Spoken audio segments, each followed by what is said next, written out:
Hi everyone, welcome to this video. My name is Bappi Ahmed and I'm your host. So guys, I'm going to start a very important Python concept called object-oriented programming, because so far we have completed like so many things inside Python. If you check, so far we have completed till functional programming inside Python, and now we'll be starting with advanced concept inside Python, which is nothing but OOP, that means object oriented programming. Maybe you have heard of this particular name, okay? But what is OOP? I will give you each and every idea.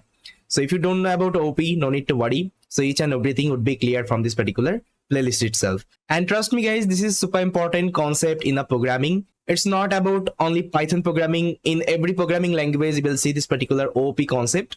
And it will really help you whenever you will be creating real world application, like you will be creating, let's say, a bigger application. This concept will help you a lot. So before starting with this object oriented programming inside Python, first of all, I want to share one real world experience from my side, because I already told you I already have so many years of experience in the development. I already work with so many development team. Even I already develop lots of product.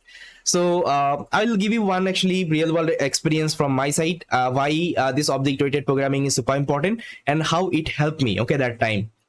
Then I think this would be more clear. Then I will start with the concept of the object oriented programming. Okay, because I know as a beginner you will have the question. Let's say so far we have learned till functional programming inside Python, and with the help of function we can create different module of our program, right?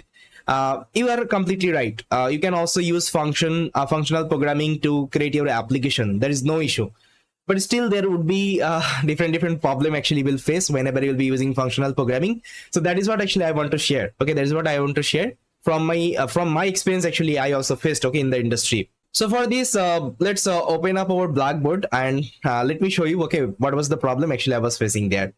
So guys, I still remember around 4 years back, I was working on a project called a firefighter robot. Okay, if you check my background, actually I'm from electronics background. I completed my graduation in electronics engineering, and previously I used to work in the field of robotics and I used to program robot there. So search my name on Google, Bappi Ahmed Bappi, will see my LinkedIn profile. Now here you will see each and everything about me, like what is my experience and all. So everything, it is available, okay, in my LinkedIn profile. I have added. So in my LinkedIn profile, you will see I already work with so many robotics project. Even I also added the link of that particular project in my profile. If you're interested, you can also open it and you can check it out from your side, right? All right. Now see, I still remember in this particular project, I had written around 5,000 line of code. Okay, 5,000 line of code. Okay, to complete this particular project. Now just try to think, whenever I'm creating firefighter robot, so what are the functionality I can include in the firefighter robot? Okay, so let's say this is the firefighter robot. So in a firefighter robot, actually I can integrate so many functionality. So let's say there would be a head of the robot, there would be eye of the robot. Okay, because robot can also see. Okay, with the help of camera, actually you can implement the eye module. Then let's say it has hand functionality, it has leg functionality. Let's say it has like a sensors functionality. Okay, like different sensors are integrated. Like whenever fire would be there, it will detect that particular fire. Wherever any gas should be there, it will also detect that particular gas, right? So these are the sensor actually I also integrated. Now let's say there is a final actually component I have added, which is nothing but the brain of the robot. Okay, brain. Fine. This is the controller. It will control everything. So as of now, just try to consider these are the functionality I implemented inside that particular robot. Then what I did actually, I used actually functional programming to implement these are the component one by one. So what I did, I just created different function for different components. So let's say first of all, for head, I created a function. Let's say def head. Okay, so head is a function. And inside that I written the code related head, like how head will be working, how it will move. Okay, everything I had written. Now for the eye also, I had created another function. Let's say def eye. Okay, and inside that I just written eye related code. Now for hand, I created another function, def hand. Okay, hand. Now inside hand, I just created hand related code. Now for leg, I created another function, called leg, and for leg operation I written some of the code here. Now for sensors I created another function, sorry, def sensors,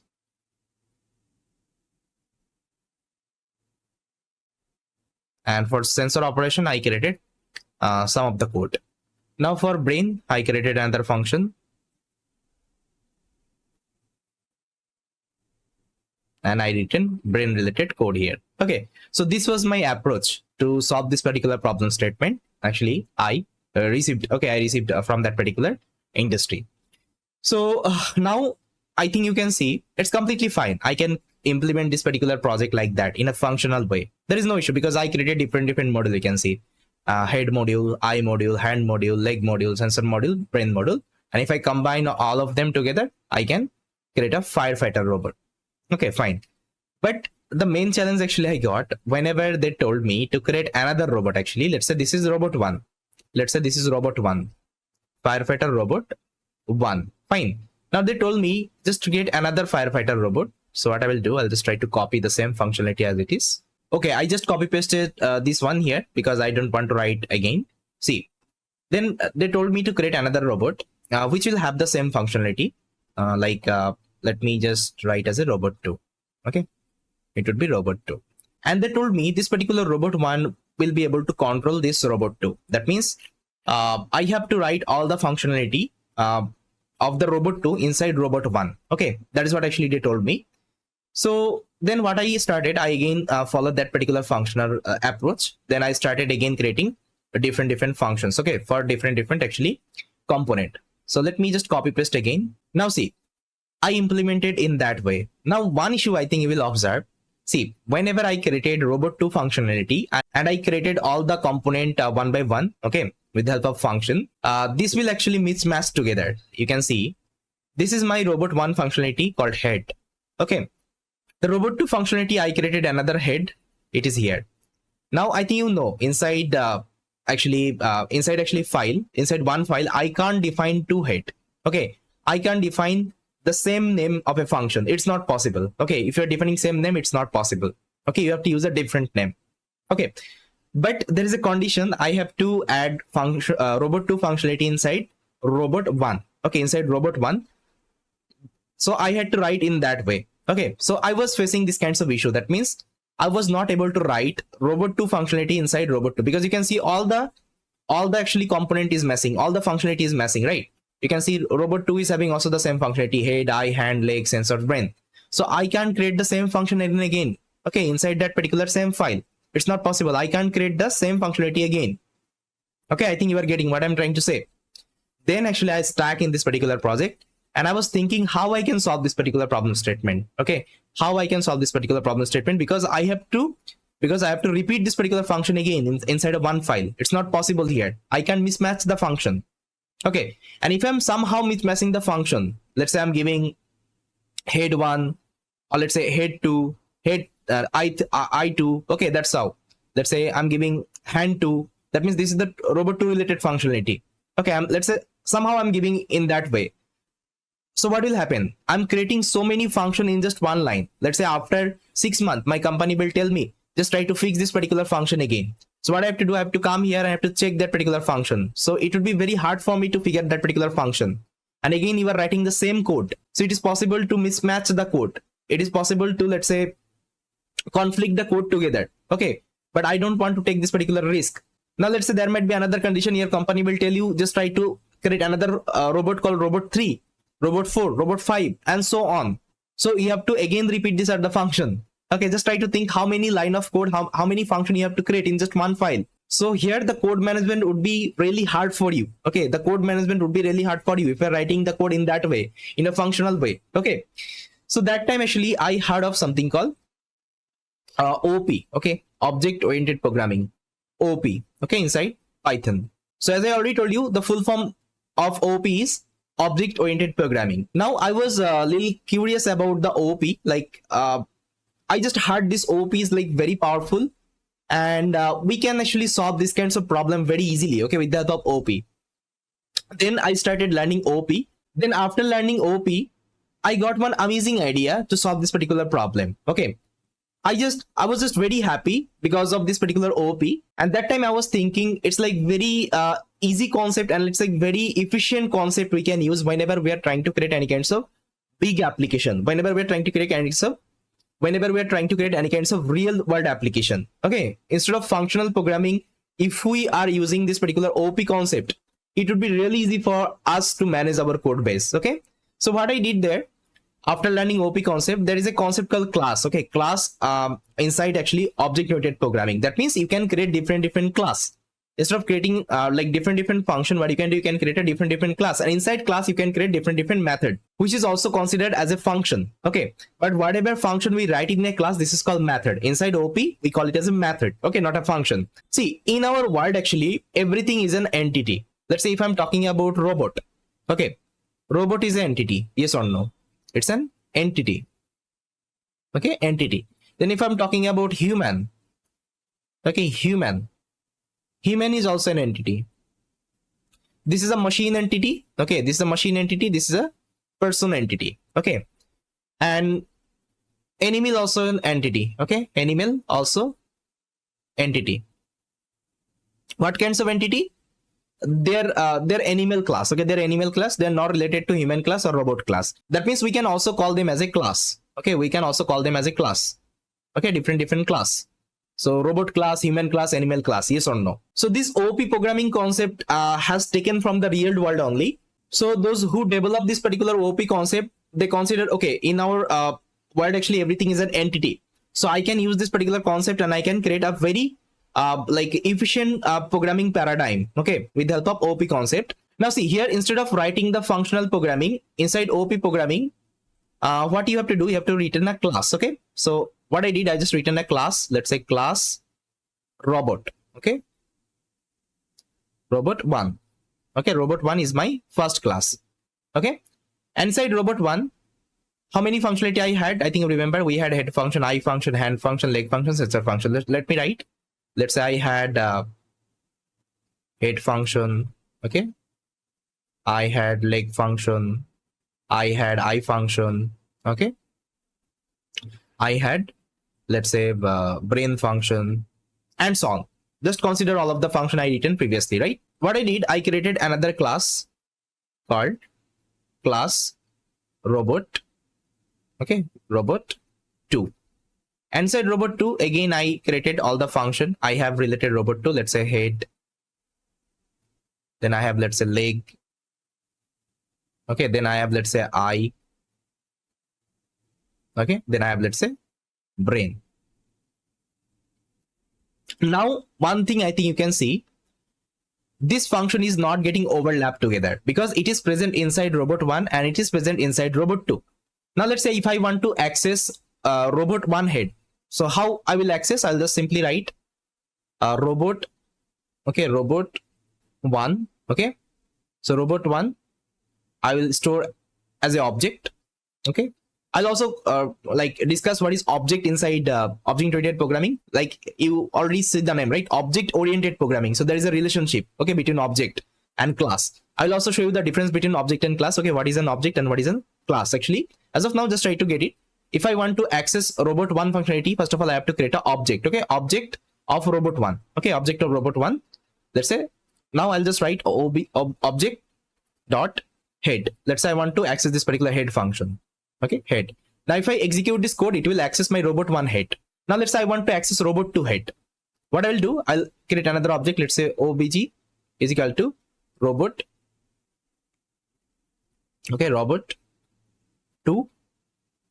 And I will call, let's say this is object 1, this is object 2. Okay, now I'll just write object 2 dot head.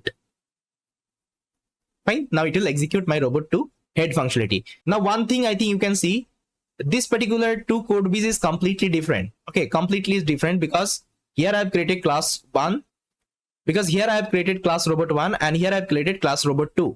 And whenever I want to access something from robot 1, I can initialize an object. And whenever I can, whenever I want to access anything from the robot 2, I can create another object. Okay, that's how I can separate out the same function. Okay, that's how I can separate out the same function. Okay, I hope you got it. And now if I'm getting the task, let's say I also need to create robot 3, robot 4, and so on. Easily I can create. What I will do, I'll again write a class. Let's say I'll copy, and here I'm going to paste. Let's say again I'll just write a class called robot 3. Okay, robot 3.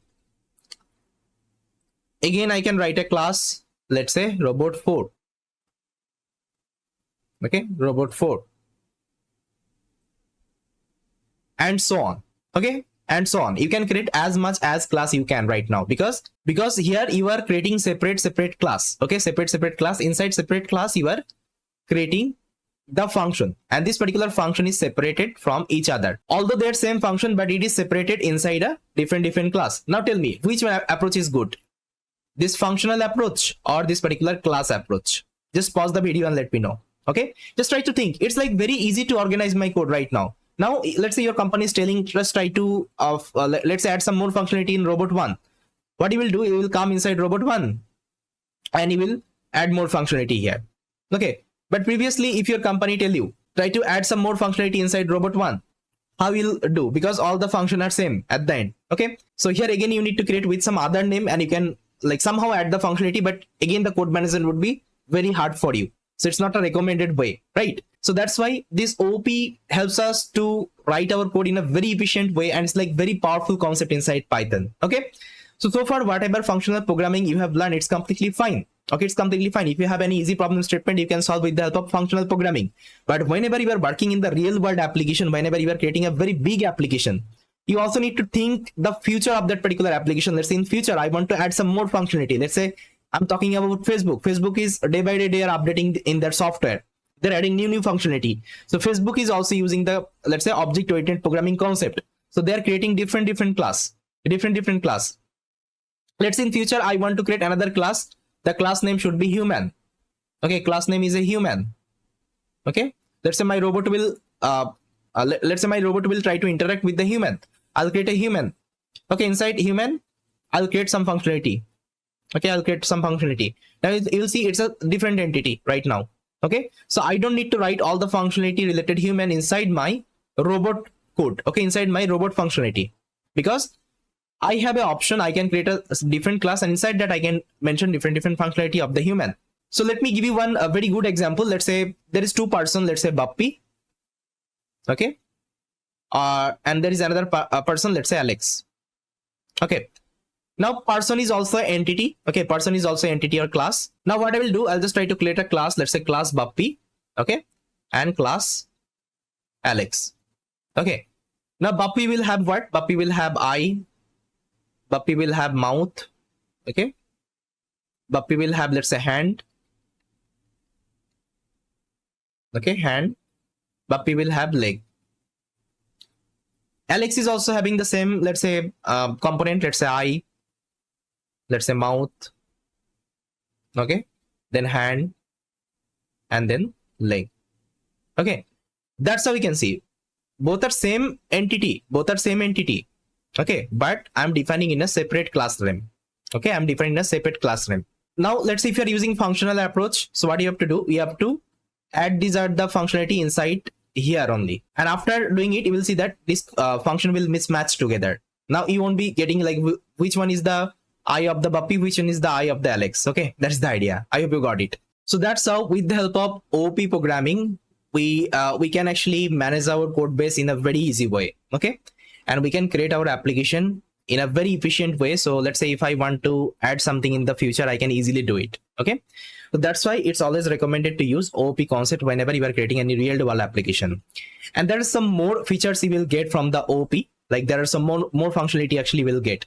So let me give you one real-time example. Let's say, I think you have heard of the Kali Linux, guys. I think you know what is Kali Linux, right? So after this demo, I think you will automatically get why OP is important. Okay, OP is important.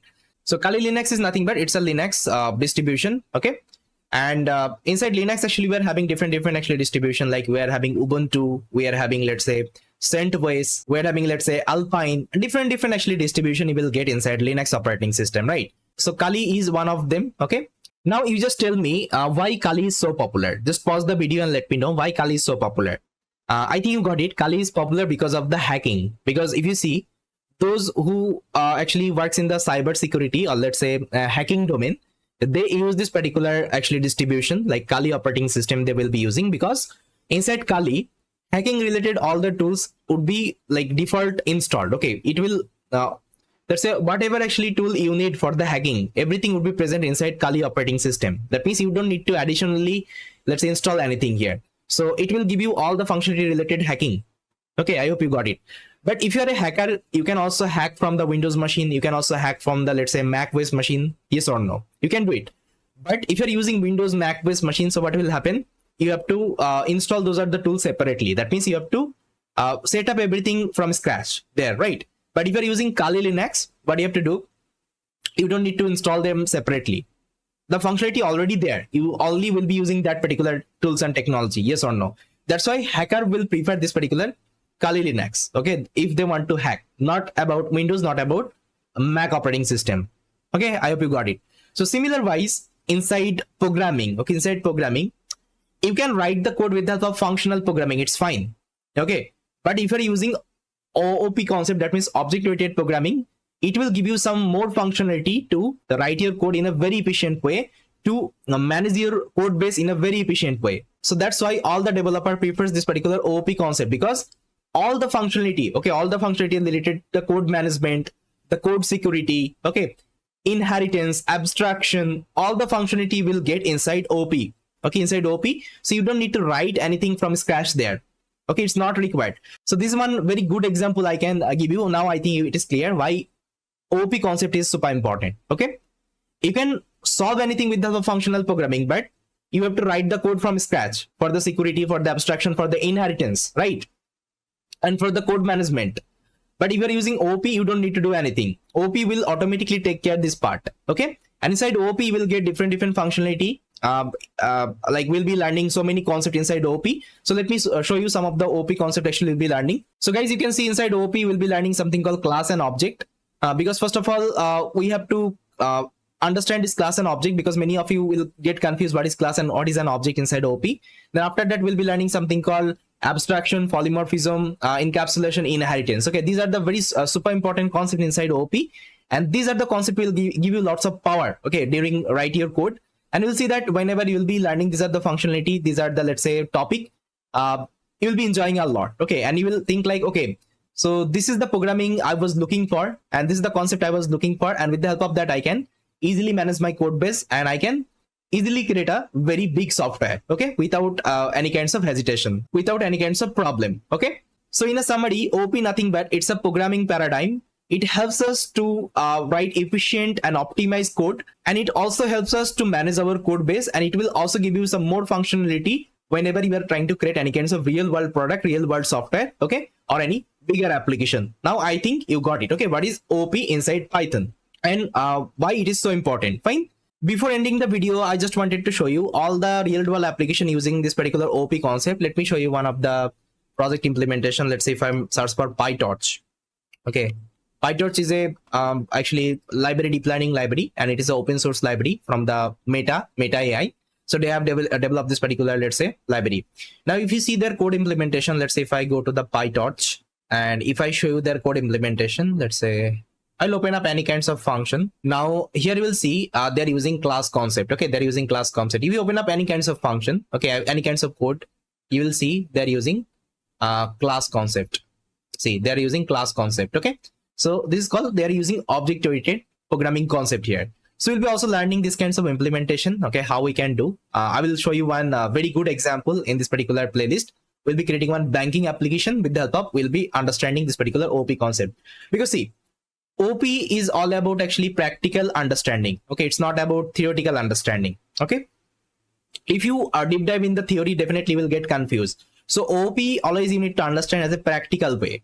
Okay, whenever you will be do the practical OP, this particular concept would be more clear in your mind. Because I have seen many learners, they won't be able to clear with this particular OP concept because of the they will try to understand the theoretical concept of OP instead of writing the practical. Okay, instead of understanding the practical. So I'll make sure I will give you the proper practical, okay, proper, let's say, practical understanding. I will show you a real-time demo so that this particular concept will be more clear in your mind. Okay, and this is my promise, guys. If you complete this particular playlist, you will become champion inside Python. Even you will be also become champion inside object-oriented programming, and you won't be having any kinds of doubt, okay, inside this particular concept. So yes, this is all about from this particular video. So in the next video, we'll try to understand this class and object inside OP. So we'll try to understand the difference between class and object. Then after that, we'll try to discuss abstraction, polymorphism, encapsulation, and inheritance concept as well. Okay. So with that, thank you so much for watching this particular video, and I will see you next time. Hello everyone, welcome back.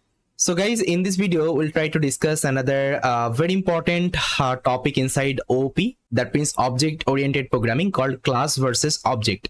Because I have seen like many people have this doubt, like what is the class and what is the object inside OOP, okay?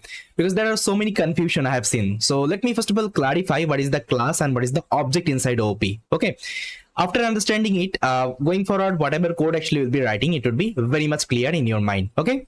So for this, let me open up my code editor and let me show you some of the example there. So see guys, if I just write this particular statement, let's say I'll take a list. So let's say I'm having one list, 1, 2, 3, 4. And now if I just write L dot upper, okay, L dot upper. And now if I execute this particular code, so what would be the output? Just pause the video and let me know. See, if I execute the program, it will throw me one error, and the error is list object no attribute upper. Fine. Now I will just write another program. Let's say s is equal to Bappy. Okay. Now if I just write let's say s dot append. Okay. Let's say I want to append f here. Now again, if I execute the program, what will be the output? See, if I execute the program, again it will throw me one error. Okay, it is telling me string object no attribute append. Now you will tell me, sir, are you mad? Because list doesn't have any kinds of upper function and string doesn't have any kinds of append function. So why you are writing this kinds of wrong code here? See, I have written this wrong code because I wanted to show you one thing here. See, every time whenever I'm getting this particular error, every time you will see it is telling object. Okay, it is telling object. See, the first thing it is telling list object no attributes attribute upper, string object no attribute append. Okay, now see, if I just write another data type, let's say I'll take a data type, let's say a is equal to, let's say 66. Now if I just write, let's say a index of 0 is equal to 1. Now if I execute, now I will see that it will throw me another error. Integer object does not support item assignment. That means in Python, everything it is considering as an object. Okay, whatever data type actually you are using, everything would be considered as an object. So there is a line actually in Python, everything in Python is an object. Okay, that is what I just wanted to show you here. Because you saw the object, okay, object oriented programming. I think you saw this particular term. So that is why I just wanted to show you the relationship. Okay, what is the object and object oriented programming, okay, inside Python. Because in Python, whatever data type you are using and whenever you are storing this particular data type, okay, in a variable, this is actually nothing but it's an object, okay, object of that particular data type. Okay, I hope now it is clear. That means list is a data type and L is the object of this particular list.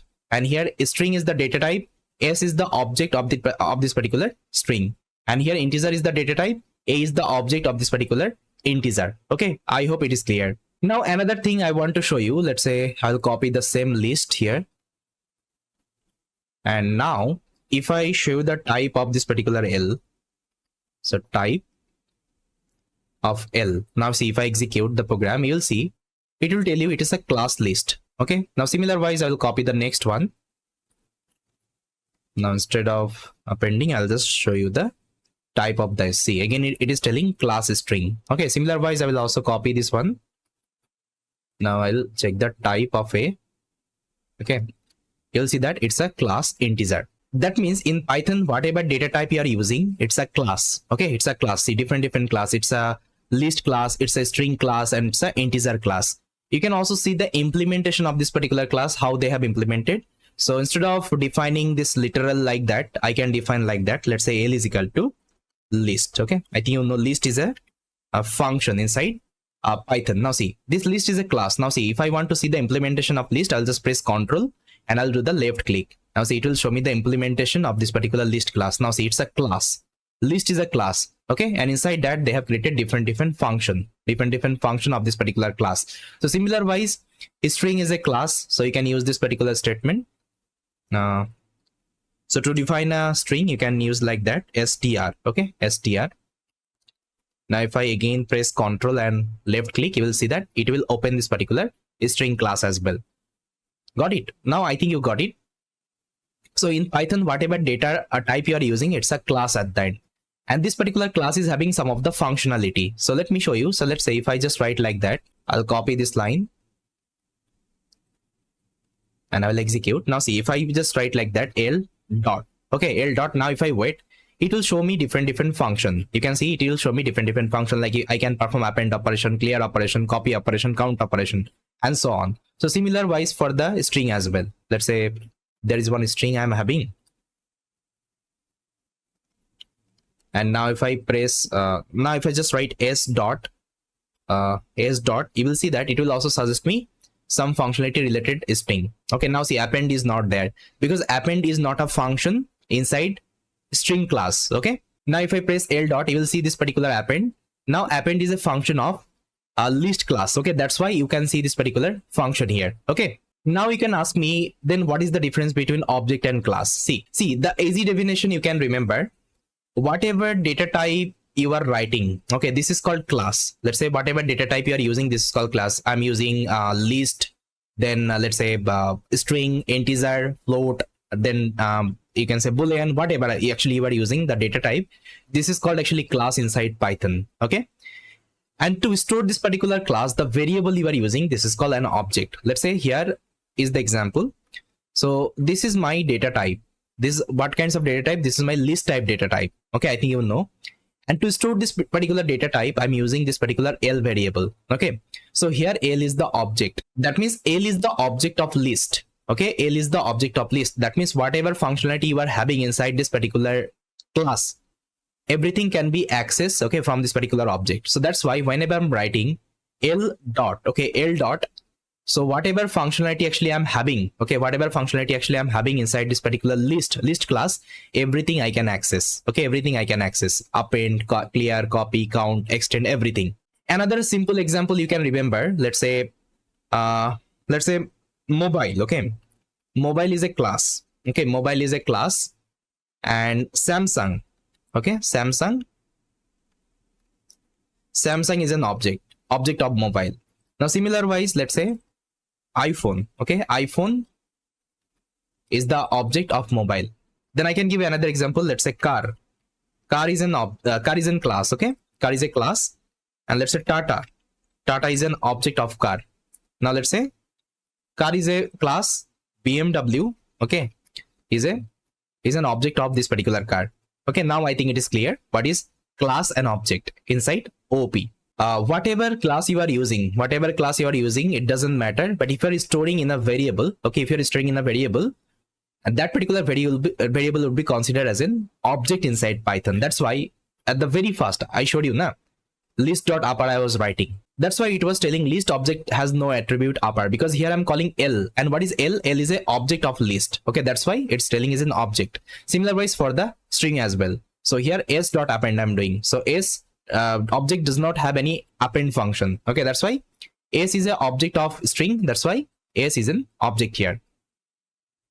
So here I'm storing this particular string inside s, and s is nothing but it's an object right now of this particular string class. Okay, that's why it's telling a string object has no attribute append. Similar wise for the integer as well. Okay, now I think you got it. What is object and class inside Python? Okay, inside object-oriented programming. Fine. And what is the syntax to define a class? The syntax is, first of all, you have to take the object name. Okay, you have to take the object name equal to, then you have to define the class name. Let's say class name. Okay, so this is the syntax. So this is the syntax you have to always follow whenever you are creating any kinds of object of a class. Okay, first of all, give the object name equal to then class name. So here I have given an example. Let's say mobile is the class, Samsung is an object, mobile is the class, iPhone is an object. Okay, car is the class, Tata is the object, car is the class, BMW is an object. Okay, so that's how in our world we are having different actually class, and with respect to that we can create different object. So let's say human is a class, pup is an object of human. Okay, then let's say human is a class, Alex is an object of that particular human. Okay, I hope it is clear. Now see, inside a class, I'm having some property. Whenever, let's say, we'll be defining our own class. See, this is the predefined class. Now, this is a predefined class. That means these are the inbuilt class inside Python.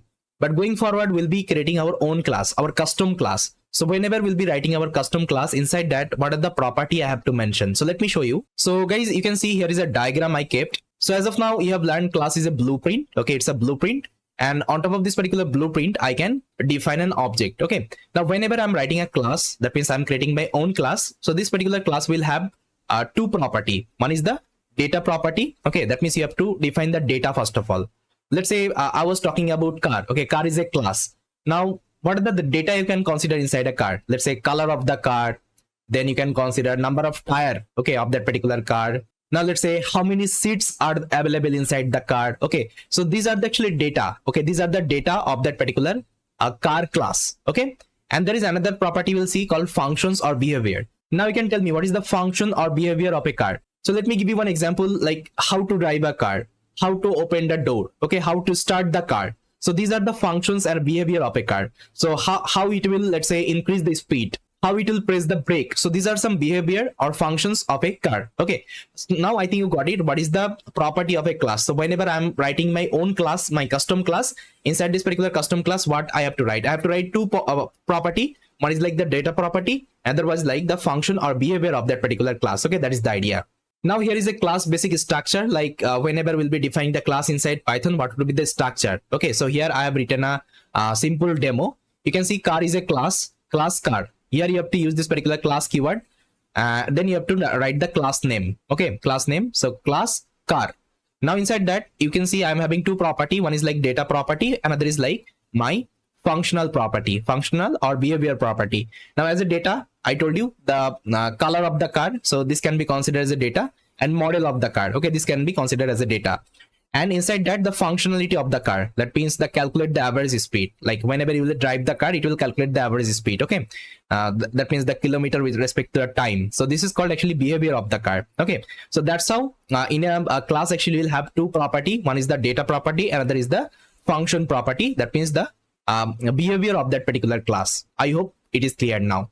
And what is the object? Object is nothing but object is an instance of a class. That means whenever you are storing any kinds of object in a variable, that can be considered as an instance. Okay, instance or object. Okay, of that particular class. So here is the example. Mobile is the class. Samsung is the object. So car is the class. Tata is an object. Okay, I hope it is clear now. So yes, this is the super important topic, because going forward, whenever we'll be writing our own class, we'll be defining our own, let's say, object of that particular class. So this concept will help you a lot, so that you won't be having any kinds of doubt, like what is the class and what is the object. Okay, now I think you got it. Now in the next video, we'll just try to write our first class. Okay, first class inside Python, and we'll see like how we can write the class, and inside the class how we can define our property, like data property as well as the functional property. Okay, with that, thank you so much for watching this particular video, and I will see you next time. Hi everyone, welcome back. So in this video, we'll be writing our first class inside object-oriented programming. We have already seen the introduction of the object-oriented programming and what is the difference between class and object.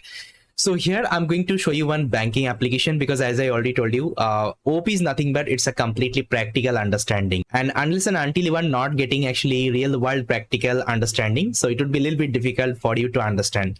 So that's why I will show you this real world application implementation here called banking application. We'll be creating one ATM machine code here. Okay, I think you saw ATM machine. So in ATM machine, what we can do? So there actually we can put our card and we can see the menu. We can create our PIN, right? We can, let's say, withdraw money. We can deposit money. Then we can also check the balance. Okay, different actually things we can perform. But here I'm not going to create the actual ATM machine, but here I will give you the high level overview how we can write the ATM machine code. Okay, so that it will give you the clear cut idea how we can use OOP concept here. Okay, if I want to implement any kinds of real world product, okay, that time. So my main intention is to show you the OOP concept. Okay, how we can use in our application building. That is the idea here. Fine. So see guys, if you want to create any kinds of class inside OOP, that means if you want to create any kinds of custom class, so you have to use this particular class keyword.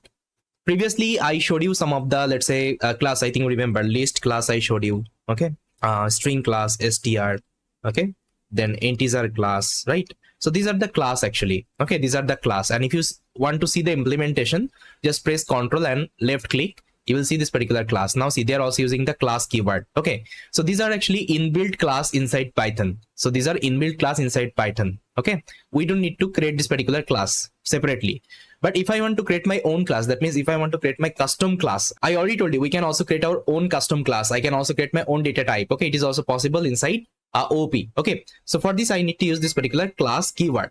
Now after class keyword, you have to define the class name, the name you want to define. Like previously I showed you, the list is a name, integer is a name, right? Then float is a name, then string is a name. So these are the class name. Now I can also give my custom name, like what kinds of class I want to implement. Let's say this is a ATM machine we are implementing, so I'll give the ATM machine. Okay, so ATM machine.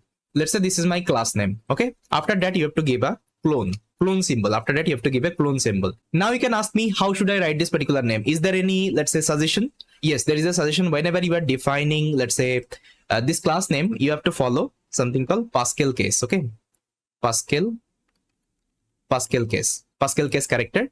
So what is Pascal case? See, let's say if I want to write hello world, let's say I can write like that, hello world. Pascal case means you need to write everything together. Okay, together. So how to write everything together? Either I can use, let's say, underscore sign. Okay, either I can let's delete this particular underscore sign. Okay, but it's not recommended to use the underscore sign.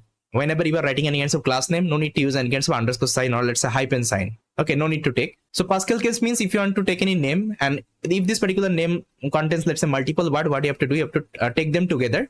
And whenever you are starting the second one, you have to take the first character in a uppercase. Okay, first character in uppercase, and this is called actually Pascal case. Okay, now let's say I want to write my name, Bappi Ahmed. So what I'll do, I'll just write like that, Bappi. Now Ahmed, A would be capital, AHMED. Okay, that's how I can write this particular Pascal case word. Okay, I hope you got it. Now here is my class name is ATM machine. So ATM machine contains two words. So ATM is the word and machine is the word. So here I've taken the machine. That means M is a uppercase character. Okay, now I think it is clear. Now I think you remember class actually contains two property. As I already showed you one diagram. So let's say if I want to create a class.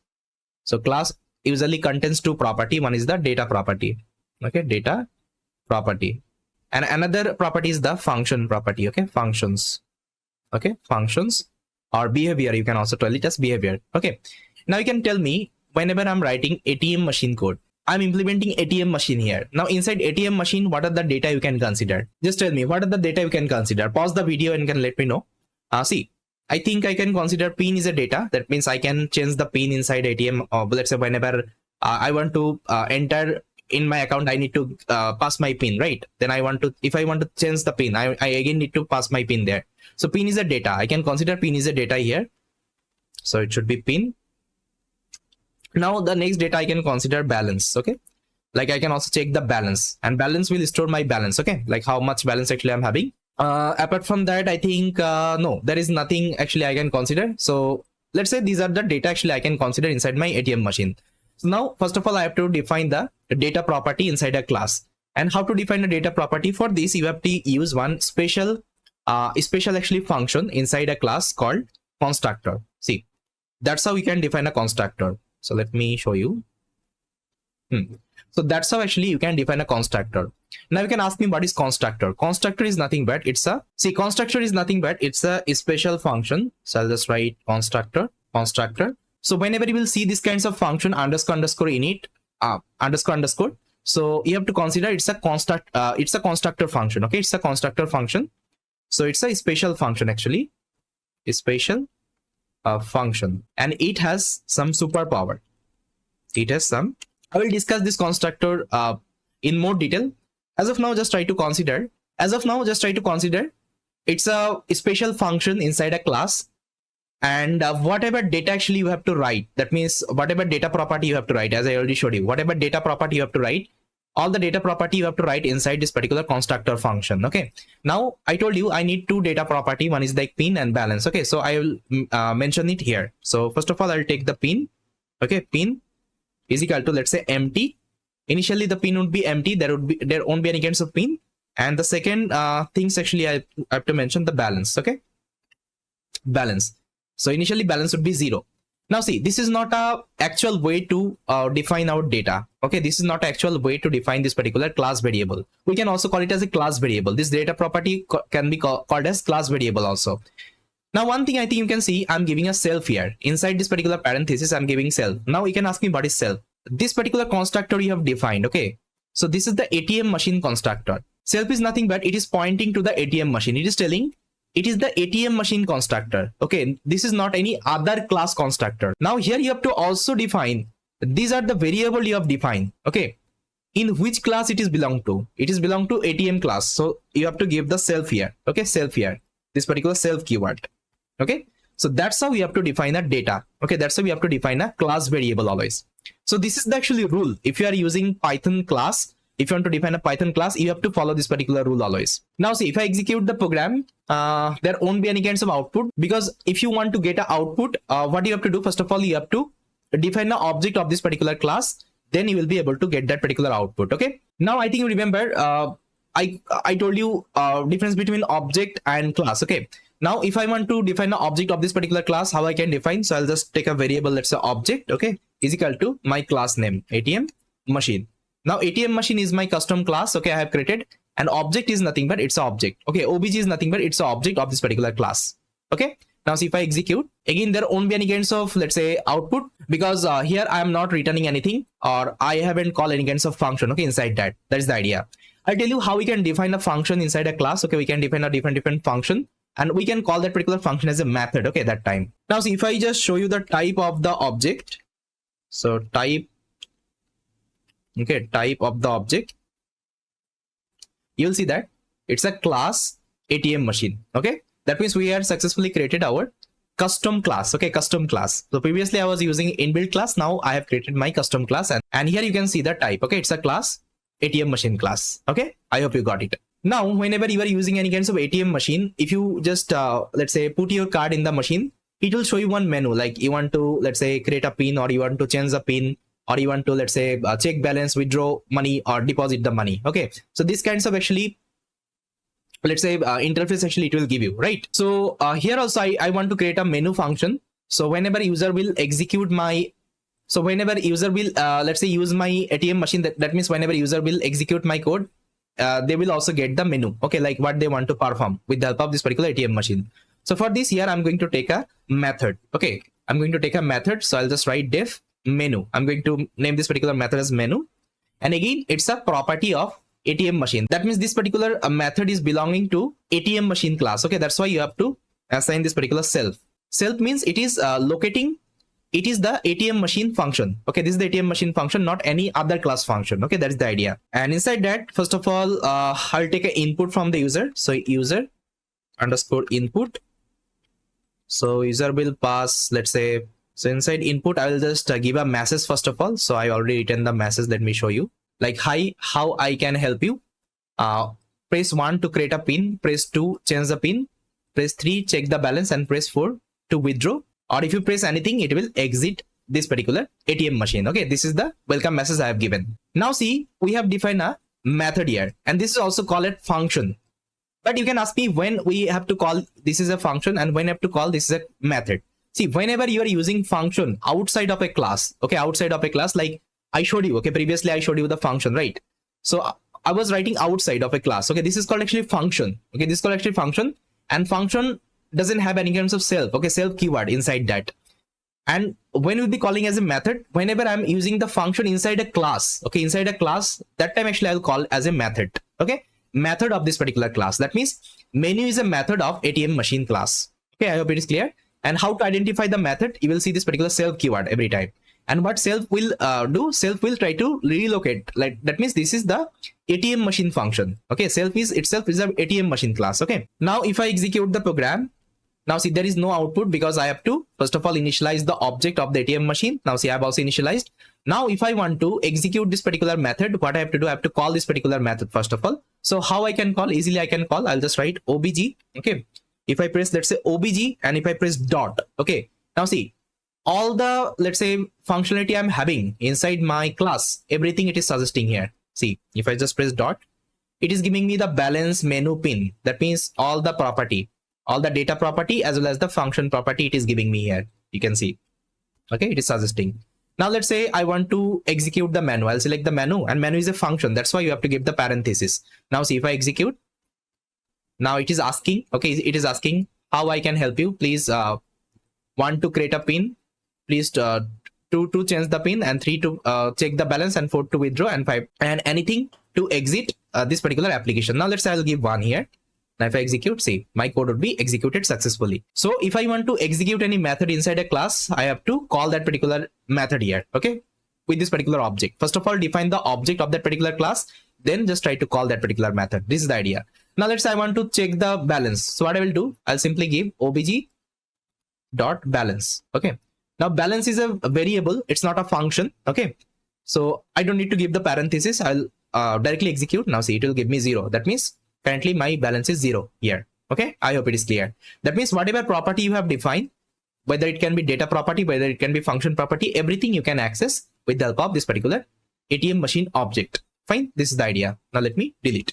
Now see, I don't want to actually call this particular menu here. Okay, I want whenever user will initialize this particular ATM machine, that means they will execute my ATM machine code, directly they will get this particular menu. Okay, menu option. So for this, I can use one very smart approach. See, I already told you constructor is nothing but it's a special function. It has some superpower. What kinds of superpower? Whenever you initialize your object, that means your class object, so that time your constructor will automatically call. You don't need to call it. So this is a function. This particular function you don't need to call separately. Let me show you. So let's say if I give a print statement here, I'll just write a print statement, print. Let's say I am executing. Okay, let's say this is the message. Now see, whenever I will execute my object, see, whenever I'm initializing my object, you will see this particular message, I'm executing. See, I'm not calling this particular function anywhere. I'm not calling this particular constructor function anywhere. This special function anywhere I'm not calling. Still it is executing automatically. Okay, that's why we call it as a special function, and it has some superpower. Superpower means it can call itself. Okay, it can call itself. I don't need to call it. Automatically this particular function will be executed whenever you will be defining the object of that particular class. Okay, I hope you clear. Now I can use this particular smart approach, and I can call this particular method. Okay, so what I can do, I can just write self.menu. That means I want to execute this particular method, and this method is present in which class? It is present in self class. That means ATM class. Okay, that's why I'm writing self. Now I'm calling this particular method here. Now see, whenever I will execute the program, this particular line, that means whenever I'm initializing the object, it will automatically call that particular menu function. See, if I'm executing now, see, it is asking for the input. Now you can give any kinds of input. Let's say I'll give 1, and if I execute, now see, my code would be executed successfully. So that's why we call this particular constructor as a special function. Okay, special function inside class. Okay, I hope you clear. Okay, so now what I have to do, I have to create different function for all the operation. First of all, let's say if user is giving, so here I'll just check. So here I will just check if user entered, let's say user input is equal to let's say 1. Okay, if it is 1, so what I want to do, I want to create a pin. Okay, I want to create a pin, because here I have mentioned if user is giving 1, I want to create a pin. Okay, so it should be clone, not a semicolon. As of now, I'll just do the pass operation because I'm not going to create the function. First of all, let me define the structure, skeleton of my program, then I'll create the function. Okay, now I'll check another condition, if user, okay, user input is equal to 2. What I want to do, I want to change the pin. Okay, change pin, and I will do the pass operation as of now. Let me give a space so that it will be good. Okay, yeah. Then I'll take another condition, if user is user input is equal to 3. So what I want to do, I want to check the balance. Check balance. Okay, and I'll do the pass operation. If user input is equal to 4, I want to perform the withdraw operation. Okay, and with the pass operation. Else, okay, if they are giving any other input, okay, I'll just write in the else condition. Simply I'll do the exit operation from my application. Okay, this is the idea. So here you can just match 1 to create a pin, 1 to create a pin, 2 to change the pin, 3 to check the balance, and 4 to withdraw, and anything else to exit. Okay, that's how I have created the skeleton of this particular code. Okay, so as of now, what I have done, I just define my data property inside this particular class, and I've also taken one functional property. Okay, because you can see in a class we are having two kinds of property, data property and functional property. And here functional property wise, like how many functional property you have to take, I think here I have just written your ATM machine will be able to create a pin, change the pin, check the balance, withdraw, and if you press any other button, it will exit that particular application. Okay, so these are the, let's say, functional property I will be taking in this particular ATM machine. Okay, but in actual ATM machine, you will see some more features they have added right now. You can also deposit the money. Okay, if you want to deposit the money, you can also deposit the money. If you also want to, let's say, send the money to other bank account, you can also do it. Okay, but I'm not going to create all the functionality here because I told you I'm only going to show you the, let's say, OP concept here, like how it can be used here. That is the idea. All right, now what I will do, I'll just try to create these are the functionality one by one. First of all, let's create the create pin functionality. So for this, what I will do, I will take another method after this particular menu. So here what I can do, let me zoom out. So I'll be taking another method called def create underscore pin. Okay, so with the help of that, user can create the pin here. So again, I'll mention this particular self because it's a method of ATM machine class. Okay, that's why I have to give this particular self. Now see, whenever you are defining any other method, make sure you are defining along with this particular method. Okay, the previous method, not inside this particular method. Okay, that is the idea. Now to create a pin, first of all, I have to take the input from the user. So I'll just write user underscore pin. So here I will take an input. I will ask enter your pin, and whatever pin user will give me, I'll just store in a variable called self.pin. I think you remember we have taken one class variable inside constructor here. Okay, inside that I'm going to store this particular pin. So I'm going to call self.pin equal to user pin. That's it. Now see, what I'm going to do, see, initially there won't be any kinds of balance in my bank account, right? Here we're not creating the actual bank account. So here, see, actual bank account, what happens? They're connected with their database, and from the database itself, they can get to know, okay, how much money actually, let's say, this person is having. But currently, we don't have any kinds of money in our account. So what I will do, I will ask the user to put the money. Okay. So here I will take another input. I'll just write user underscore balance is equal to, I'll take input and I will ask enter. Okay, enter balance. And I think you know balance should be one integer type data. So I'll just try to convert in a integer. Now simply I will store the balance where inside my balance variable. Okay, here. So I'll just write self dot balance is equal to user balance. Okay, that's it. Now once it is done, I'll just give a message. The message would be pin created successfully. Okay, this is the message I want to show. That's it. Okay, so I'm able to create this particular method. That means create pin method I have completed. Now let me test whether it's working or not. So what I will do, I have to call it here. If user is passing input is equal to 1. So here I have to call this particular method. So I'll just write self dot create pin. Okay, because I want to call this method, and this method is present inside my ATM class. That's why I'm calling a self. Okay, self dot create pin. Now see, if I execute the program, now if I execute the program, now let's see whether it's working or not. I will initialize the object. Now see, it is asking for the input. Press 1 to create a pin. I'll give 1. Now if I hit enter, now it is asking enter your pin. Let's say I'll give 1 2 3 1 2 3 4. Now if I hit enter, now it is asking for the balance. Let's say I will give 2,000 rupees.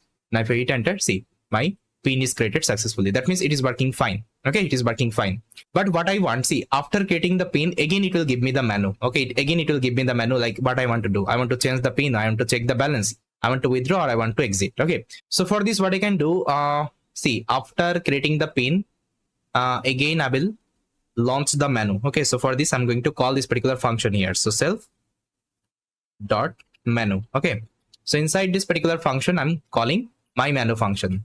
Okay, menu method. Okay, this method actually I'm calling here. Okay, now see what will happen if I execute the program again. Now it is asking for the input. I will give 1. That means I want to create a pin. Now let's give a pin 1 2 3.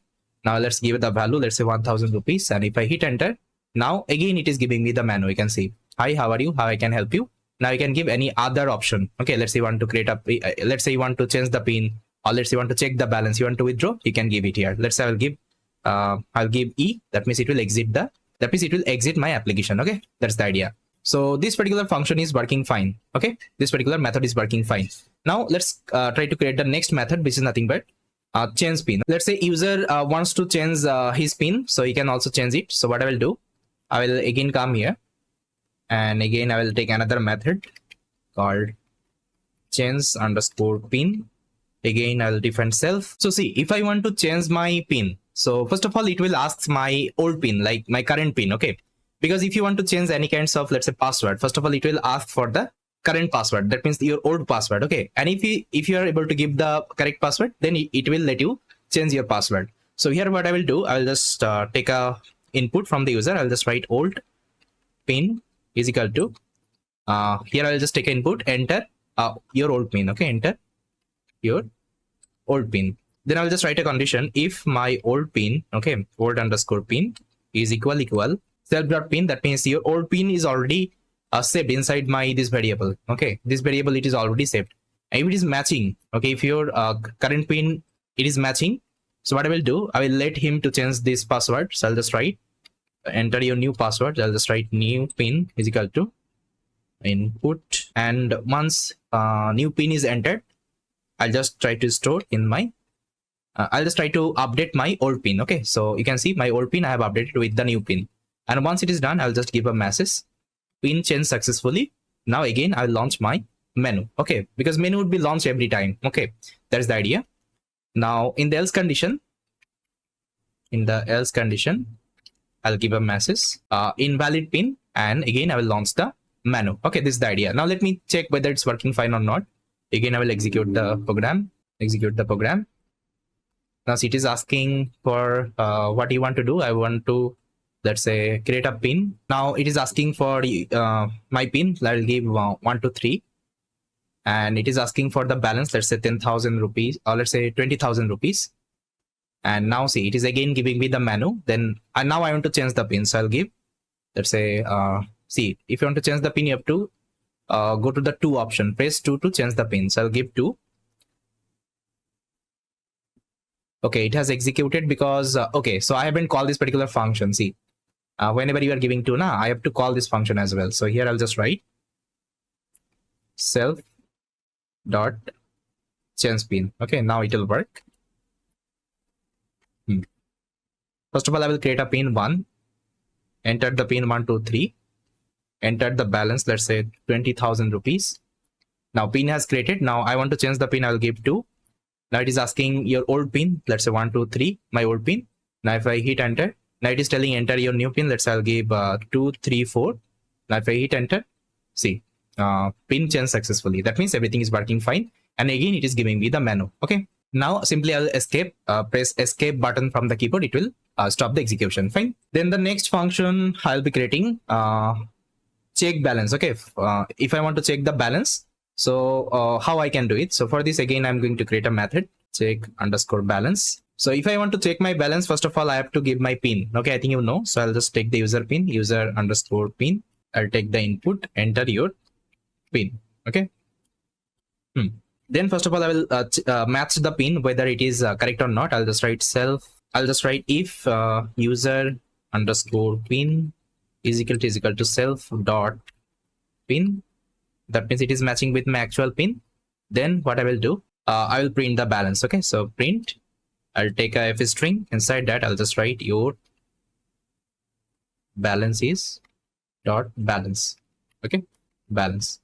So here is the balance. Okay, so I think you know we have I think you know we already took one variable. Okay, I think you know we already taken one class variable balance. Okay, so this particular balance I'm printing here, and if this password is wrong, I'll just write in the else condition. I'll just write your pin is incorrect. Your pin is, let's say, incorrect. Please try again. Okay, now after that I will start the menu again. So self dot menu. Okay, this is the idea. Now let's test it whether it's working or not. I will execute the program. Now first of all I will create a pin. I'll give 1, give the pin 123, and I will also enter the balance, let's say 10,000 rupees. Okay, now see, my pin is created and I also entered my balance. Now I want to check the balance, let's say, so I'll give 3. Okay, 3 to check the balance. So I'll give 3. Now see, it is okay. So again, I have to call, guys. I just did the mistake. So after elif, I have to call it. So self dot check balance. Okay, now it should work. Now let me execute. Now I'll create pin 123, give the balance, let's say 10,000 rupees, and it is created. Now I want to check the balance, let's say 3. That is asking the pin, let's say 123. If I'm giving correct password, it will show me my current balance. Okay, current balance is 10,000. Okay, I hope you got it. Now if you want to change the pin, what you can do, you can go to the 2 option. Okay, now I don't want to do anything. I'll just simply press the escape button to exit my application. Okay, so now the last function will be creating the last method. It is nothing but withdraw. Okay, so let's create this particular withdraw. See, in withdraw, what happens? Let's say you want to let's say withdraw some money. So for this, I'm going to create a method. So I'll just take a method called withdraw. I'm going to name it as withdraw balance. So again, I will define the self. First of all, if you want to withdraw something, I will check your pin. I'll just take input. So I can copy this line. So I can copy this line here and I will paste it. First of all, I will take the pin, and then again I will match this particular pin. If my user pin and my self.pin it is matching, okay, then what I will do, I will allow to withdraw. Okay, withdraw. As of now, I'll do the pass operation. Else what I will do, I'll just print a message. Your pin is incorrect and please try again. Then I will again launch my menu. Okay, menu option. Now if pin is correct, what I have to do, first of all, I will take another input, like how much they want to withdraw. Okay, so I'll just take a variable amount and I'll take an input. So input, I'll just write enter the amount. Then I will check another condition. If the amount, okay, if the amount is less than and equal, okay, less than and equal my self.balance, okay, self.balance, okay, then I will let him to withdraw the money. Because what will happen, let's say, otherwise what will happen, let's say you in your account you have, let's say 10,000 rupees, okay, 10,000 rupees, and now let's say you want to withdraw 20,000 rupees, okay.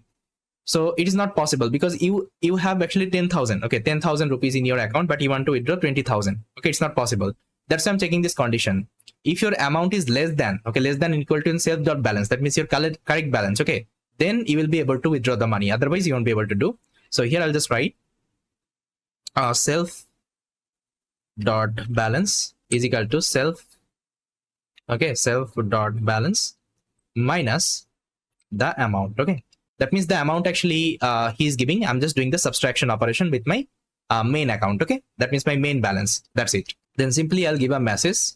You have withdrawn this much of amount and your new balance is self.balance. That means after doing the subtraction operation, whatever balance actually you have left, okay, this should be my current balance right now. All right, I think it is fine now. Now let me execute the program and let me check whether everything is working fine or not.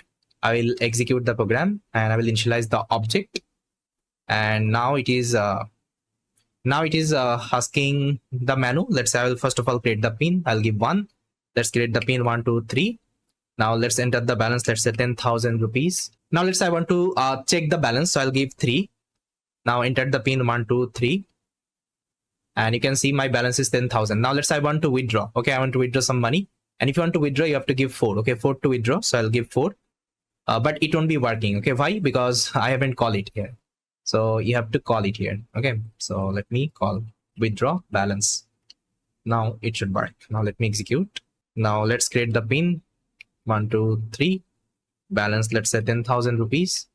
Done. Now let's say I want to check. I'll give the 3 here. Enter the pin 123. Now see my balance is 10,000. Okay. Now let's say I want to withdraw money. So I'll give 4 here. Now let's say enter your pin 123. And the amount, let's say I want to withdraw 5,000 rupees. Okay, 5,000. Now if I hit enter, okay, it is giving me one error. Not supported between string and integer. Okay, so I'm getting this error because of this amount. Okay, see the amount actually I'm taking as input, it's a string type. So I have to also convert is a integer. Okay, integer type I have to take. Now it should work. Now let me execute the application. Now let's create the pin 1 2 3. Balance is, let's say, 10,000 rupees. Now I'll check the amount, let's say 3 1. I'll give 1 2 3 my pin. Now it is giving me 10,000. You have your current balance. Now let's say I want to withdraw. I'll give 4. Now enter your pin 1 2 3 and withdraw, let's say 5,000 rupees.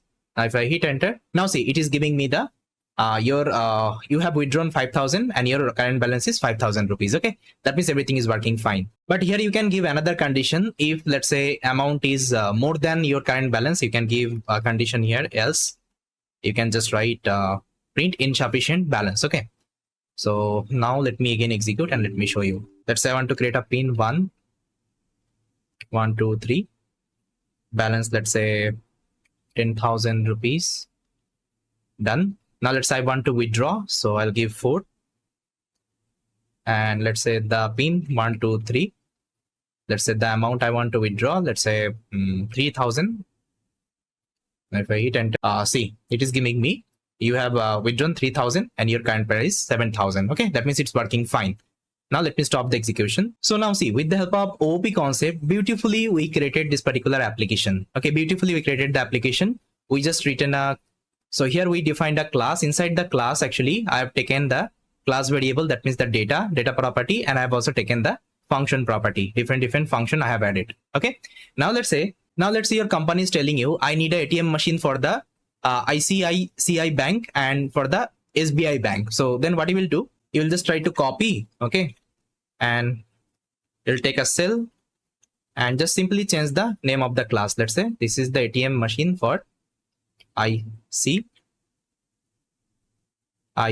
bank. Okay, this for ICICI bank, and I also need another, let's say ATM for SBI, State Bank of India. Let's say I'll give ATM machine for SB, okay, SBI. Now see what is happening in ATM machine, all the functionality will remain same, whether it can be SBI bank, whether it can be ICICI bank, okay, or any other bank, functionality is same, only name is changing. Okay, only name is changing. Okay, now see, beautifully with the help of OOP concept, I'm able to create different entity for the ICICI bank as well, for the SBI bank as well. Okay, now let's say I want to call SBI bank, let's say ATM machine. So what I will do, simply I'll go below, I'll execute the code. Now here I'll define the object. Let's say I want to call the SBI bank. Okay, SBI bank. I'll define an object. Now I will call ATM SBI. Okay, now I'll initialize the object. Now see if I execute the program. Now see, it is giving me SBI bank functionality. Okay, now if I stop the execution, now let's say you want to access ICICI bank. Okay, so what you can do, simply take another cell and define another object. Let's say ICICI bank is equal to ATM ICICI bank. Now define the object. Okay, now see if I execute the program, it is giving me the function related ICICI bank. So that's why I told you this OOP concept is very powerful, and with the help of that you can easily create like very big application. You can simply write a class. Inside the class you can define different method. Okay, different method and data property, and you can create your application. Now see, you can create as much as entity you can create 10,000 bank ATM machine, okay, with the same functionality. Okay, there won't be any kinds of function conflict, although you are using the same function everywhere, but it won't be getting conflict because it's a separate class. Okay, it's a separate class. Okay, it's present in a separate class. That is the idea. Okay, so this is the actually way we can define a class inside object-oriented programming or inside Python. Okay, now see if I just draw the diagram of this particular class. See, sometimes in interview actually we'll get this kinds of diagram. So let's say, so here let me show you how this class diagram will look like. So you will get this kinds of box. So here the first thing would be written your class name. So the class name we created called ATM machine. Okay, ATM machine. Let's say this is the name of the class. And the second thing you define the data property. Data property wise, I have taken pin and I have taken balance. Okay, balance. And the third thing, you have taken the functional property. Okay, So function property wise, I think you remember we have taken menu, then we have taken create pin, we have taken, let's say, change pin, we have taken check balance, and we have taken withdraw.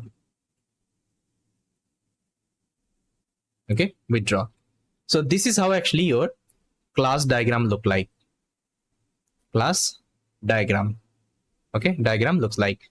So in interview, you may get these kinds of actually diagram, and they will give you this kinds of diagram, and they will tell you what is this particular property, what is this particular property. That time actually you have to answer. So this is called actually name. Okay, name of the class.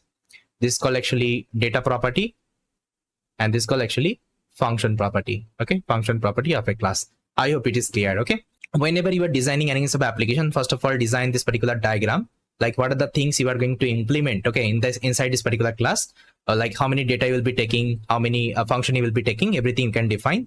Then you can start the implementation, so it would be easy for you to implement that time, because you have the reference right now. So this is my, let's say, ATM machine.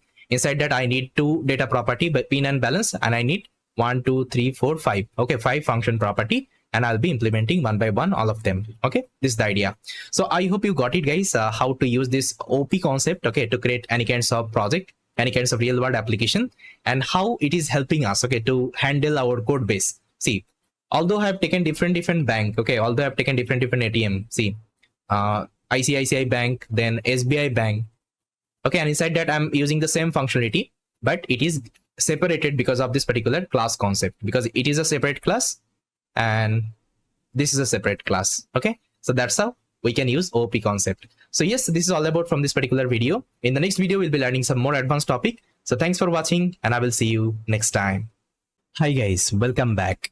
So in this video I'll try to discuss one very quick topic, because many of the people will have the confusion on this particular topic. What is the difference between method and function? See, as I already told you, the function actually we usually write inside a class. This is called method. Okay, this is called method. And how to identify a method? You will see this particular self keyword. Okay, you will see this particular self keyword everywhere. And what is function? Function is nothing but you define a function outside of a class. That means you will be writing individually. Okay, this is called actually function. And you can see function doesn't have any kinds of self keyword. Now previously we have learned the functional programming, and we had written different function, I think, remember. And in our previous video we have learned how to create a class inside Python, and inside a class how to mention different function. Okay, so sometimes actually people will call this thing as a function, but if you call it in an actual way, you have to call as a method, because in interview they might ask actually this is a function or method. That time if you just tell this is a function, so you will be giving a wrong answer, because whenever you will be working in the, let's say, industry, so you have to be professional. So in industry they will be calling these are the things as a method, not a function. Okay, so again it's a quick topic, but I just wanted to let you know these are the thing, because many people have the confusion. Okay, that's why I told you this is a method. Function you write individually, this is called function. Okay, I hope it is clear. Now let me give you one question. Just try to let me know in the comment. Let's see, if I just write L is equal to, let's say, 1 2 3, and if I just write length of L, and if I just write L dot append, okay, L dot append, let's say 6. Now just let me know here which is the function and which one is the method. Just do the comment in the comment section. I'm not going to tell you the answer. Just let me know which one is the function and which one is the method. So thanks for watching. Hi everyone. In this video, I'll show you how we can create a class diagram.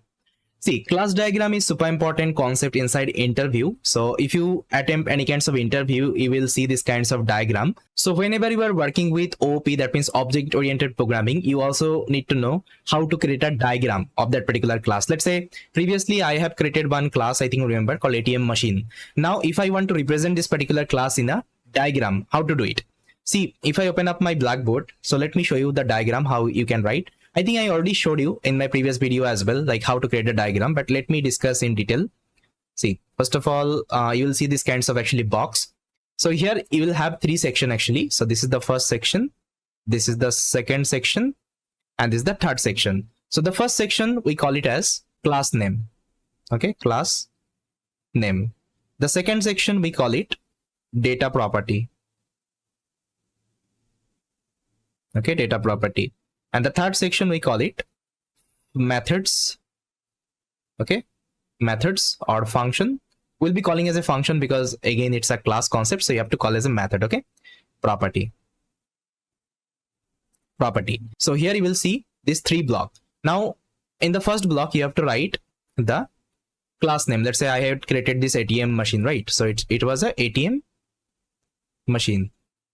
The name of the class I have created ATM machine, and inside that data property wise I had taken actually 2 data property, I think, remember, called pin and balance.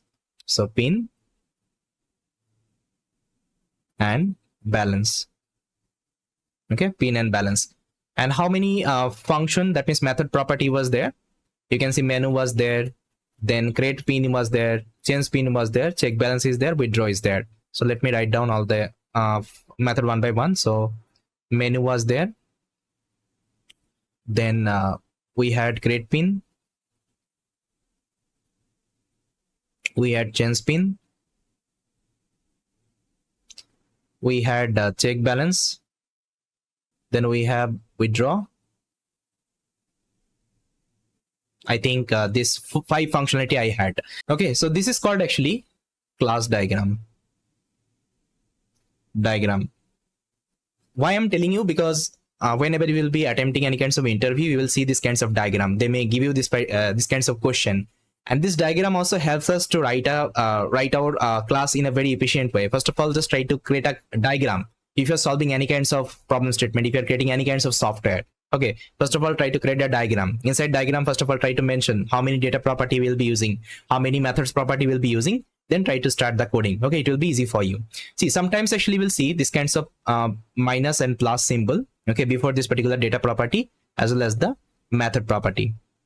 Okay, so what does it mean of this particular plus and minus? See, I'm going to discuss these things in detail, okay, going forward, but as of now just try to consider minus means this is a private property. Okay, it's a private property or private data or private variable you can talk about, and plus means it's a public one. Okay, it's a public property. Okay, so there is a concept called private and public inside object oriented programming. That means we can define private variable and private method. So whenever you see this kinds of minus symbol, that means it's a private property, that means private data. Okay, and whenever you see the plus, this means that means it's a public one. See, the code actually we had written, so there I was not using any private property. Everything was actually my public property. Okay, so we'll be discussing this private property as well, how to define. Okay, for this we'll be using one amazing concept inside Python. I will be discussing this thing in detail. Okay, so yes, this is all about our class diagram. I hope you got it. So thanks for watching. Hi everyone, welcome back. In this video, we'll try to discuss what is magic methods or dunder methods actually inside object-oriented programming. See, magic methods and dunder methods both are same. Someone will call actually magic methods, someone will call actually dunder method. So if you see this kinds of actually what dunder method, that means they're trying to tell this is a magic methods only. So you don't need to confuse like magic method is a different, dunder method is a different. Okay, both are same at the end. Someone will call as a magic method, someone will call as a dunder method. So how to identify magic methods and dunder methods? See, if you see these kinds of syntax underscore, let's say method name, okay, method name and underscore, okay, underscore. So this is actually our magic methods. Now I think you remember we already used one magic method in our let's say program. I think remember we created one ATM machine, and inside that I created one constructor. So constructor is nothing but it's a special function. That means it is called a magic function. You can also call it as a dunder function. Okay, you can also call it as a dunder method. Got it? So I can copy this example, and here let me just write it. Let's say I'll create a class called temp. Okay, inside that I'm going to mention this particular magic methods. Okay, now let's say if I print something inside that, let's say hello world. Okay, now see if I execute the program, and now if I initialize my object of temp, now see if I execute the program, this particular function will automatically call, because as I already told you, constructor will be automatically called. Okay, you don't need to call it separately. So this is why we call it as a magic methods or dunder method. I just wanted to ask you one question. why this magic method is super important. Okay, why this magic method is super important whenever you are creating any kinds of software. So, okay, software application, because we have learned in our ATM machine, let's say whenever I define different methods, okay, different methods, you can see create pin, menu, change pin. So unless and until actually I was not calling these are the function, okay, unless and until I am not calling these are the method, here you can see it was not giving me any kinds of output, because we know that if I am defining any kinds of function, any kinds of method, unless and until you are not calling it, it won't be giving any kinds of output. But constructor is a different thing. You don't need to call the constructor. It will automatically execute once you define your object. Okay, it will automatically execute because it's a magic method or it's a dunder method. Fine. Why it is so important in the software development? Because see, whenever you'll be like developing software, in a software actually, you will be giving the control to the user. Let's say here, this is my ATM machine, and just try to consider this menu, then just try to consider this menu, then create pin, then change pin. So these are the things as a button. Okay, let's say check balance is the button, change pin is the button, create pin is the button, menu is the button. Let's say if user is pressing the button, then they are getting this particular functionality. Okay, because here I told you na, if user is giving 1, then that time actually create pin is working. If user is giving 2, that time actually change pin is working. That means I need a user input. Okay, I'm leaving to the user. If user is putting anything, then I'm like showing the functionality of my application. Okay, so this is the user dependent. Okay, this is the user dependent. And here I have created another function called constructor, that means magic method. So inside that I was defining the data, okay, data property, and it was automatically getting installed. Okay, it was automatically getting installed. I hope you got it. That means whenever I'm designing any kinds of software, it will have two kinds of, let's say, control. One is like the user control, and there is like self control. Let's say you are creating a Facebook application, and whenever, let's say, user will open the Facebook. Okay, Facebook, first of all, what you have to do, you have to connect with the database, and that time you don't need to give the control to the user. Let's say press the button, then I will connect to the database. Not like that. It will automatically connect the database, and whatever database connection code you will be writing, you have to write inside a magic method. That means it will automatically execute it, and it will automatically connect to the database. Okay, then you will be giving the user actually, let's say, control. Let's say just logging with your account, then create a profile, then post something in the Facebook. Okay, so whenever we let's say design any kinds of software, there will be two kinds of control. One is like the user control, one is the self control. That means it will automatically execute, okay, whenever user will open that particular software. That's why this dunder method or magic method is super important. So we have to use it in our actually software. Okay, software actually code. So that's why I just wanted to let you know these magic methods and dunder methods actually are there. This is the concept inside OP. Now I think there won't be any kinds of confusion. Yes, this is all about from this particular video. Thanks for watching. Hi guys, welcome back. So in this video, I'll try to discuss concept of self inside OP. I think you saw I was using this particular keyword self. Okay, so everywhere you can see I was using this particular self keyword. So maybe you will have the question like why you were using this particular self, okay, everywhere. I already told you what is self exactly. Self is nothing but it is pointing the same actually class, okay, class object. You can see ATM machine is a class. So whenever I'm writing the self, that means it is trying to locate that particular class only. So it is trying to say this is actually ATM class property, okay, ATM machine class property. So whatever actually I'm writing this particular self, that means this particular function or method, whatever actually you are writing, it is the property of that particular ATM machine because it is locating the ATM machine class, okay, this particular class only. So let me prove it whether whatever things I'm telling it's correct or not. So for this, what I will do, I'll just simply just write one print statement. So I'll just print the ID of, okay, ID of, let's say, self. As of now, I'm not going to run my like ATM machine menu, so I'll just try to comment this line. And now see if I execute this particular code. See, this is the same class we have written in our previous video. Now let me initialize the object, okay, of the ATM machine. Now see if I execute, it will print the ID of that particular self. Okay, now you can see this is the ID of the self in the memory. Okay, see, this is the ID of the self in the memory. Now see if I just write ID of object, okay, ID of object, this particular object in the memory.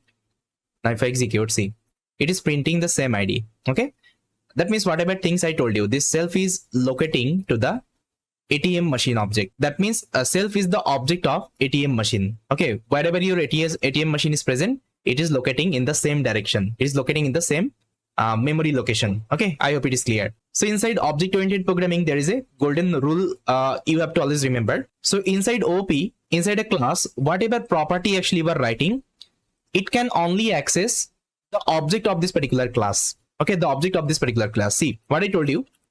Let me show you one demo. Let's say this is the ATM machine class and I have created an object on top of it. Okay, now if I just write, let's say obj, okay, obj dot. See, if I just press dot, you will be able to see whatever things I have inside this particular class. Let's say whatever data like attribute. Okay, you can see these are the attribute, that means class variable, balance. Then these are my actually function. These are my method actually, change pin, check balance, create pin, menu. Okay, everything is visible because these are the property are present inside my ATM machine class. And here I'm also defining the object. Okay, here I'm also defining the object. That means this is the property of ATM machine class. This is the property of ATM machine class. Okay, everywhere I'm writing this particular self. So self will tell this is the property of ATM class. Okay, now see, if I just remove this particular self from here. Okay, if I just remove this particular self from here, create pin. Now see, if I execute this particular code, see, it will throw me one error. Now create pin is not the property of ATM machine class because you haven't mentioned, okay, you haven't mentioned this particular object. You haven't mentioned this particular object, ATM machine object. And if you want to make it property of the ATM machine class, what you have to do, you have to use this particular self.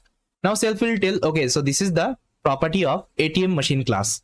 That is the idea. Okay, so that's why we have to use this particular self. Okay, self keyword everywhere. Okay, self keyword everywhere. Self means this class itself. Okay, this class itself called self. That means whatever changes you will be doing the ATM machine class, everything will reflect inside the self as well. And there is another concept. Let's say inside this particular class I'm having different method. Let's say create pin, menu, change pin, right?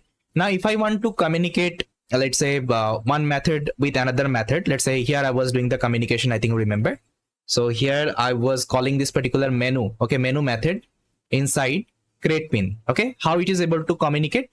Because of this self keyword. Okay, because I'm calling the object of the ATM machine, then I'm calling the menu. Now see, if I call like that, it won't be working. Okay, it won't be working. Now see, menu is not there inside this particular class.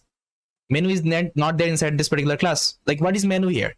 It's not a property of ATM machine class right now. Okay, so that's why you have to use this particular self keyword every time. Self will tell you this is the property of, so this menu is the property of ATM machine class. Okay, now with the help of that I can easily communicate with another function. Okay, inside a function. This is the idea. So yes, that is why actually we use this particular self keyword inside this particular OP and inside this particular class. Okay, whenever I define any kinds of class, and inside it, whenever we define any kinds of, let's say class variable or let's say method, we define this self keyword every time. Okay, that's the idea. So yes, this is all about from this particular video.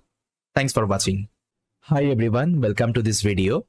In this video, I'll show you how object can access attributes inside OOP. So for this, let me just write one example. So what I will do, I'll just write a class and the class name, let's say person. Okay, person is the class name. Inside that, I'm going to create a constructor. That means the magic methods, I think you know. So here I have taken a constructor and I have defined self here because this is the constructor of the person class. That's why I have to mention the self here. So here I'm going to show you one very interesting concept inside OP. See, you can also take any kinds of, let's say, parameter as an input in a class. It is also possible. Like previously, we learned like how we can take the parameter as an input in a function. Inside class also it is possible. So whenever you are defining any kinds of constructor, inside the constructor, in this particular function, you have to take this particular parameter. So let's say I want to take two parameter called name and country. Okay, let's say I need this two parameter. Now what I will do, I will just define these are the class variable. So I'll just take variable called self.name, and inside name I'm going to store the name. Whatever name actually user is giving, I'm going to store inside this particular variable. Fine. Then the next variable I'm going to create called country. Okay, country is equal to country. Okay, now inside this particular class I'm going to create a method and I'm going to name it as greeting. Okay, greeting. So again, it's a property of person class, so I have to give the self here. And inside this particular method I'm going to write one small logic. So I'll just write if the self, okay, self dot country is equal India. Okay, if it is India, so it will greet me like that. It will greet me like that. Print ref string. Then I'll just tell namaste self.name. Okay, whatever name user is passing, so it will do the greet message, okay, to this particular name. That's it. Else I'll just write print hello self.name. Okay, that means if your country is India, it will tell you namaste, that particular name, the name actually you are giving as an input. And if you are not from India, so it will tell you hello. So it's a like very basic method I've just written. Okay, it is just doing the greeting operation. That's it. Now if I execute the code, it's working fine. Now let's define the object of this particular class. So I'll just write p is equal to person. Okay, person is my class, and it takes actually two input. One is the name, another is the country. So let me give the name. So let's say name, I'll give Puppy, and let's say country, I'll give India. Now if I execute, see, it's working fine. Okay, now if you just write p dot, okay, if you just write p dot and wait, you will see all the actually attribute methods, everything is visible. So inside this particular, let's say class, I'm having country attribute, then name attribute. So these are the attribute. Actually you can see these are the attribute. So this is called class variable, this is called attribute also. You can either call attribute, either call class variable. Okay, both can be called. So that's how actually we can access any kinds of attribute in a class with the help of that particular object of that particular class. Okay, this is the idea. Now see, if I just write p dot, it will suggest me all the attribute and the method actually I'm having in this particular class. Now let's say I want to execute this method called greeting. Okay, I'll just initialize this method, and now if I execute, see, it will give me namaste Bappi, because the country is India right now. Now let's see if I give any other country. Let's see if I give US. Okay, USA. Now see, if I execute, it will tell me hello Bappi. Okay, now we can also access the attribute. So let's say if I just write p dot name, and now if I execute, so it will give me Bappi. Okay, you can also access the country, it is also possible. So it will give you USA. Okay, so that's how with the help of object you can access any kinds of attribute inside a class. Okay, it is possible. Now let's say if I just write p dot gender. Okay, p dot gender. Now just let me know whether this will work or not. Just try to see this class. Is there any gender attribute you can see? No, it is not there. Now whenever I will execute the code, it will throw me one error. It will tell me person object has no attribute gender. And the error actually I'm getting, this is the attribute error, because this is the attribute I'm trying to access. This is not a method actually. Okay, if it is a method, you have to give the parenthesis. Okay, you can see this is the method, but the things actually we are accessing, this is the attribute. Okay, this is the attribute. Okay, and gender is also attribute I'm looking for, but this gender is not present inside this particular class. That's why it's telling attribute error, person object has no attribute gender. Now see, inside Python OP, we can do one amazing thing. Let me show you. See, if we just write p dot gender, okay, p dot gender is equal to, let's say male. Okay, male. Now if I execute the program, what will happen? Just pause the video and let me know. See, if I execute the program, it will work fine. Now if I'm trying to access, okay, if I'm trying to access right now this particular gender, now see, it will give me male. Okay, that means what is happening, you can also create the attribute, okay, outside of the class. It's not like that you only need to create the attribute inside the class. Let's say once you define some attribute inside a class, okay, it's not like that you can't create later on. You can create it. So easily you can create another attribute, okay, outside from the class also. So this functionality is available inside Python OP. Okay, and this is like very interesting concept, because going forward, let's say whenever you will be implementing different projects, so let's say there might be a possibility you have to create some more attributes, okay, after a creation of that particular class. That means you will be creating outside of that particular class. Okay, so that's why this concept is super important, you have to know. So not only one attribute, we can create some more attribute. Let's say if I give p dot age is equal to, let's say 23. Now if I execute, it will work. Now if I just write p dot age, now see, it will give me 23. That means you can create as much as attribute in this class itself. Okay, there won't be any kinds of issue. So yes, this was a quick topic. I just wanted to let you know inside OP in Python, because many people will have the confusion can I create any kinds of attribute outside of the class or not? It is possible or not? Yes, it is possible, and that's how actually we can do it. Okay, yeah. So I hope guys it is clear. So thanks for watching, and I will see you next time. Hi everyone, welcome back.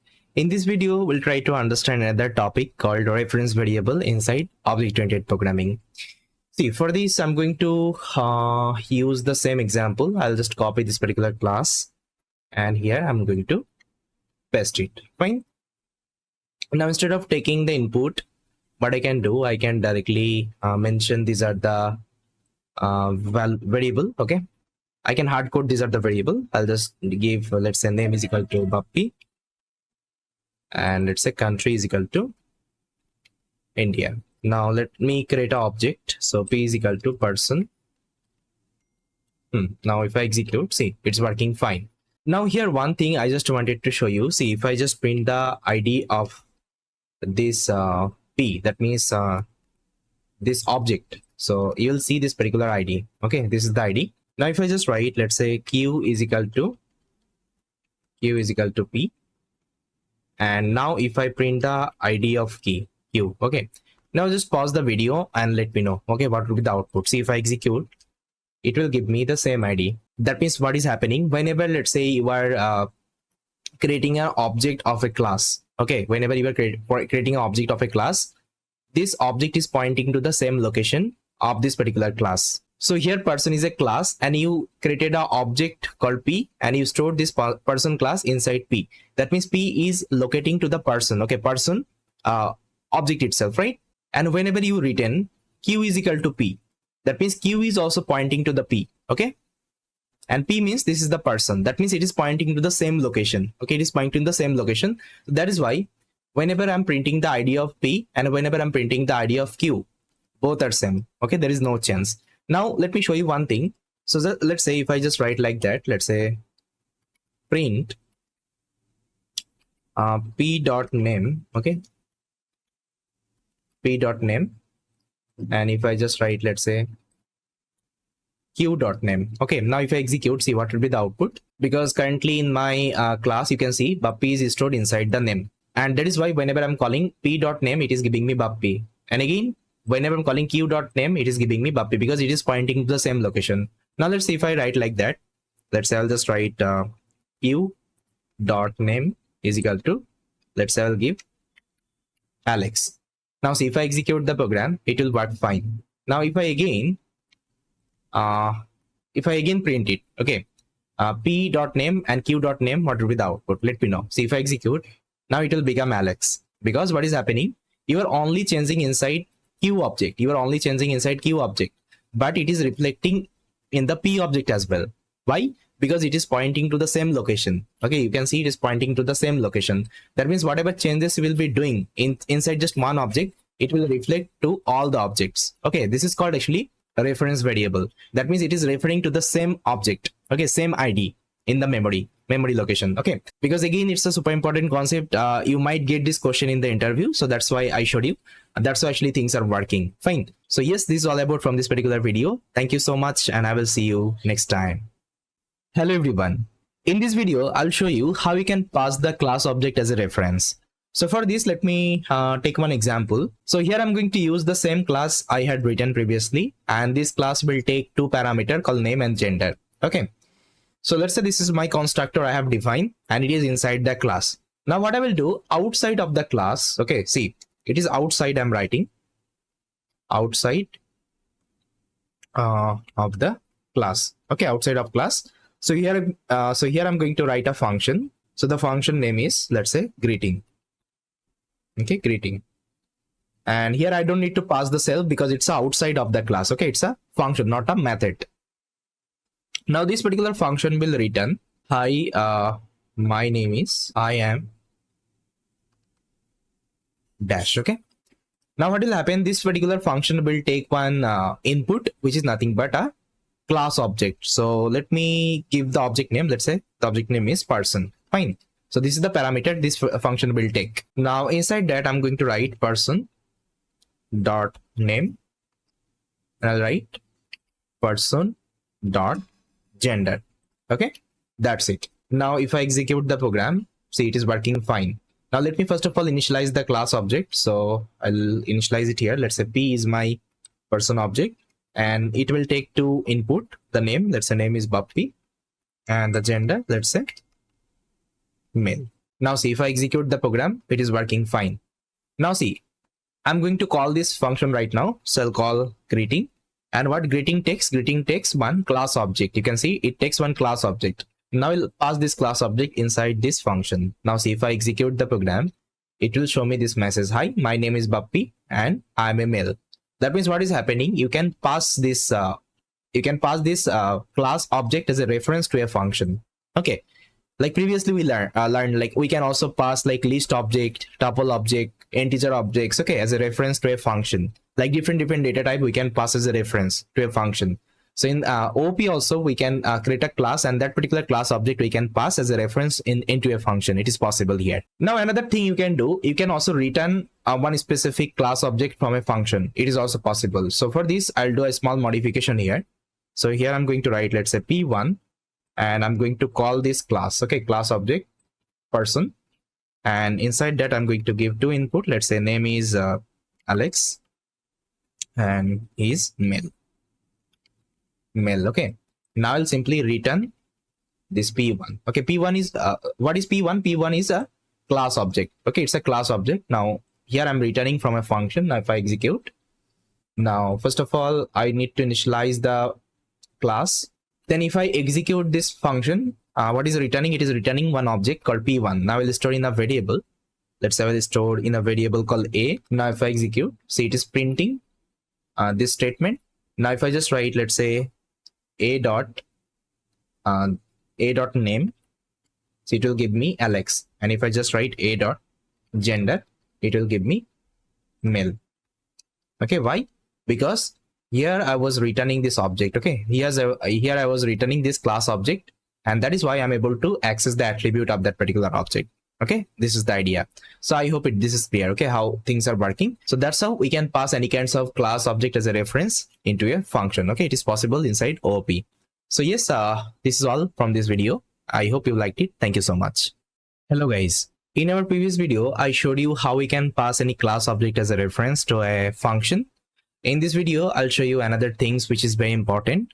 What I have done here, I have taken the same example, this person class, and here I have defined a function outside of that class. As of now, I haven't written something in the function. Now let me just write one statement, and let me ask you one question. So let's say, if I just write like that, let's say whatever person object actually I'm getting, that means my class object. So I'll just do a small modification here. I'll just take the person.name is equal to, let's say I'll just write Alex here. Okay, so this is the small modification.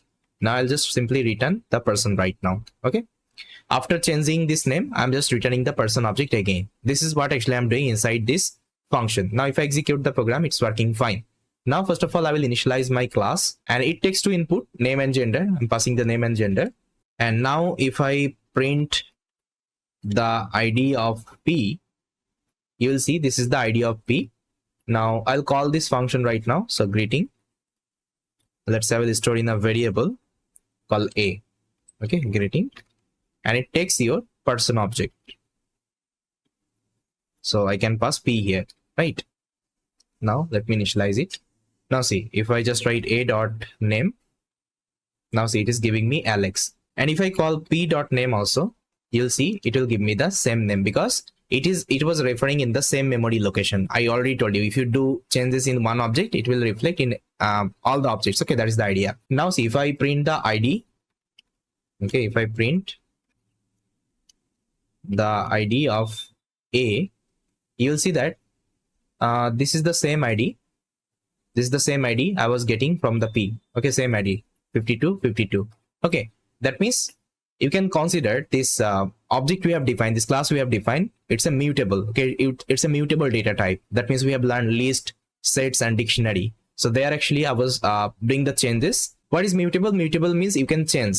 Okay, you can change something there. You can add something, you can edit something, everything is possible. And it will perform all the operation in the original object itself. Okay, it won't be creating any copy of the object. If it is creating a copy of the object, that means it's not a mutable, it's a immutable. I think string you saw, right? Whenever I was performing any kinds of operation, it was creating a different object that time. Fine. So this question actually interviewer asked actually whatever class actually you are defining, whether it's a mutable or immutable. Okay, I think you saw it's a mutable or immutable. It's a mutable one because here I was doing the changes, still I was getting the same memory location. That means same ID. Okay, that is the idea. So yes, this was a quick topic. Thank you so much. Hi everyone. In this video, we'll try to discuss what is instance variable inside object-oriented programming. See, instance variable is a very special variable and powerful variable that can store different data in the same variable for the different object. See what I told you, let me show you one example. I think then this part would be more clear. Let's say this is a class I have created called person, and inside that I have created a constructor, and this will take two parameter, name and country. Okay, name and country, and inside that I have just written a class variable. So whatever variable you have defined here, it is also called as instance variable inside object-oriented programming. So let me show you one example. Let's say this is the person class I created. Now let's say I will create an object called P1. Okay, P1, and this is my object of person class, and it will take to input the name. Let's say name is Bappy, and it will take the country. Let's say country is UK. Fine. Now if I execute the program, see, it has created this particular object. Now if I again write, let's say P2 is equal to person, that means I'm creating another object of the person class. And now I'm passing, let's say name is equal to Alex and country is equal to, let's say, USA. Fine. Now let me create this object again. Now let's say I'll create another object called P3 of the person class. And now inside this, I'll pass one name, let's say Ahmed, and the country, let's say India. Okay, India. Now see, here I created three different objects. Okay, three different objects. Let me show you. Now these are the separate object. Now let me show you. So if I print the ID of all the object, P1, P2 and P3. Now see if I execute. So this is the ID of P1, this is the ID of P2, and this is the ID of P3. So they are actually different object. Now let's see if I just write P1, okay, dot name, it will give me Bappy. Now if I just write P2 dot name, it will give me Alex. Now if I just write P3 dot name, it will give me Ahmed. Okay, that means what is happening? See, although I have taken the same variable, okay, same variable here, but I can store different value inside this particular variable. Okay, so this is called actually instance variable, and that is why this variable is very special variable. It's like very powerful variable, because in our normal variable we can't store actually different types of data. It's not possible. Let's say if I'm defining a variable, let's say A, inside A I can only store one kinds of data. Let's say if I store Bappy, okay, I can only store Bappy. I can't store any other data inside this particular variable. It's not possible. But inside instance variable it is possible. You can store as much as data you can, okay, in the same variable itself, but in a different object, in a different object location. That is the idea only. Now let me execute this code in the Python tutor. I think then this part would be more clear. So I'll copy this example. So here you can see I have defined all the object P1, P2 and P3. Fine. Now if I visualize the code, now see, execution has started. Now if I click on next, first of all, it will create this object P1, and P1 takes to input Bappy and country, that means name and country. Now see, this object has created, and set constructor I'm having two instance variable, name and country. Now if I click here, so it will create these two variable. You can see, so variable has created, so country and Bappy. Now see, again it will come to the next object, which is nothing but P2. Okay, see, it will go to the P2 right now, and again it will create this particular constructor, and again you are initializing the variable. Now if I click on the next, see, now see, in the different memory location it will create another object. See, it has created another object with the same variable name and country. Okay, and now value is different, USA and Alex, and previously it was Bappy and UK. Now if I do it for the P3, you'll see it will create another object inside memory. See, another object is created, and now country is India, name is Ahmed. That means what is happening? You are using the same variable name. Okay, but inside that you are storing different value. Okay, you are storing different value, but you are creating a different object. This is the idea, and this is called actually instance variable inside OOP. Okay, and it's like very powerful variable. That's why OOP is very powerful, because with the help of OOP you can handle very big application. Okay, very big application.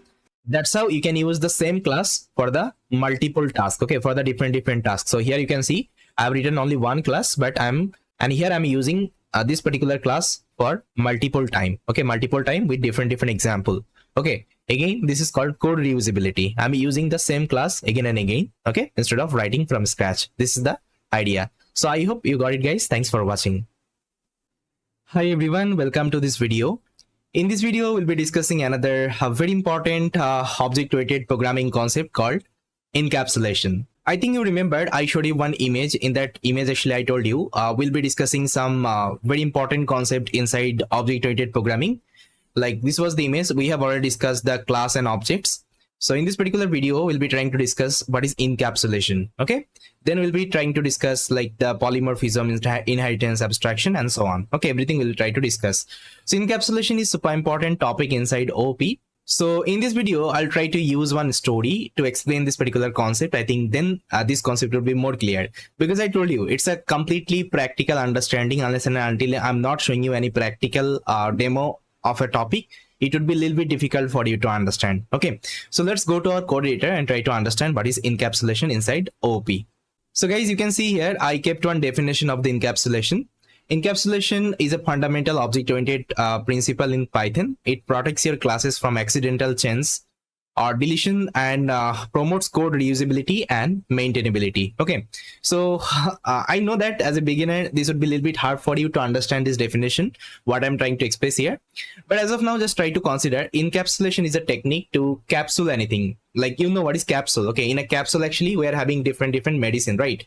And it is capsulated. Okay, it is capsulated together. Or you can also consider a wrapping. That means you are trying to wrap something so that anybody won't be able to see that. Okay, that is the idea. Now let me give you that particular story and let me show you the demo. I think then this would be clear. So for this I'm going to use the same class I written, the same ATM class. I think remember we written a ATM machine class, right? So ATM code functionality we have written, I think remember. So this is the ATM class, guys. And here what I did, guys, I just only comment these are the menu. Okay, so wherever actually menu was calling, I was just commented. Okay, I just commented this particular line. Why? Because I don't want to let's automatically get the menu right now, because here I'm going to call these are the method one by one. Okay, that's why I commented all the menu here. Okay, I'm not going to call automatically, okay, after executing this particular method. Okay, that is the idea. Now let's say you are working in a company and you are working as a senior developer. So I think you know that usually senior developer write any kinds of function or write any kinds of class. Okay, let's say you have written this particular class called ATM. So you have a project called, you have to implement a ATM machine code functionality, and it is your responsibility to design this particular class. Let's say you have designed this particular class and everything is working fine. I already showed you this demo, right? This class is already working fine. So here we can create the pin, we can change the balance, we can change the pin, right? We can also withdraw the money, we can check balance, everything we can perform with the help of this particular class. I think you remember. And now after implementing this particular class, what he will do, he will try to hand over this class to the junior programmer, okay, or let's say junior developer. So what he will try to do, he will try to integrate this functionality in the actual ATM machine. Okay, actual ATM machine, or let's say in the actual website. Okay, this is his task actually. But as a senior programmer, you have to design the code module always. Okay, this is always happens in all the industry. The senior developer will develop this class, and junior developer will try to integrate this class with the actual software product. Okay, this is the idea, because your company won't be giving the responsibility to implement the core functionality to the junior programmer, because he's a junior programmer. He has actually less experience, so he might do some mistake in the code, right? So that's why as a senior programmer, it's your responsibility to maintain this particular class itself. And after implementation, you will hand over to the junior programmer, and junior programmer will try to test it. Okay, whether it's working fine or not. If it is working, then he will try to add it to the main website, or let's say main let's say project. Okay, this is the idea. Now let's say in your company there is a junior programmer and he's like very clever and he's like very crazy. Okay, let's say he's thinking, okay, sir has given me this particular class. Now what I will do, I'll just try to find out one mistake he has done and he will get fired from the company. Okay, let's say this kinds of thought actually he is having. So what he will do, let's say you have given this particular class to the junior programmer. Now as a junior programmer, what he will do, he will come here and it will initialize one object. First of all, let's say obj is equal to ATM. Okay, because he knows ATM is a class, and inside ATM I'm having some functionality, okay, so that I can perform some of the operation. So let's say he has created this object and it's working fine. Now what he is doing, he just defined the object and he's pressing the dot button, and now see, it is suggesting all the functionality you have implemented in that particular class. He can see actually, okay, in your class balance is there, change pin is there, okay, check balance is there, create pin is there, menu is there. Okay, so these are the thing actually he can use. Now let's say junior programmer wants to test this create pin, whether it is working or not and how it is working. So he will select this create pin, and if we executing the code, it will ask for the enter your pin. So let's say he has given the pin 123, and after that it is asking for the balance. Let's say he has stored 5,000 rupees in the account. Okay, now if I'm executing, see, pin created successfully. Okay, now if he wants to check the balance, so easily he can do it. He'll just call check balance, okay, this particular method, and if he is executing, it will ask for the pin 123, and now if I execute, see, it will tell me you have 5,000 rupees in the account. Okay, that means everything is working fine. But I told you, your junior programmer is very clever and he's very crazy. His thought is to fire you from the company. Okay, so what he will be doing, see, he will come here, and now instead of using your let's say method, okay, what he will do, now here he will think, okay, so I already checked all the methods one by one, okay, it's working fine, but what is this balance and pin? Okay, let me test. Now he will call this particular balance, and now if I'm executing the code, see, it is giving me 5,000. That means he got to know, okay, so this is actually a class variable my sir has defined. Okay, now what I will do, I'll just simply write obj.balance equal to hello. Let's say this particular data your junior programmer has given in the balance. Okay, now if I'm executing the code, what will happen? Will it execute or will it throw me any kinds of error? So if I'm executing, it will work fine. Okay, there is no error. Okay, there is no error, because I already showed you, you can also change the, let's say, class variable, okay, class variable data outside of the class. It is, I think I already created one video on top of it. Okay, we can also create and access actually class variable outside of the class. It is possible. Okay, and we can change anything inside that. That's why I'm able to set this particular value inside this particular balance. Okay, balance variable. Now see, if I'm again checking my balance, now see, if I give my pin, let's say 123, now see, it is giving me balance is hello. Okay, now just tell me, is it really correct? Is it really correct?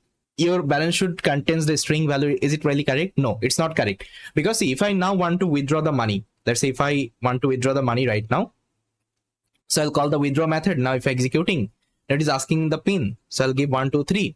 Now if I'm executing, now it is telling enter the amount. Let's say I want to withdraw 2,000 rupees. Now if I'm executing, see, it will give me one error.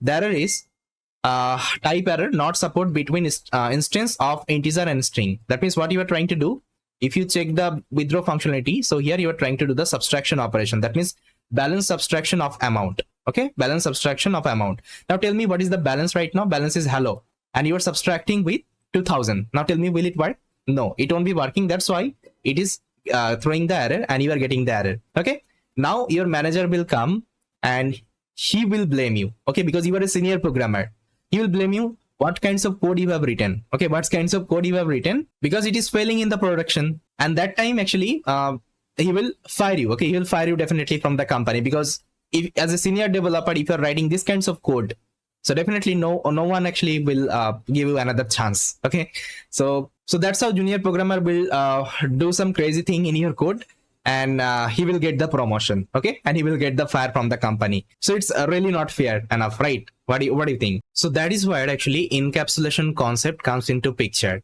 So encapsulation means there is a concept inside OOP called private variable. Okay, private variable inside a class itself.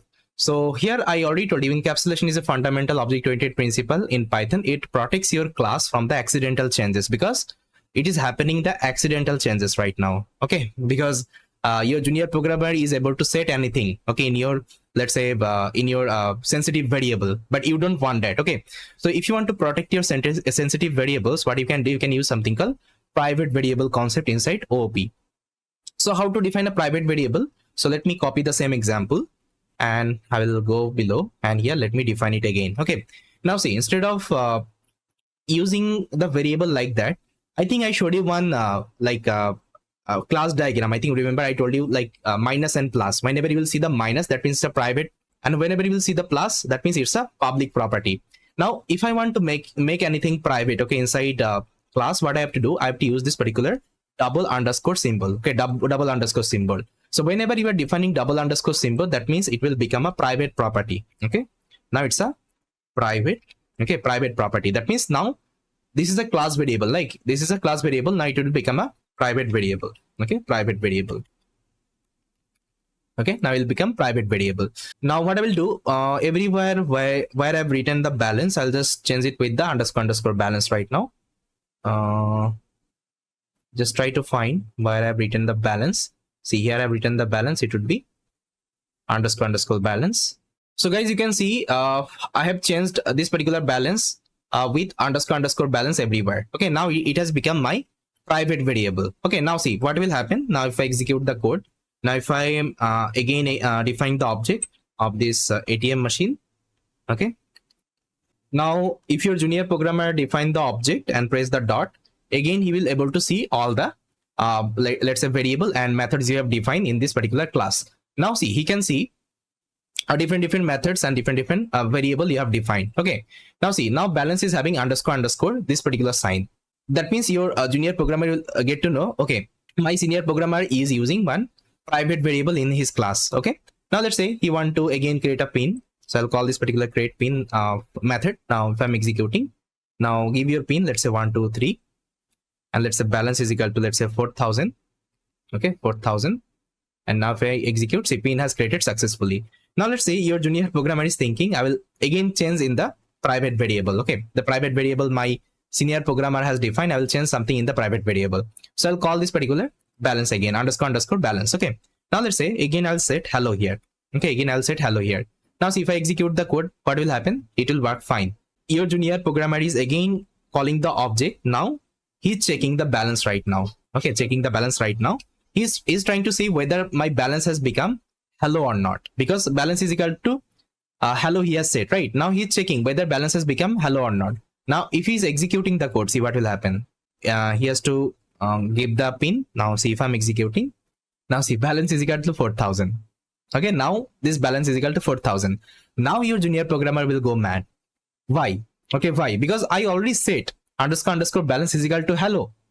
But why it is having 4000 right now? The 4000 I had given during the create pin. Okay, this particular operation. Okay, because see what is happening, whenever you are calling this underscore balance and you are mentioning one date, and whenever you are assigning any value, okay, in this particular variable, it is not, okay, it is not reflecting in your actual private variable. Okay, it is not reflecting in your, what is my private variable here, in your actual private variable. Okay, it is not, so it is not changing inside your actual private variable because it's a private, okay, it's a private property, and no one, okay, no one can't access outside from the class. It's not possible. But you will have one question, but why it is executing? Because it's a private property. Okay, it's a private property, but I can see the suggestion from OBJ. Okay, that particular object. See, you can see the suggestion. You can see the suggestion, like what are the variables and what are the methods you are having inside a class. You can see that. But whenever anything is private, you can't change that one. Okay, you can't change that one outside of the class. It's not possible. That means what is happening? See, whenever you are creating a private, okay, private property inside a class. See, whenever you are creating a private property inside a class, let's say I have created underscore balance. Okay, so this is a private property. That means private variable balance. So you can see underscore balance I defined here.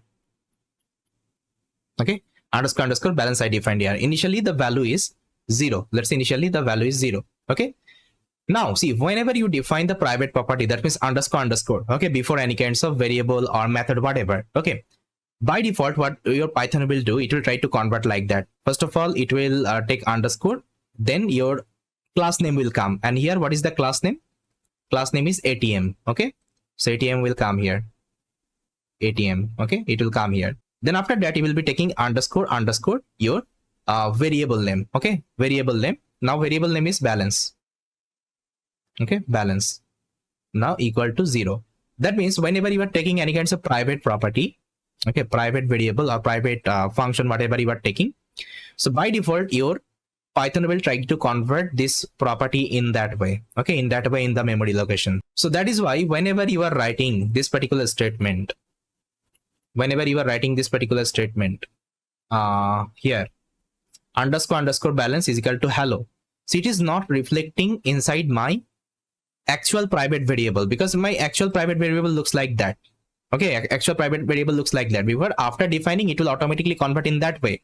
So whenever you are writing underscore underscore balance, okay, is equal to hello, okay, is equal to hello, that means it is creating a new variable. It is creating a new variable in the class, okay, in the memory. The variable name is underscore underscore balance right now. Okay, the variable name is underscore underscore balance, and the value you are giving, which is nothing but hello. Okay, it's a completely new variable. Okay, new variable you are creating outside from the class itself. I think I showed you we can also create the variable from outside of the class. Okay, it is possible. So that is why it is not reflecting in my actual private property. Okay, it is creating a new instance. Okay, new instance variable inside my class. That is the idea. Okay, that's why you can see whenever I was checking the balance, it is 4,000 only, because here I set the pin and I given my balance. Okay, and balance I given 4,000. Okay, and after that, whenever I changed underscore underscore balance is equal to hello, that means it is creating a new instance in the class, which is nothing but balance, but it is not reflecting inside my actual private property. That's why my balance is still is equal to 4,000. Now let me show you the things I told you, whether it's correct or not. So let's say if I just write obj, okay, obj dot underscore underscore balance, okay, underscore underscore balance, you will see that it will print me hello. Okay, it will print me hello, because now underscore underscore balance is the new variable inside my class, right?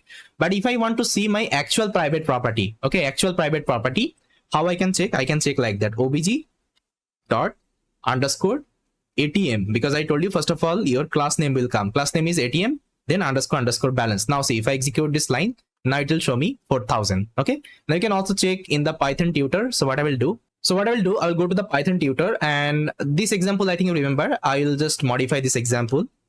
Let's say I don't need the input here, I'll remove these are the variable. I also don't need the country.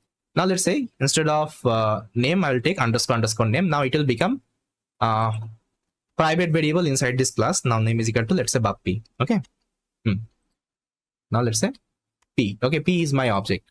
Now see, if I visualize the example right now, if I go to the next, okay, now my person class will initialize. Now it will go to the constructor, and now see, it will create the private property. Okay, it will create the private property. And how it is created? See, it is created underscore, okay, and what is the class name? Person, then underscore underscore name, okay, is equal to Bappy. And let me just add one more line here. So what I will do, I'll just try to change this private variable. Let's say underscore underscore name is equal to Alex. Okay, now again, if I visualize, now see what will happen. So it has created the property. See, it has created my class. Now see, it will create the private property with the help of underscore class name, underscore underscore variable name, and value.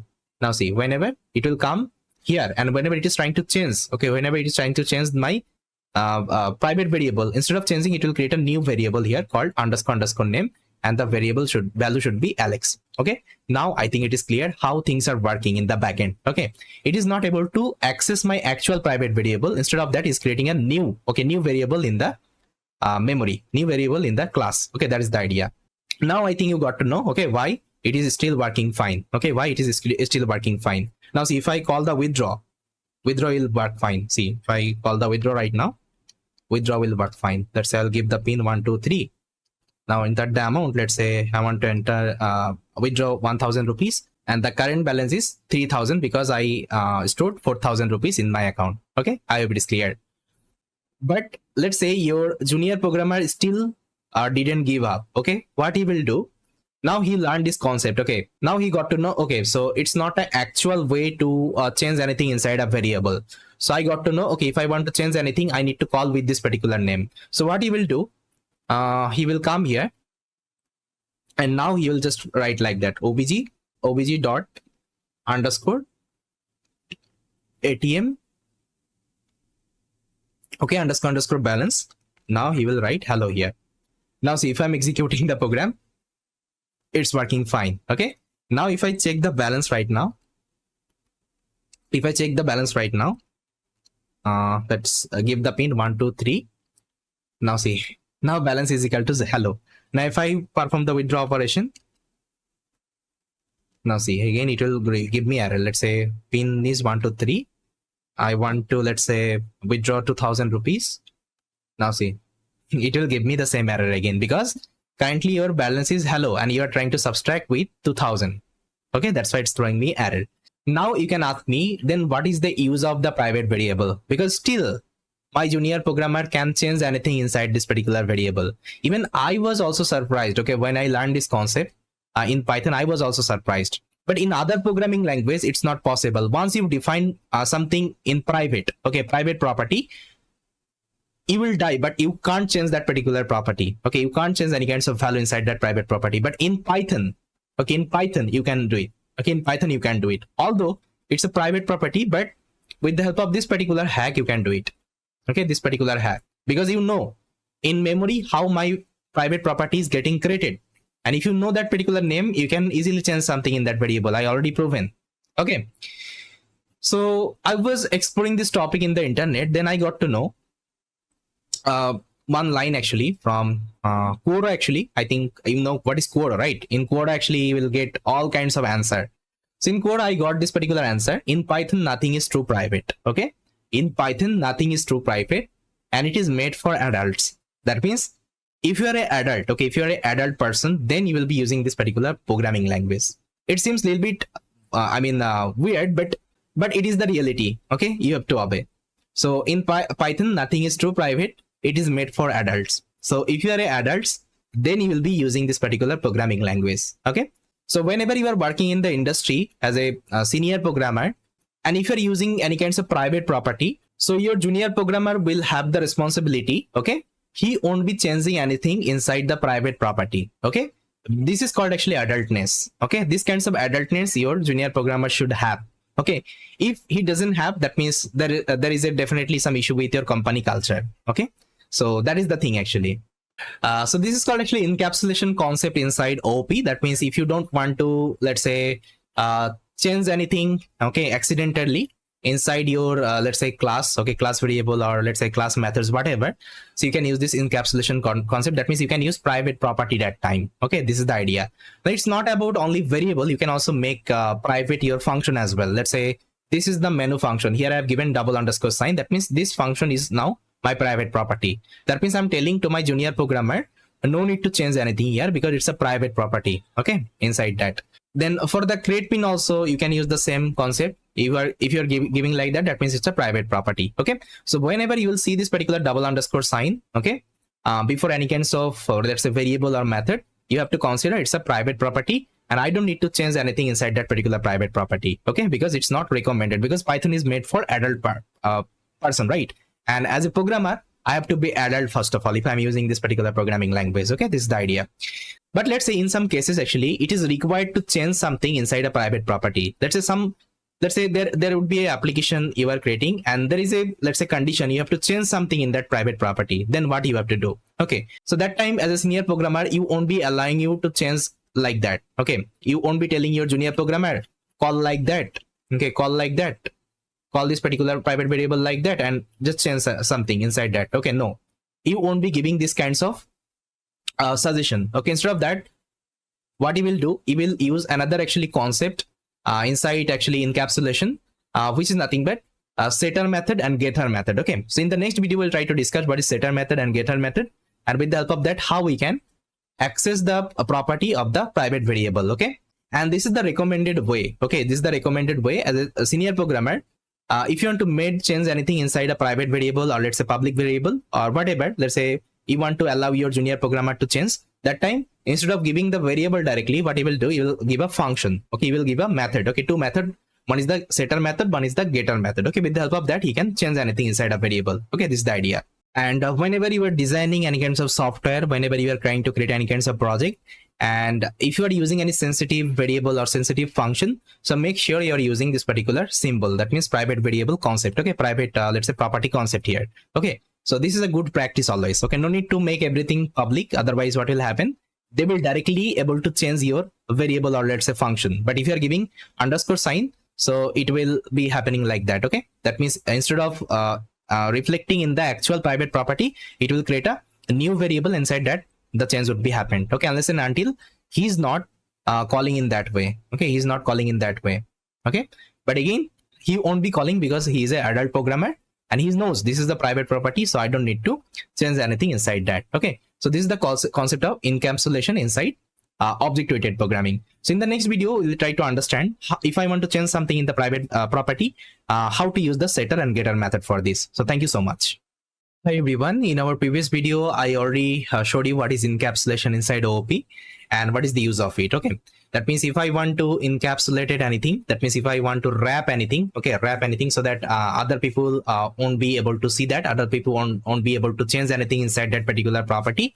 So that time actually I can use something called private property technique. Okay, that means I can use private variable or I can use private method. Okay, inside that. Now there I told you there is a possibility I have to change something inside my private property. That time how I will be doing. Okay, that time how I will let my junior developer to do the changes inside that. Okay, for this we'll be using something called getter and setter method inside OOP. Okay, so how to write the getter and setter method? So for this I'm going to copy the same example. Let me copy here. Now see, you can see this is my balance. Okay, balance is the private variable right now. Now let's say if I want to let my junior developer to change this particular balance, okay, and see this particular balance. So what I will do, so for this I'm going to write two method actually. The first method will be write the getter method. Okay, so what getter method will do, it will try to show the private property, like what you have written in the private property. Okay, for this you have to use the simple method you write usually, the same method you have to write here. So you can give any name. I'll give get balance. Okay, this is the name. Okay, so this is a method. Inside that I'll just return a self dot underscore underscore balance. Okay, why I'm directly returning self underscore underscore balance? Because see, it's a class method actually I'm writing. So this method I'm writing inside a class, and I think you know inside a class whatever method I will be writing, everything can access the class variable. So whatever variable you are defining, it's a private property or it's a public property, anything can access by the class method itself. Okay, that's why I can directly access this self underscore underscore balance. Okay, self underscore underscore balance.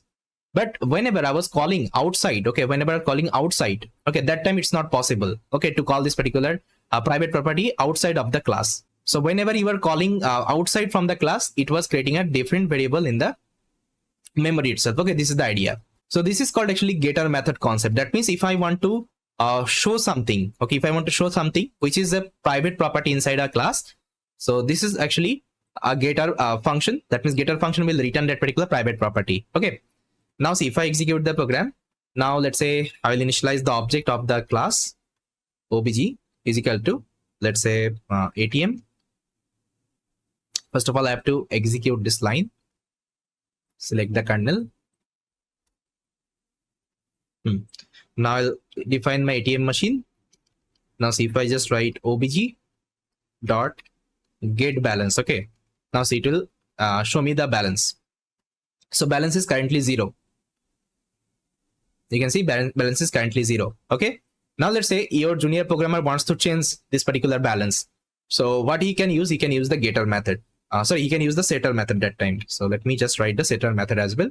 So here I'm going to name this function as set balance, and it will take the new balance your junior programmer wants to set. Okay, now simply I'll just write self dot underscore underscore balance is equal to new balance. That means whatever new balance actually your junior programmer is giving, it will set, okay, in the new balance. Okay, and why I'm able to directly set, because I'm inside the class itself, and now I can directly access my private property inside a class. Okay, it's possible, I think you already know. Okay, now see, if I execute the code right now, now see, if I define the object, now if I check the balance, so you can see it's 0. Now let's say if I want to set the balance, I can easily do.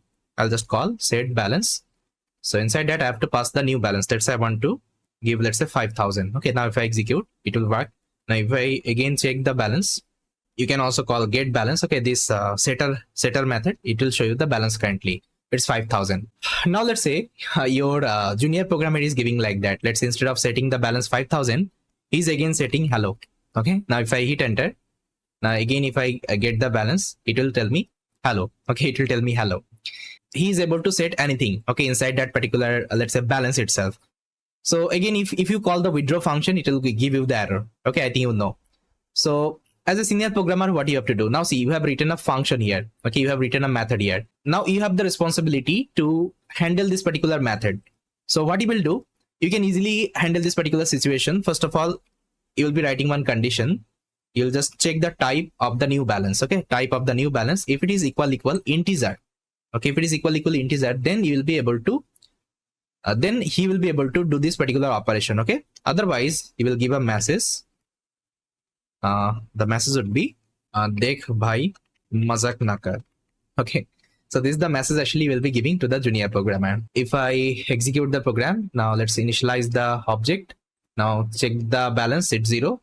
Now if your junior programmer wants to set anything which is not integer, it will give him this particular message, dekh bhai mazak na kar. Okay, and if he is giving the correct actually value, let's say 5,000 rupees, it will work fine. Okay, now if I again check the balance, see, it will give me the 5,000. Okay, so that's how with the help of getter and setter method, we can give the access to my junior programmer to see and change anything inside my private property. Okay, and this is the recommended way. This is the recommended way. If you want to change anything in the private property, you have to use the getter method and setter method for this. Okay, I hope it is clear. Getter method will show the data inside a private property. Setter method will allow you to set anything in the private property because it is inside the class itself. Okay, and you can directly change inside your private property itself. This is the idea. Okay, so this is all about how this getter and setter method, and I hope you liked it and you have the entire understanding of the encapsulation and getter and setter method inside OP. Okay, I hope everything is clear. So with that, guys, thank you so much for watching this particular video, and I will see you next time. Hi everyone, welcome back. In this video, I'm going to show you another very interesting topic we can do with the help of OP. See, here I have taken the same example. See, I think I already taken this example in my previous video. So here I've just written a class called person. This class takes two parameter called name and country. And here I'm defining some class object, you can see. So I've defined P1 object, P2 object, and P3 object. And every time I'm passing some new value, okay, inside that. Now, just let me know if I just write L is equal to, let's say if I take a list and inside that, if I just store P1, P2, and P3. And now if I print this particular L, so is it possible? Yes or no? Let me know. Is it possible? See, it is also possible. You can also store a class object inside a list. Okay, lists. Then you can also store inside a dictionary. Okay, it is possible. That means here we are trying to store collection of class objects inside a list. Okay, now see if I execute the program, you'll see that it will show you the object. Okay, it will show you the P1 object, P2 object, and P3 object. We can easily store it. And now it will work as a normal list. So whatever list actually we used to perform, we can also perform here. Let's say I'll just apply a for loop. So I'll just write for I in L. Then if I print this particular I, it will print me all the object of this particular class. You can see different class. Now it's a class object actually. Now you can perform all the operation, whatever operation I was to perform with the object. Now see, if I just simply write I dot name, comma, I dot country, it will show me the name and country. Okay, see, Bappi UK, Alex USA, Ahmed India. Okay, so that's how we can store collection of class object inside a data structure, like list data structure, dictionary data structure. Okay, so whatever data structure supports actually mutable data type, you can store there. Okay, now just let me know, can I store this class object inside a tuple or inside a sets or not? Just try to let me know in the comment. Thank you. Hello everyone. In this video, I will discuss what is static variables and method inside object-oriented programming.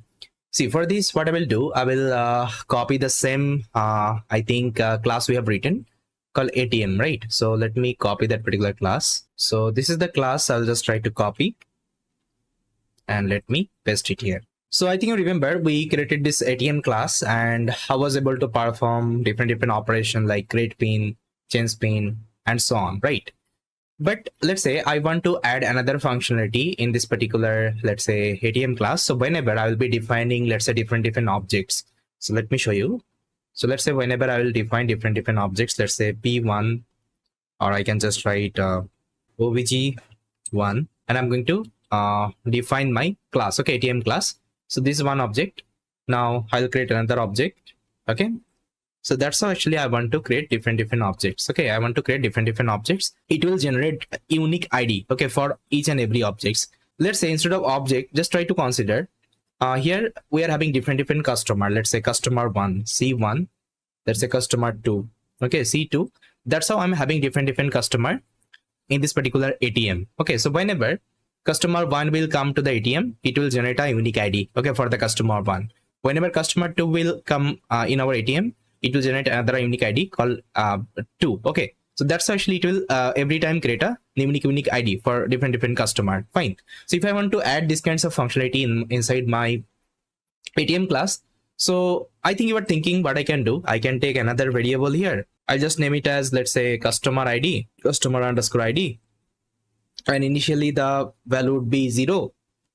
Now what I will do, simply whenever user will define the object of the class, it will increase the customer, okay, number. So here I'll just write customer ID plus and equal 1. Okay, so that's how actually we can increment the customer ID. Now see here, the customer ID you have defined, the variable you have taken, this is called instance variable. I think I already explained, okay, what is instance variable. So here you are taking something called instance variable. So whatever variable you are defining inside the constructor, okay, this is called instance variable. Now see, if you are using instance variable and if you are adding this particular functionality like that, okay, customer ID, then you are incrementing the ID, okay, every time by 1. Now see what will happen if I execute the program. Okay, now see, I will define my C1. Okay, now if I call, let's say, C1 dot let's say customer ID. Okay, customer ID. Now if I execute this code, it will give me 1. Okay, now let's say if I will initialize C2, that means customer 2. Now if I call C2 dot customer ID, okay, now tell me what will be the output. See, if I execute again, it will give me 1. Okay, that means what is happening, every time whenever you are creating a different objects, okay, it will initialize this particular constructor. This constructor will run, okay, every time this constructor will run by default, and whenever it is running by default, that means it is 0, and again you are incrementing with 1. Okay, that means your value would be only 1.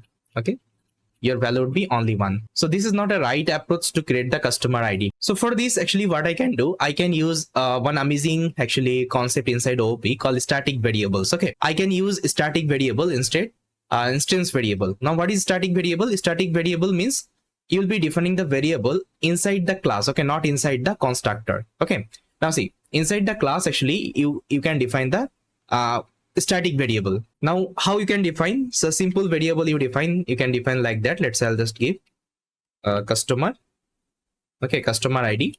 So let's say initially it would be 0, or you can also start from 1. Okay, it's up to you. Now instead of taking this line, what I will do, I will store this customer ID. Now I will store this static variable, that means my customer ID, inside my instance variable. I'll just write customer. Okay, but customer ID, see, if you call customer ID, it won't be working. Okay, it won't be working.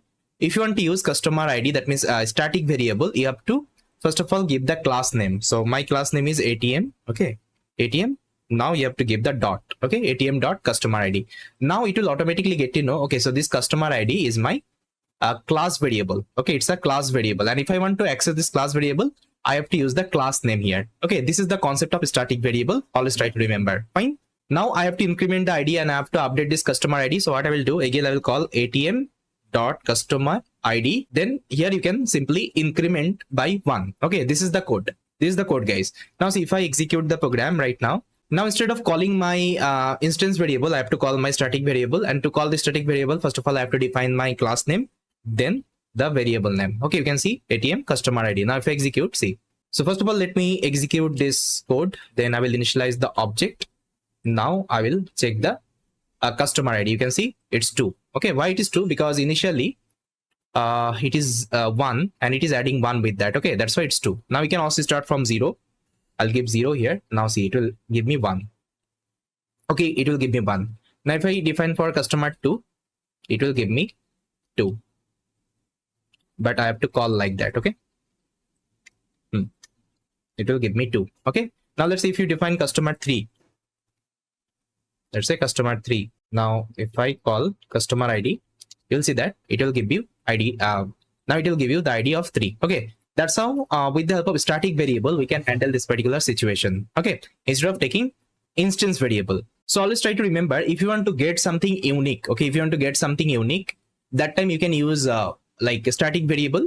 And if you want to get the similar things, okay, that time you can use instance variable.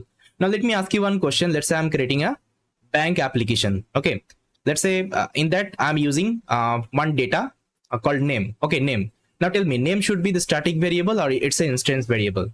Just let me know. Okay, I think you got it. Okay, name should be a static variable because every time customer name will be different. Okay, customer name would be different. So fine, now I think you got the difference between your instance variable and static variable. Okay, so this is the static variable. So let me just write here, this is my static variables. Okay, static variables, that's it. Now let's say your junior programmer is again here.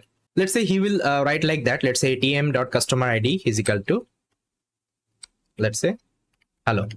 Now see, if I execute, it will execute fine. Okay, now see, if I check the ATM customer ID, it will give me hello. Okay, that means he is able to access this particular data, access this particular variable.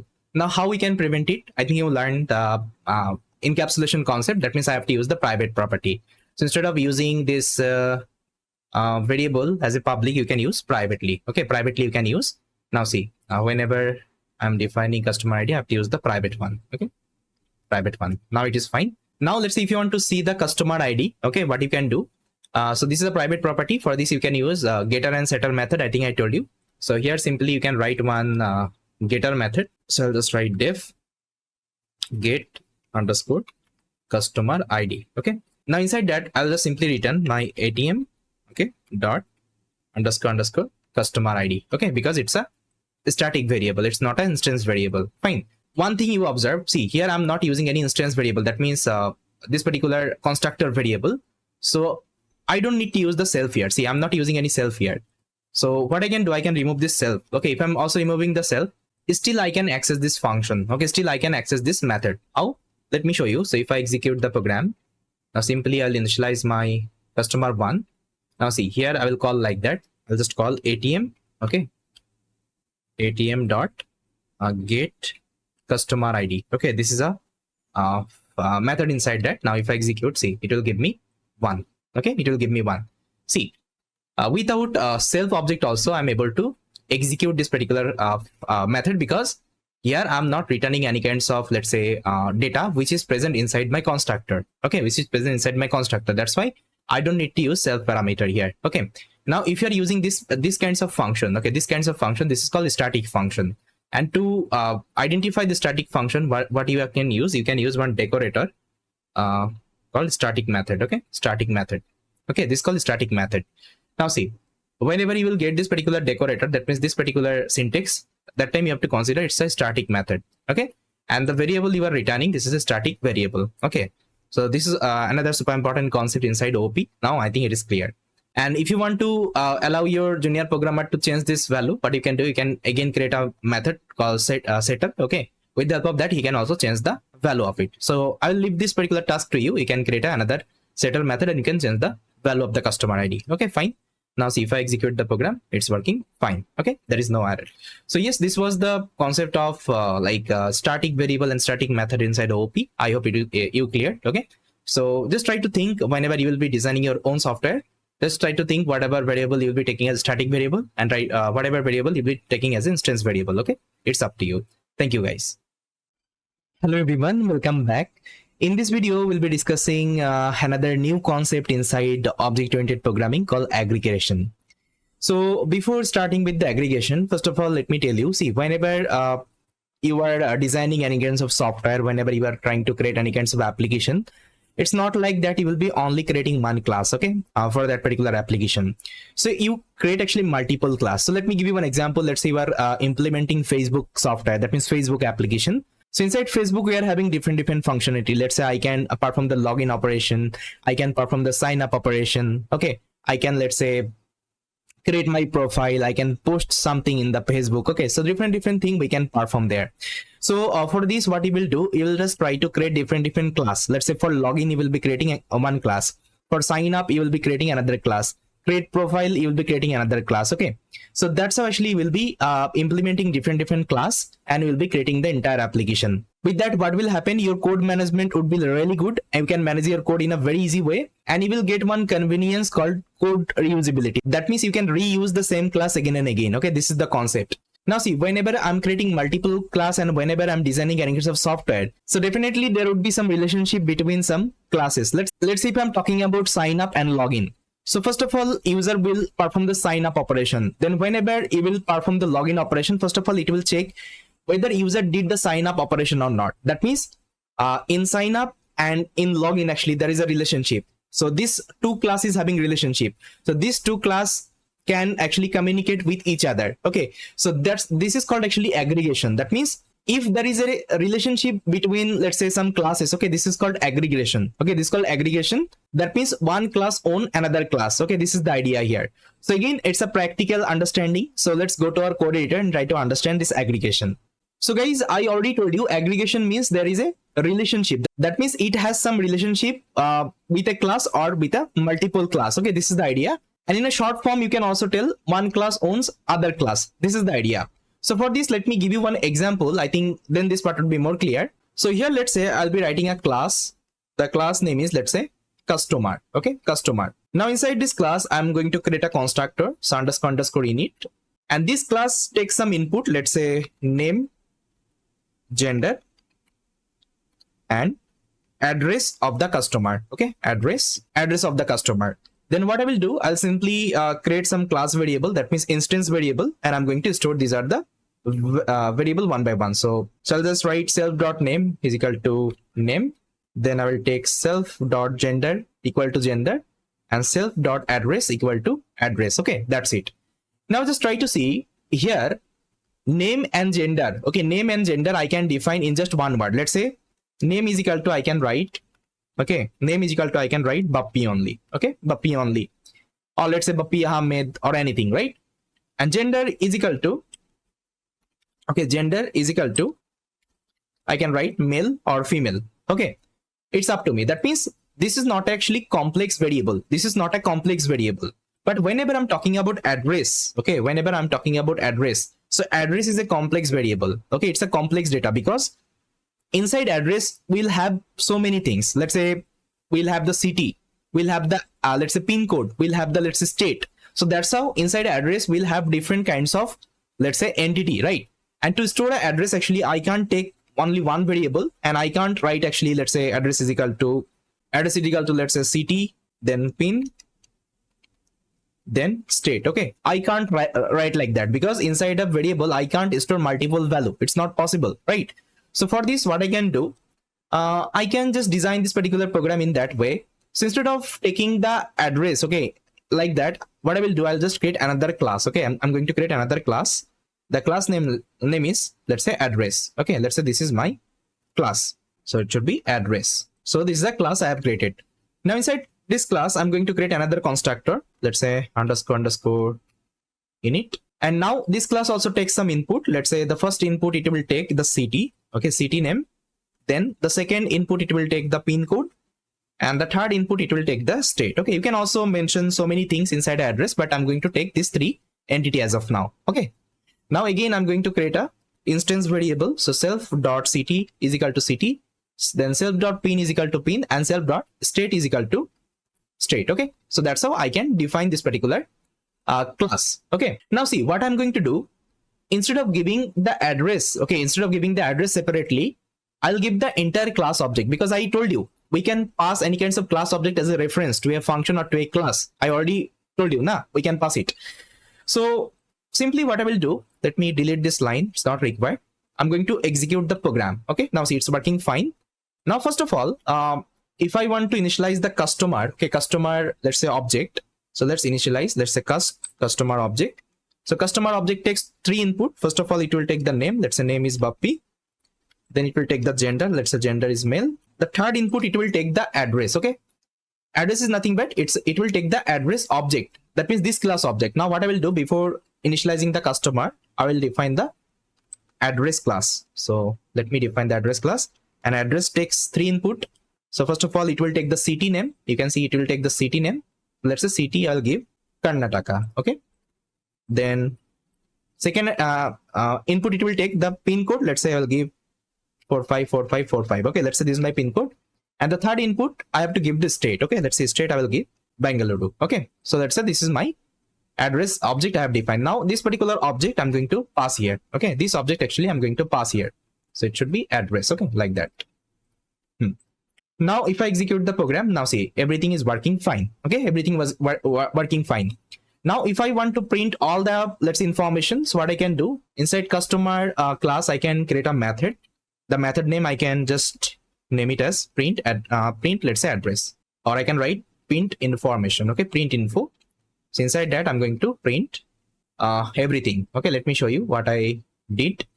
See, first of all, I'm printing the name, self.name. I'm printing the gender, self.gender. I'm printing the address. Now see how I'm printing the address. I'm calling the address object, then I'm calling the city. Okay, first of all, I'm printing the city, then I'm printing the pin code. Okay, then I'm printing the state, because address is a class object. Now I can call this particular object and I can call the attribute. Okay, inside that. Okay, this is the idea.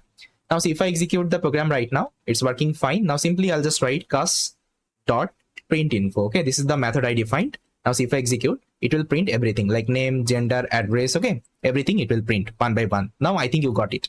So this is called actually aggregation. Okay, this is called actually aggregation. That means what is happening now, my customer class is able to communicate with my address class. Okay, so these two class has some relationship. So without this address class, my customer can't work. Okay, my customer can't work. So this is called actually aggregation. That means it has one relationship. One class owns another class. That means my customer class owns my address class. Okay, this is the idea. I hope you got it. Okay, what is the aggregation inside OOP? Okay, what is the aggregation inside Python? I think it is clear now. But inside aggregation, you will get one issue actually. So let me show you the issue actually you will face. So let's say I will copy the same class as it is, and I'm going to paste it here. Now see, instead of taking this city like that, I will take this particular city as a private property. Let's say I will take as a private variable. Okay, underscore city. Now tell me, will your customer class can access this particular city or not? Okay, see, if I just write underscore city. Now tell me, will it able to access? Okay, will it able to access this particular city? Let me know. See, if I execute the program, let me show you. So I'll copy paste the same thing.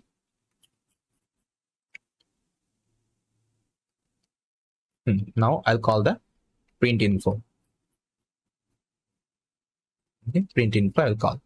Now see, it can't access. It will give you one error. Address object no attribute customer city. Okay, it's not possible inside aggregation, because you can own any kinds of class, but it doesn't mean you can also own the private property of that particular class. Okay, so Python won't be giving you this particular let's say functionality. You can't access any kinds of private property from a different class. Okay, it's not possible. But if I want to let's say show my private property, what I can do, I think you remember, I can use getter and setter method for this. Okay, so simply again let me show you another example. So let's say if I want to show the city right now, so what I will do, instead of giving it directly, I'll just create a getter method for this. I'll just name it as get underscore city. Okay, so this is the name. So it will return self.city. Okay, now simply instead of calling the underscore city right now, I'll call self.address dot get. Okay, get underscore city. Okay, and this is the method. Now see, if I execute the program, and again let me initialize everything. Now see, it is able to access the city currently. Okay, that means with the help of getter actually I can do it. Okay, with the help of getter I can do it. Now you can ask me, sir, we just learned one concept, like we remembered, whenever I'm writing any kinds of private property, that means in the memory, how it will create, it will create underscore name of the class, then underscore that particular let's say attribute name. So can I use that particular approach? Yes, you can also use that particular approach. Let me show you what approach actually I'm talking about. So instead of using the getter, okay, getter city, this getter method, what I will do, instead of calling like that, I'll just call like that. I'll call self dot underscore, let's say the class name is address, so address, then underscore city. Okay, Now see, if I execute the program, it will work. But again, this is not a recommended way. I already told you. Okay, this is not a recommended way because you won't be touching the private property whenever you are seeing any kinds of private property inside implementation. Okay, you don't need to change anything inside that. That's the idea.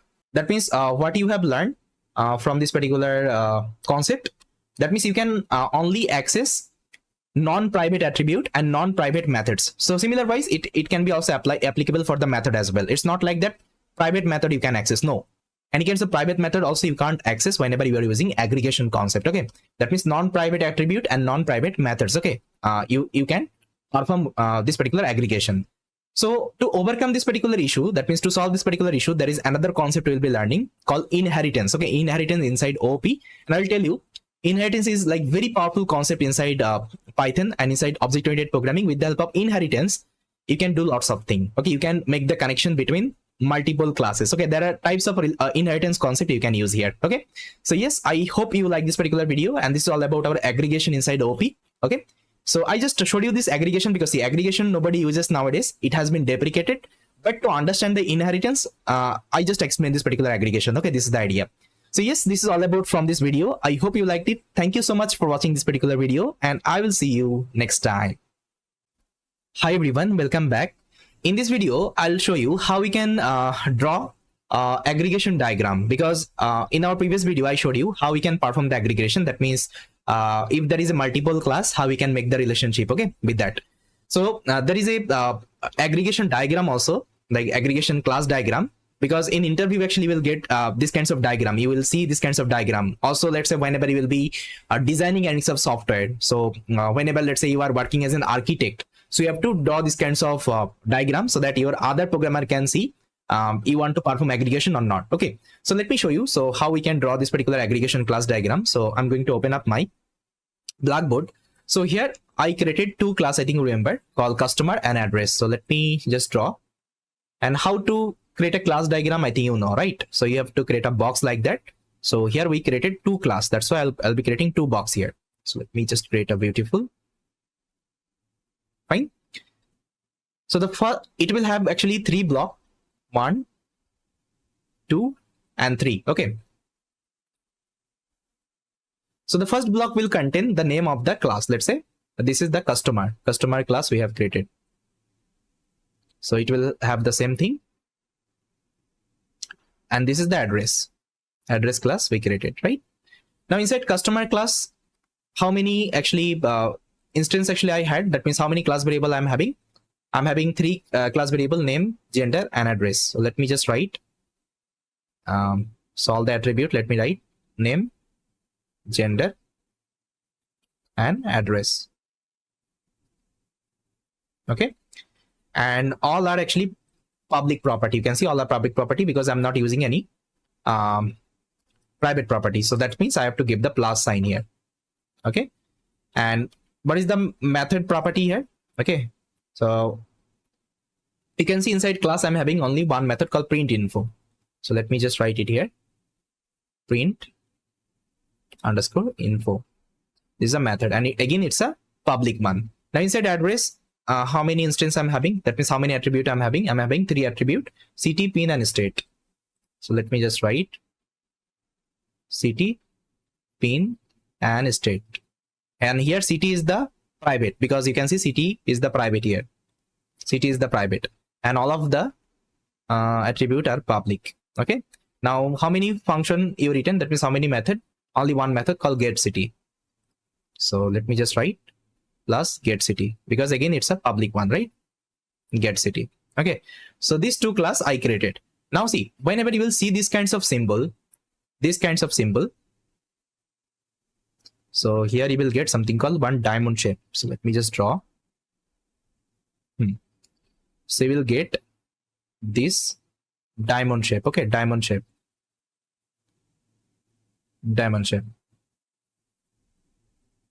So whenever you see this kinds of diamond shape, okay, that means you are performing something called aggregation. Okay, aggregation. Okay, aggregation. That means customer class owns the address class. So whoever having this particular diamond, that means this particular class owns other class. This is the idea. Okay, this is the idea you have to always remember. And this is called actually aggregation diagram. Okay, aggregation class diagram. Okay, so in interview you might see these kinds of actually diagram, and that time you have to answer, okay, like that time actually you have to design the program like that. So if you are getting this kinds of diagram, that means you have to design the program in that way. Okay, so just try to make a habit whenever you are trying to create any kinds of class, and whenever you are performing aggregation, inheritance, anything, okay, just try to draw the diagram as well, because this helps a lot actually to understand your software, okay, how you have designed the software and all. Okay, this is the idea. So yes, this is all about our aggregation class diagram. I hope you got it. Thank you so much. Hello everyone, welcome to this video. In this video, we'll be discussing another amazing and super important concept inside OOP called inheritance. I think you remember in our previous video, I have already discussed about aggregation, okay, inside OOP, and I showed you what is the use of aggregation and why we perform the aggregation. Because let's say whenever we implement any kinds of real world application, there we not only create only one classes, but also we create multiple classes, okay, for that particular, let's say, application. And whenever we create lots of classes for the different functionality, so there is a possibility there would be some relationship with that particular classes. Okay, so to make this particular relationship, what I can do, I can perform the aggregation. That means one class owns other class here. That means what you can do, you can access other class property, okay, from another class. So this is called actually class relationship. Basically it is communicating with each other, right? So this was the concept. But see, when inheritance was not there, so aggregation was the concept, okay, that time. And I think you saw how to perform the aggregation, what is the code snippet and all. But nowadays actually aggregation has been replicated.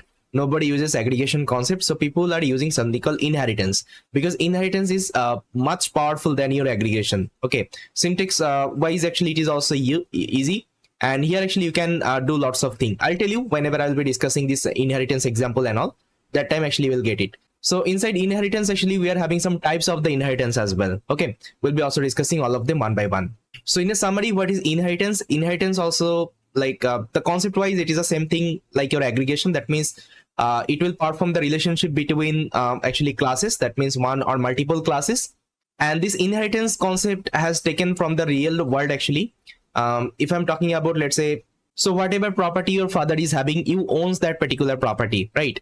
That means you can access this property. So similar wise, whatever property your grandfather is having, your father can, let's say, access those property. Even you can also access that property. Okay, so in inheritance actually we are having something called parent classes and child classes, like that. Let's say I told you now one example. Let's say your father is having some property, you can access this property. That means your father is a parent class and you are the child class. Okay, likewise your grandfather is having some property, your father can access. That means your grandfather is a parent and your father is a child class. Even I can tell you another example. This is a biological example. I think you already know biologically also we are having some property like our parents. Like let's say someone will have the same eyes like his father or mother, and someone will have the same actually face cut like his mother or father, right? So that's how actually biologically also it is the concept of inheritance. So this concept has taken from this real world only. So whoever designed this particular program, so he thought we can also integrate this inheritance concept inside our programming language, because at the end, whenever I'm implementing any kinds of software and whenever I'm creating different functionality, that means there should be some relationship with that particular, let's say, functionality. Okay, so I'll give you one example, real world example. Then I think this part would be more clear. So for this actually, what I will do, I will open up my Blackboard and let me show you that particular example. So here, let me show you one real-time actually software product, like how they have implemented. So I'll be talking about something called Coursera. I think you know what is Coursera, right? So Coursera is an online platform. You will have actually different courses here, right? So Coursera is a platform. So in Coursera actually website, you will have actually two kinds of portal. One is actually a student portal. Okay, student portal. Other is like instructor portal. Okay, instructor portal. Now just tell me what a student can perform in that website. So a student can log in. A student can register. Then a student can enroll the course. Then a student can review the course. So as of now, let's try to consider these are the functionality student can perform. And whatever instructor also can log in. Instructor also can register. Okay, and instructor actually can create a course, and instructor let's say do the reply. Okay, reply on the, let's say, review and all. Okay, reply. Now just try to see what is the relationship between these two functionality. I think you see login and register is the common in both places. Okay, login and register is the common is the both places. Now let's say you are implementing this software. Okay, you are implementing this software. Now just tell me, will you create login and register functionality for both instructor and student? Like from scratch you will be writing? Yes or no? No, you don't need to write from scratch, because you can see it's a common thing. So if I only can implement let's say login and register for one, I can use it for other also, because it has some relationship. Okay, this class and this class can communicate with each other. So that's why in programming there is a concept actually always you have to remember, called dry. Okay, what is dry? Dry means don't. Okay, repeat yourself. Okay, yourself. See, you don't need to repeat yourself. So just try to create one functionality for login and another functionality for register, and use it everywhere. Okay, whenever you are performing the login and register operation. So for this, what you can do, simply you can create a user class. Okay, user class, and inside user, what you can do, just write the login functionality and the register functionality. Okay, login functionality and register functionality. Then next, what you can do, you can just create your student. Okay, student class, and inside student can enroll and student can review. Okay, I don't need to take login and register here, because I already created the user class. Okay, now what I have to do, I have to perform the inheritance operation. That means I will just try to inherit this particular class with this student class, because whatever property user will having, student can also access. Okay, like I told you, your father has having some property, you can also access. Let's say this is your parent class right now. Okay, this is your parent class, this is the parent class, and this is the child class. Okay, I hope it is clear. Now similar wise, you can create another class for the instructor, and instructor can create the course and reply. Okay, reply. And login and register functionality will be doing the inheritance operation. Okay, inherit, you will be doing inherit. That means again it will become your child class. Okay, child class. Now in this particular diagram, you can see we are having only one parent class and multiple child class. Okay, so this is the concept of inheritance. Okay, I hope now it is clear. And now just try to think about all the software you are having, all the software you are using, all the software using this particular concept only. And it's like very powerful concept, and it's like very optimized concept as well. So I've seen so many actually senior developer, they're using these kinds of concept in their application building. So you just also try to make a habit to use inheritance concept whenever you are implementing any kinds of product. Just try to design the product first of all, like how it will be working, what is the relationship actually it is having. Once you are able to identify the relationship, you can easily create that class. Okay, so in summary, what we have learned in inheritance is a concept. So here we can also do the class relationship, and it can inherit with let's say some classes. Okay, and it will have some parent classes and child classes. Okay, based on that, actually you have to perform the inherit operation. That means whatever actually, let's say, property your parent is having, your child can access this property. Okay, the same real-time example I given you, like your father and you, right? So this is the idea. Now let's go to our code editor and try to see the code example, how we can perform the inheritance operation there. So guys, so far whatever concept I just explained, so in actually definition I have written it here. So in what is inheritance? Inheritance allows us to define a class that inherit all the methods and properties from another class. Okay, I already told you, whatever parents is having, your child can also access those properties. Okay, whether it can be, let's say, methods, or whether it can be attributes. Okay, anything it can access, but there is a condition. Okay, it should be non-private attributes and non-private methods. Okay, as we learned in our aggregation as well. Okay, it should be non-private. If you are having some private property in the parent class, okay, that time actually you can't access it. For this you have to use setter and getter. Okay, this particular method. So it should be non-private and So it should be non-private attributes and non-private methods. Okay, always you have to remember. Now let me show you one example. Okay, how we can perform the inheritance. See, here I will take one class. It's a very simple class I have written. See, I have written my class called user. Inside that I have taken a constructor, and inside that I've just defined some class variable like name and gender. Fine. And inside this class I have taken one method called login. Okay, let's say this is the Coursera let's say website we're implementing, and here we're having one methods called login. Okay, if you just call the login, it will perform the login operation. Then similar wise you can also take another method called register. Okay, inside that I'll just return register. Okay, register done. Now see, I implemented this class actually, user class. So login and register we can perform, okay, inside this particular class. Now what I will do, I'll take another class. The class name should be student. Okay, this class, okay, student. So let me take class student. Okay, student. And inside that I'm going to define a constructor, and let's say constructor variable wise I'll take student roll number. Let's say roll number is 12. Okay, this is the roll number. Now inside that I'm going to create a method. Let's say the method name I'll keep as enroll. I think you saw student can enroll. Okay, now inside that it will give me one message enrolled. Okay, enrolled the course. Okay, this is the idea. Now here what I told you, student can also log in and register. For this actually I don't need to write this function method again and again. What I will do, I'll perform the inheritance with the user. Now if I want to perform the inheritance with the user, what I will do, simply you just need to take a parenthesis, and inside that you have to mention the user class. Okay, that's it. Okay, if you do like that, that means now your student class is inherited with this user class. That means whatever user is having, okay, your student can also access this property. Okay, I hope you cleared. Now similar wise you can also create the instructor one. So let me copy. Okay, let me copy, and you can define the instructor class. Instructor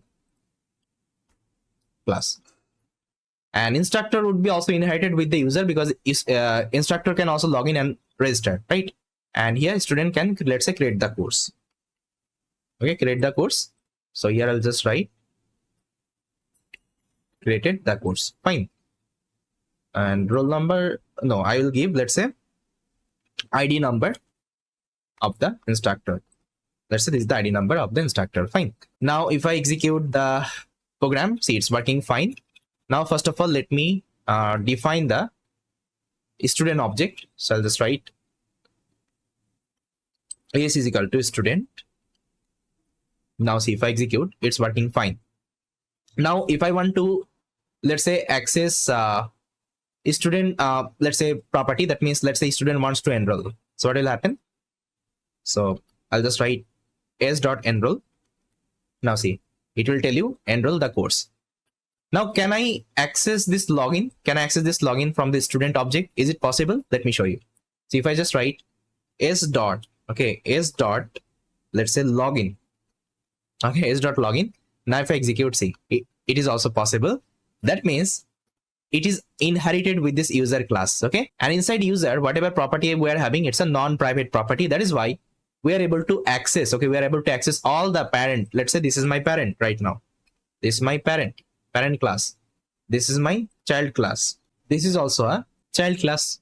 Okay, I hope you cleared. That means from the child class itself, I can access all the property of my parent class as well. Fine. Now see, if I just press s dot, see, all the functionality you can see. Enroll, gender, login, name, register, roll number. Okay, everything you can see, which is present inside your child class as well, parent class as well. Now let's say I want to perform the register. I can do it. Now similar wise for the instructor as well. Let's say I'll define the instructor. Now if I just write, let's say I dot create course, I can create the course. Even I can also perform the login operation. I dot login. See, created course, login done. Okay, I hope you cleared. The same example we just implemented as a code. That's the idea. Now I'll tell you another thing, but for this actually what I will do, instead of taking multiple classes, I will take only 2 classes. Okay. Because I don't want to take all the actually code here. It would be easy for me to explain. Okay, so that's why I've taken only 2 classes. Let's say user and student. You can also take instructor. It's up to you. Okay, but I haven't taken instructor here. Let's say I will execute this code. Okay, now first of all, let me define the student object. Okay, now if I just write, let's say s.name. Okay, s.name. See, if I just write s.name, that means I want to access this name, okay, which is present inside my parent class. Now, if I execute this code, what will happen? Just let me know. See, if I execute the code, it will throw me one error. Okay, it will throw me one error. It will tell student object has no attribute name. Okay, why? Because I told you I can access my parent class property, non-private property, but why it is not able to access this name variable, name attribute? Why? Okay, because see, there is a concept inside OP and inside actually inheritance. See, in both classes we are having the constructor. I think you know both classes were having the constructor, right? So whenever I'm initializing my student object, that means student class, definitely this constructor will get executed by default. Now see, it will always follow one rule. The rule is, if one class is having his own constructor, okay, if one class is having its own constructor, that constructor would be executed at the very first. That means it will give the first priority to its constructor. Okay, first of all, it will give the priority this particular constructor. That means the constructor it is having. Okay, then it will give the priority to the second constructor, which is it is getting inherited. Got it? That means what is happening whenever you are defining this student object. So here student object having own constructor, that means it will give the first priority to this particular constructor. Now inside this constructor, is there any name? You can see name attribute. No, there is no name attribute. That's why it's throwing error. Student object has no attribute name. But let's say if I comment this constructor code, let's say there is no constructor in this particular class. Now if I execute the program, it will work fine. Why? Because first of all, my code will come here. It will check whether it is having the constructor or not. Now see, I don't have any constructor. Then it will give the priority to the next constructor, which is getting inherited. Okay, this is the idea. First of all, child class will give the first priority to the child constructor. Okay, if not available, then it will give the priority to the parent class constructor. This is the idea. Okay, I hope you got it. Now let's see if I uncomment this line. Now if I just write, let's say roll number. Okay, roll number. Now see, this code will execute because roll number is present inside my constructor right now. Okay, so this is again a super important concept, because many people will get confused. Why actually I'm not able to access the attribute of my parent class? Okay, although I have done the inheritance operation because of that. Okay, because of this particular concept, you have to remember. I hope it is clear. But there is a concept actually we can use if I want to access my parent class, let's say attribute as well from the child class. It is also possible. That time actually we'll be using one actually concept called super class. We'll be using one concept called super class inside inheritance. Okay, with the help of super class we can do it. So I'll also discuss the super class, like how we can use it and how we can access our parent class property, parent class attribute. Okay, so yes, this is all about our inheritance concept inside OP. Okay, and I showed you one example. I think now it is clear. Now in the next video we'll be also learning some new topic. We'll be also learning some advanced topic of the inheritance. Okay, with that, thank you so much for watching this video, and I will see you next time. Hello guys, in this video I'll show you how we can define inheritance class diagram. So previously we saw how we can draw like aggregation class diagram. So this is the same, only you just need to change one symbol. So what I can do, I think use the same example I used previously, that aggregation class diagram. So here, let me just show you how we can write the inheritance class diagram right now. See, I'll just copy the same example here, and here I have pasted. Now let me remove the aggregation. Okay, and also remove this particular things. Okay, now just consider this is your user class and this is your let's say student class. Okay, now whenever you are defining actually inheritance class diagram, that time you have to use this particular symbol, that means arrow symbol instead of diamond shape. Okay, And whenever you can see this particular arrow symbol, that means it's a inheritance. Okay, inheritance class diagram. Okay, inheritance class diagram. And again, the concept will remain same. It will have actually your data property and method property. And if you see the plus, that means it's a public, and if you see the minus, that means it's a private property. Okay, so that's how actually we can create our inheritance class diagram. Very simple. Okay, because in interview we'll see this kinds of diagram. Now people will get confused. That's why I showed you what is this diamond shape and what is this arrow shape. Okay, that means diamond shape means you are performing aggregation, and inheritance means you are using arrow icon. Okay, this is the idea only. So I hope it is clear. Thank you so much. Hi guys. In our previous video, I already discussed about inheritance concept inside OOP, and I already showed you lots of example. And I hope now it is clear like what is inheritance inside Python, right?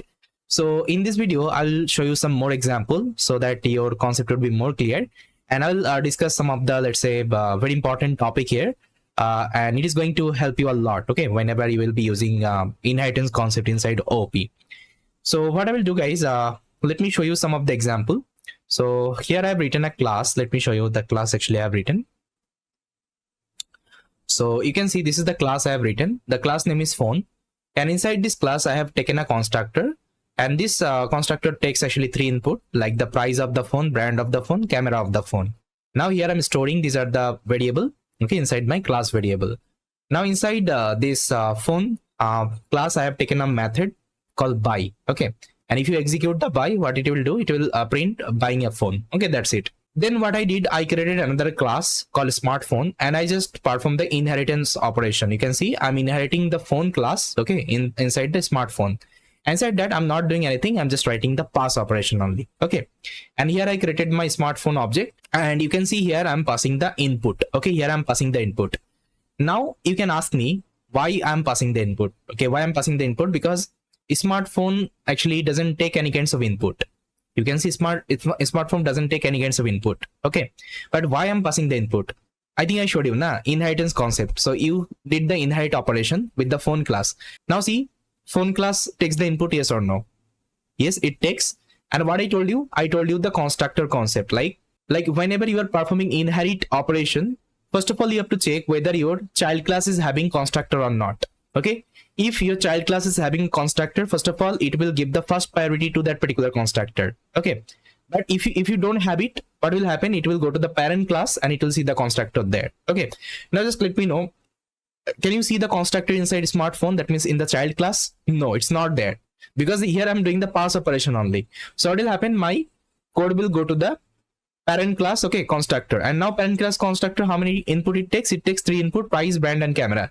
That's why here I'm giving the input. Okay, I hope it is clear now. So here is the price of the phone, brand of the phone, and camera of the phone. Let's say we are talking about iPhone 14 Pro Max, or let's say 15 Pro Max. It is having 3 camera. Okay, that is the idea. And after initializing this object, I'm just calling the method. Which method? I'm calling the parent class method. Okay, this method actually I'm calling. Now if I execute this program, but before executing, let me show you one thing actually. So inside constructor, I'm going to write a print statement. So it will print inside phone constructor. Now see, if I execute the code, so it will happen. See, it will give you inside phone constructor. That means this constructor is getting executed because your smartphone doesn't have any kinds of constructor. That's why it is getting executed. So after executing this constructor, I'm also calling the method, that means buy method. So buy method will also execute and it will print buying a phone. Okay, buying a phone. Okay, I hope it is clear. Now let me show you another example. Let's say this is the same class I have written.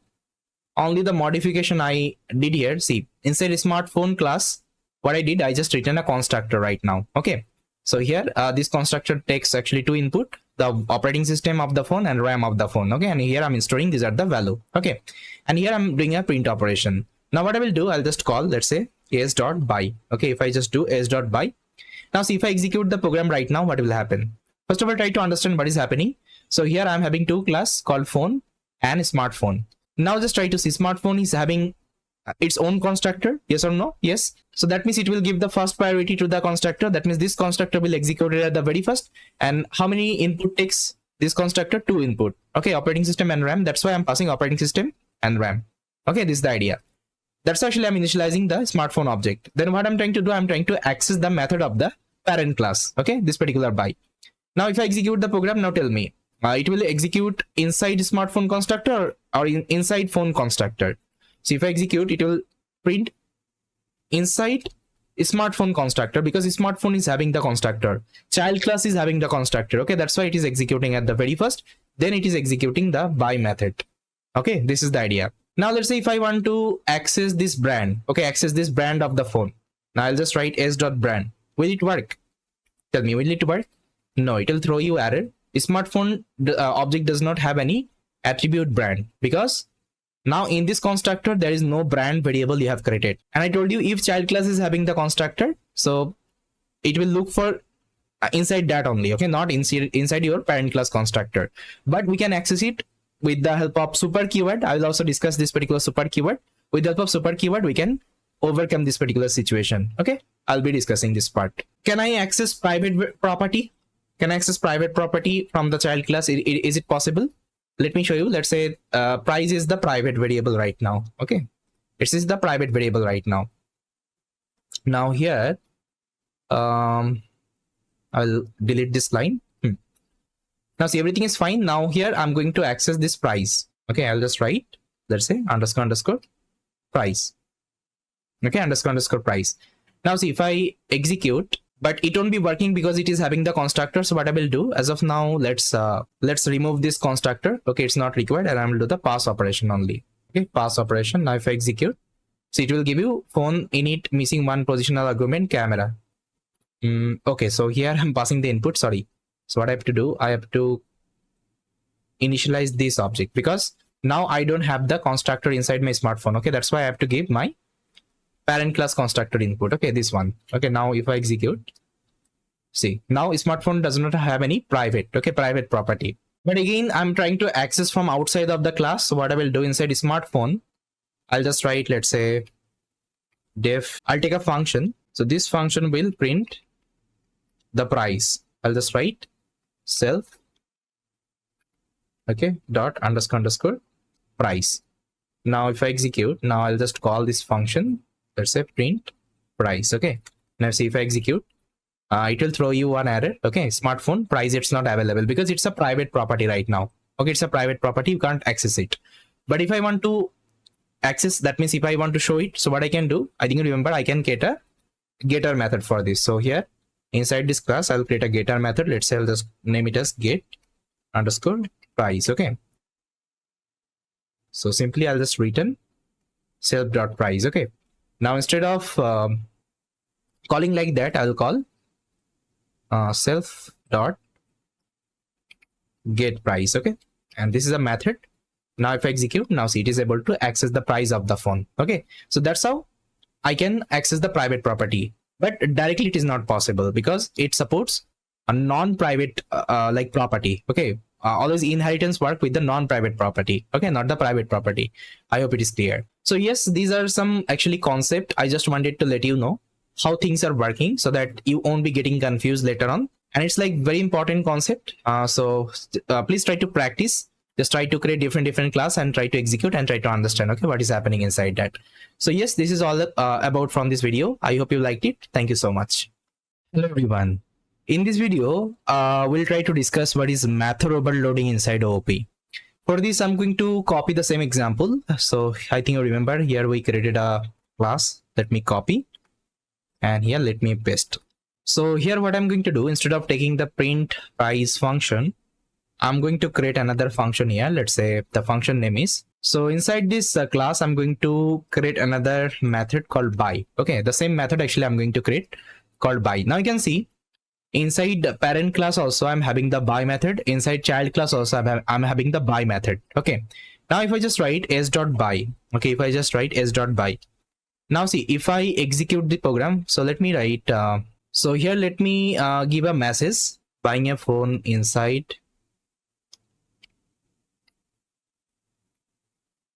phone constructor, buying a phone inside a smartphone constructor. Okay, so this is the message I have given. Now if I execute the program, let me know which buy would be executed, your parent class buy or your child class buy. See, if I execute the program, Let me select the kernel.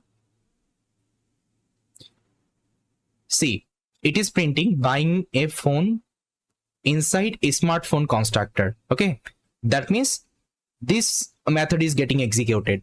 Okay, so this is called actually method overriding. Okay, inside OOP, because here we are having the same method. Okay, same method name, buy and buy, and in both places actually it is present inside my parent class also, inside my child class also. So whenever I call this particular method, it will execute the child class method first of all, because I told you now, first of all it will see whether it is having the property or not. If it is having the property, that means the property we're looking for, first of all it will execute. That means it will give the first priority. Okay, otherwise it will go to the parent class, then it will execute.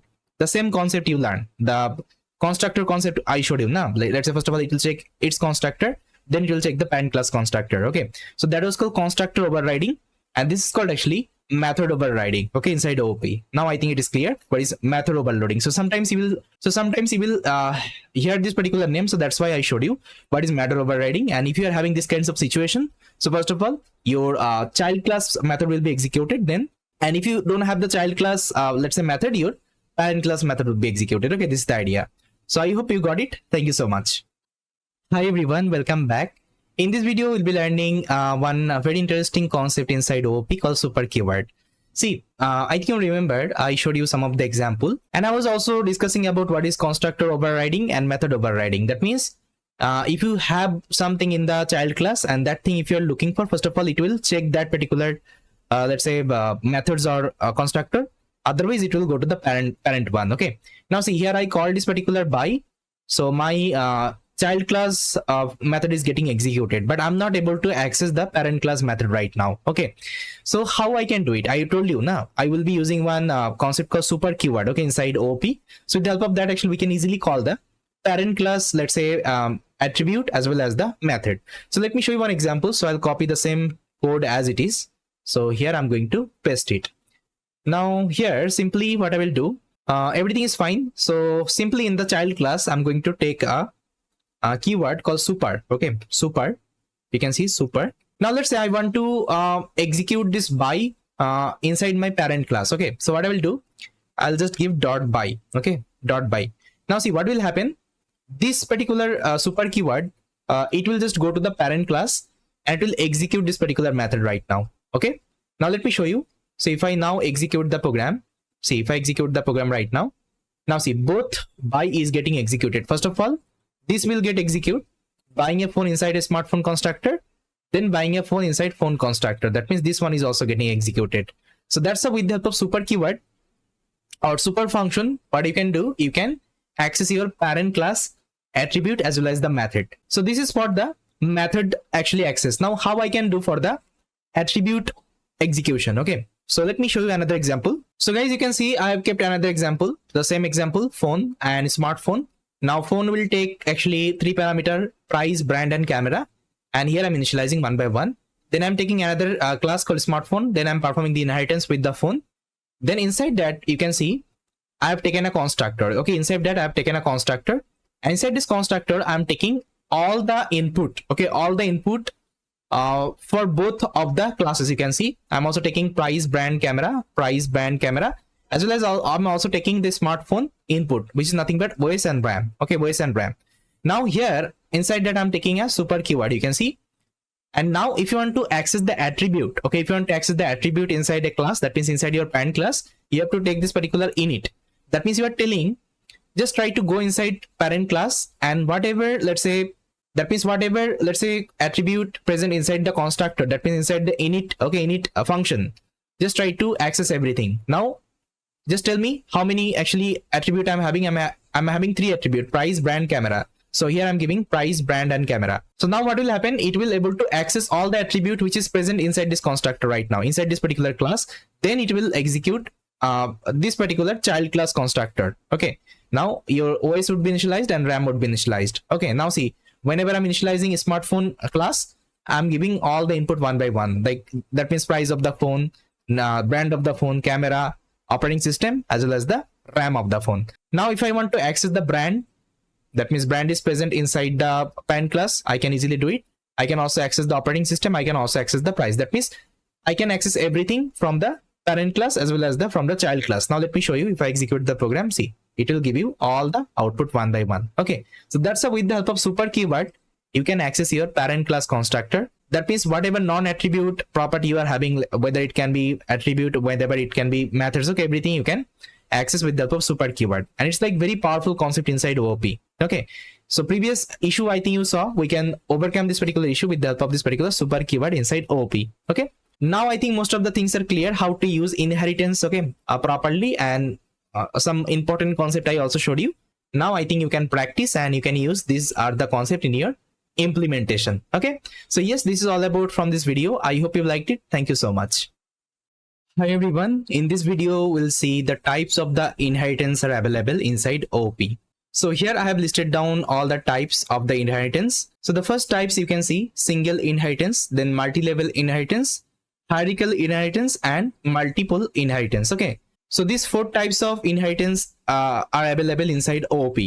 So as of now we have already worked with the single inheritance. Okay, I think you know. So this is the class we implemented now, and here we perform the inherit operation. Okay, that means this is my parent class and this is my child class, and we are inheriting with our parent class. Okay, this is called actually single inheritance. That means so far whatever example we have written, this is our single inheritance. Okay, now let me show you the multi-level inheritance, hierarchical inheritance, and multiple inheritance. Okay, how it will look like.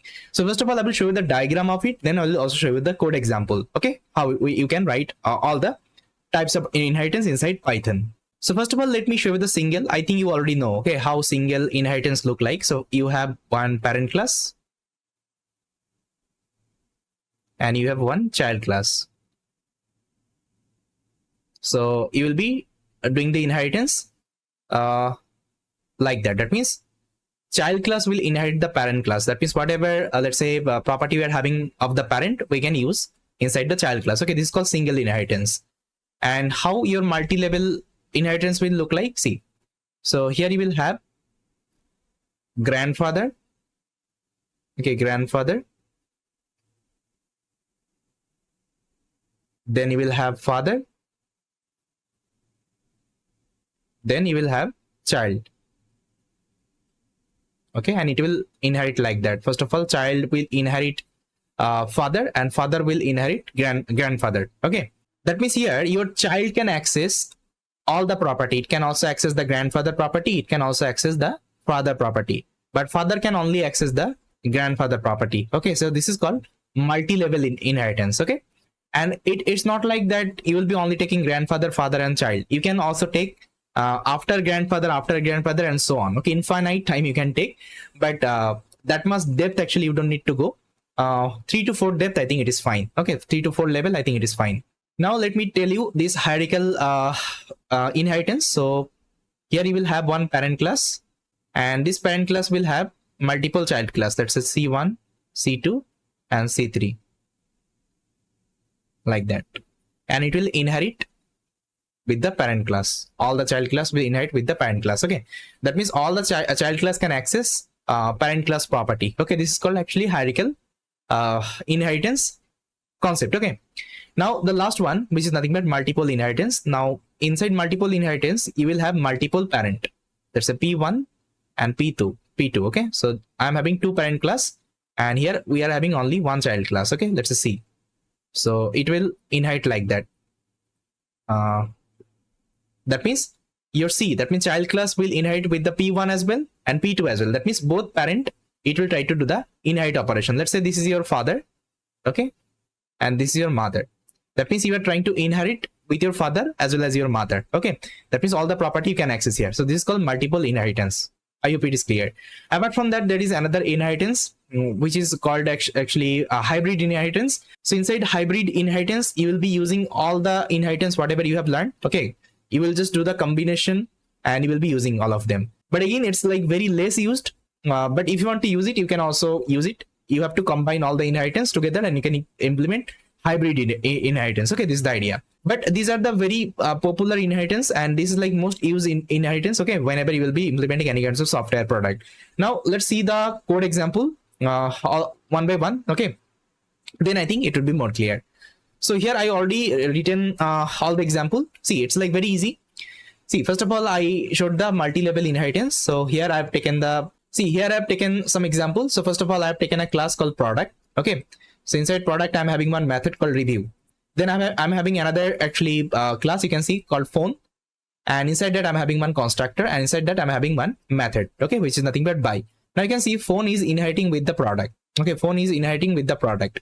Now how your multi-level inheritance looks like, see, this is the multi-level. That means it will have three class: grandfather, father, and child. Child will inherit with the father, father will inherit with the grandfather. That means you can see this is my grandfather, this is my father, and father is getting inherited with the grandfather. Okay, this is the idea. Now again, I have taken another class called smartphone. Okay, and this is my child class, and child will inherit with the father. That means phone. Okay, this is the idea. Now this is my complete multi-level inheritance. Okay, now I'm initializing the smartphone. Now see, if I just write s.by, now by is present inside my father class. Okay, you can see father class, it is present. So by is also executing. Then I'm calling the review. Review is present inside my grandfather. That means child can access father property as well, grandfather property as well. Okay, that's why it is printing all of them. Okay, inside phone constructor, because it doesn't have any constructor, so it will look for in the father constructor. So father constructor it is already having, so this constructor will be executed. Okay, then I'm trying to call this by. That means this by will execute, then this review will execute. Okay, this is the idea. I hope it is clear. Now let me show you the next one, hierarchical one. Now how hierarchical looks like, that's how it will have one parent class and multiple child class. See, one parent class phone, and it is having multiple child class, child 1 the smartphone and child 2 feature phone. Okay, now here I'm doing the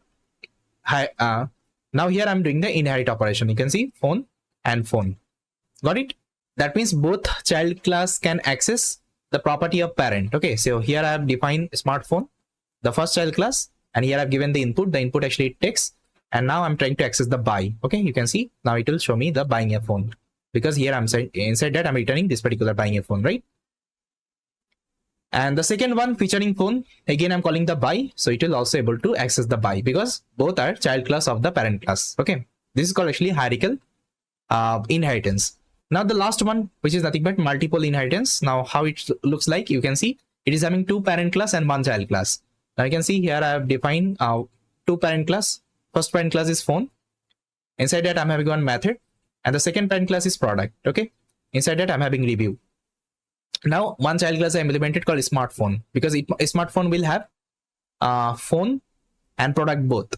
Now here I have done the inherit operation. You can see phone and product both, because it can inherit with both parent class. Okay, that's how we have to give. First of all, you have to give the first one, then you have to give the last one. Okay, now if I just initialize the object, now if I just call, let's say buy. Okay, buy. Now where buy is present inside my parent class. Okay, you can see it is present inside my parent class. Okay, so buy will be executed. You can see buying a phone. Then I'm calling the review. Now review is present inside my parent class, again inside the product. Okay, it is also able to access this particular property. So this is called actually multiple inheritance. Okay, so these are the inheritance actually we'll be using going forward. So I showed you all of them one by one.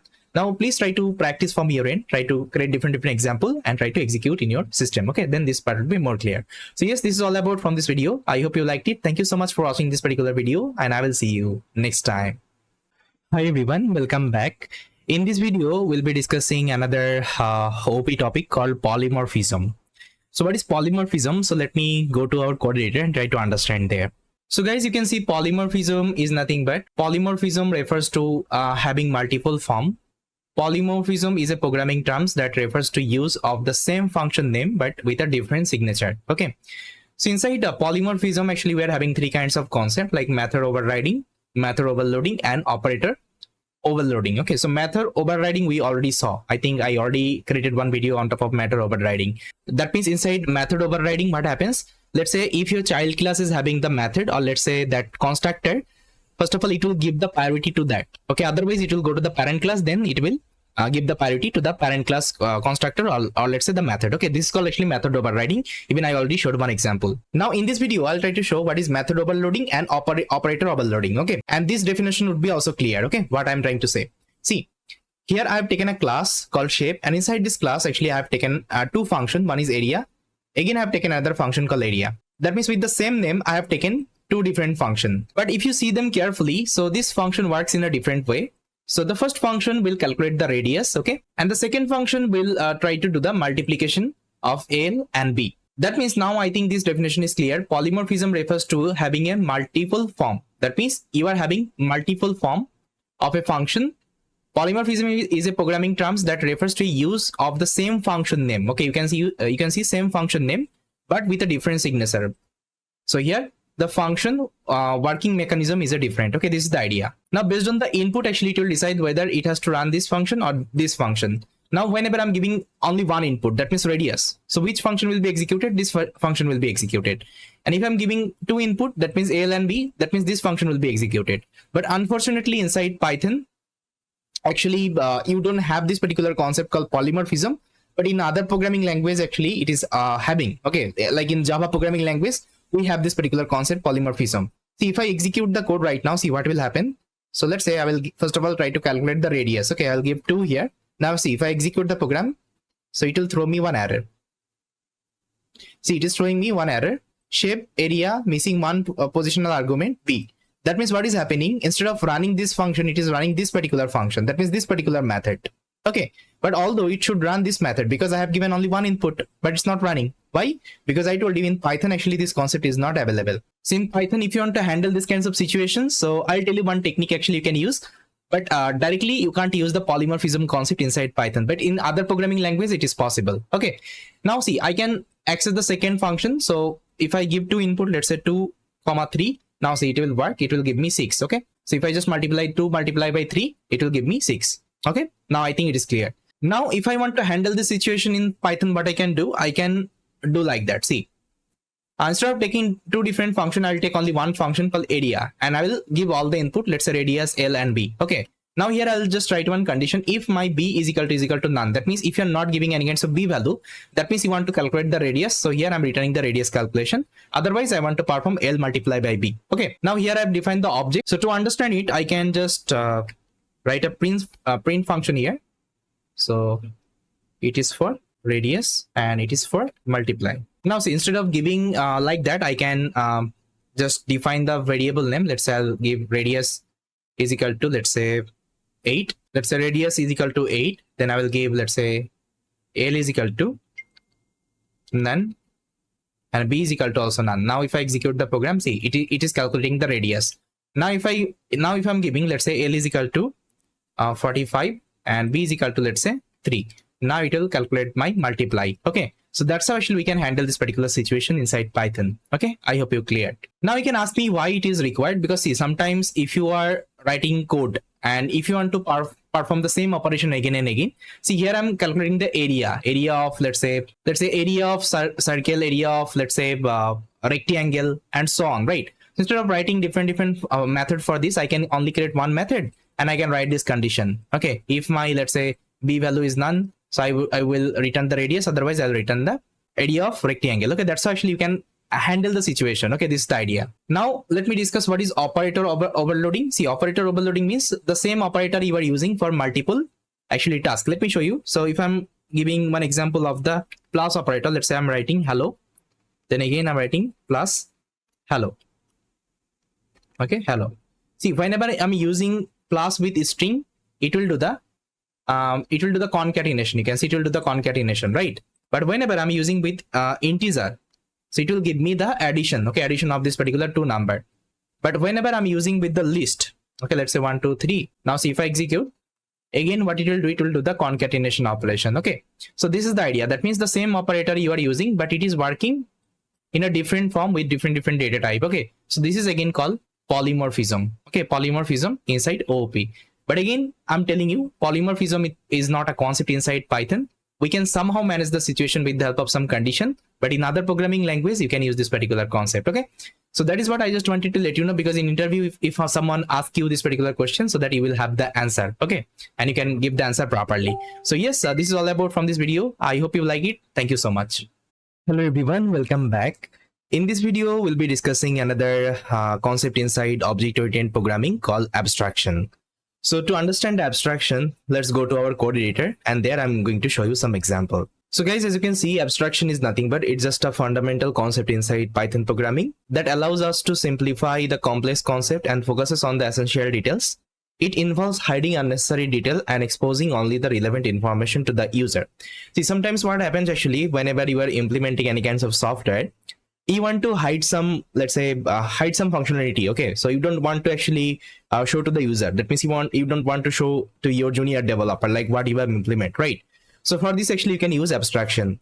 Even you can also put some constraint. Okay, you can also put some constraint restriction to the junior programmer if they want to use your class. Okay, that means if they want to inherit with your class, so you can apply some constraint, you can apply some condition. If this condition is matching, then your junior programmer will be able to access the functionality, okay, inside your let's say class you implemented. That means what happens inside our parent class, we define some of the functionality. Okay, let's say we define some attributes, we define some methods, then we'll apply some constraint so that whenever on top of it any child class would be implemented, let's say any child class wants to inherit that particular parent class, so that particular child class has to follow the same constraint. That means whatever constraint you will be giving, it has to follow the same constraints. Again, the things are a little bit complicated, I know that. So let's see the example. I think then this part would be clear. So let's say here you are working in a software, you are implementing one bank software, okay, banking application. Let's say you are implementing one bank application, okay, bank app. Fine. So definitely, first of all, this bank app should be connected to the database, because in the database only all the users information would be there, okay, of the bank. Now let's say as a senior programmer, you have actually written this functionality, this bank app functionality, okay, the main functionality you have written. Now let's say there are some junior programmer, what they will do, they will create some application on top of the bank app. Let's say this is my main server of the bank, okay, I have implemented as a senior programmer. Now my junior programmer will create one web app, okay, web app on top of this particular bank app. Then he might also create something called mobile app, because you know that, right? Now it is actually all the banking system having their website and mobile app, okay, and it will have one main bank server. Okay, this is what actually your senior programmer, let's say, implemented, and these two actually your junior programmer will implement. Okay, and now here you can apply some constraint as a senior programmer. If they want to access your bank app, that means main server, they want to pass one security, okay, security layer. If they're passing the security layer, then they will be able to access this particular bank server. Otherwise, they won't be able to do it. Okay, so for this, let me show you one example of the abstraction, okay, how it can be used. So see, if you want to use abstraction, so you have to use one class called abstraction base class, okay, and it is actually available inside one library. So you have to import that library from abc, import abc, that means abstraction base class, and you have to also import another method here called abstraction class method. No, I think abstract method. Okay, this one actually you have to import. Then let's say as a senior programmer, okay, as a senior programmer, I'll be writing the main bank server code. So let's say this is my bank server, and it would be inherited with the abstraction base class. If you want to create a abstraction class, just try to remember, guys, this is not a simple class right now. This is an abstraction based class right now. Okay, if you want to perform this abstraction concept inside OOP, you have to inherit with the ABC, that means abstraction based class, okay, of your parent class, the class actually you are implementing as a senior programmer. Okay, now inside that, let's say first of all, I'll write one functionality. Let's say database. Main server should connect with the database. Okay, if I want to use the application self, so let's say inside that I'll give a message connected database. Okay, let's say this is the message I'm printing as of now. Now inside that I'll be giving the constraint to the junior programmer. So here I'll just write, if you want to access, okay, if you want to access my bank server functionality, so first of all you have to, okay, you have to pass one security. That means you should also have the security function in your code. So I will create a function called security. Inside that I'll just write security passed. Okay, now see, this is not actually simple method right now. This is a abstraction method, okay, abstract method. Okay, this is abstract method. Now see what will happen. Now if I execute the program, it will work fine. But before executing, I'm going to create another class here. Now let's say this class is implementing by the junior programmer, okay, junior programmer. Now the class name is, let's say, this one. So he'll be creating one mobile app, let's say, on top of the main bank server. So let's say mobile app, okay, and it would be inherited with the bank server. Okay, that means the parent class. And inside that, let's say he has written one function mobile login. First of all, definitely, first of all, your mobile should be logged in. So here I'll just give a message, mobile app login successful. Fine. Now see, if I'm executing this code, now let's see if I want to create the object of mobile app. Now see what will happen. So you'll just write mob is equal to mobile app. Now see if I execute the program, it will throw me one error. See, so it is telling can't instantiate abstract class mobile app without an implementation of abstract method security. That means as a senior programmer, you have given one constraint. If you want to inherit with my bank server, that means if you want to access all the functionality of my bank server, you should have the security function in your code as well.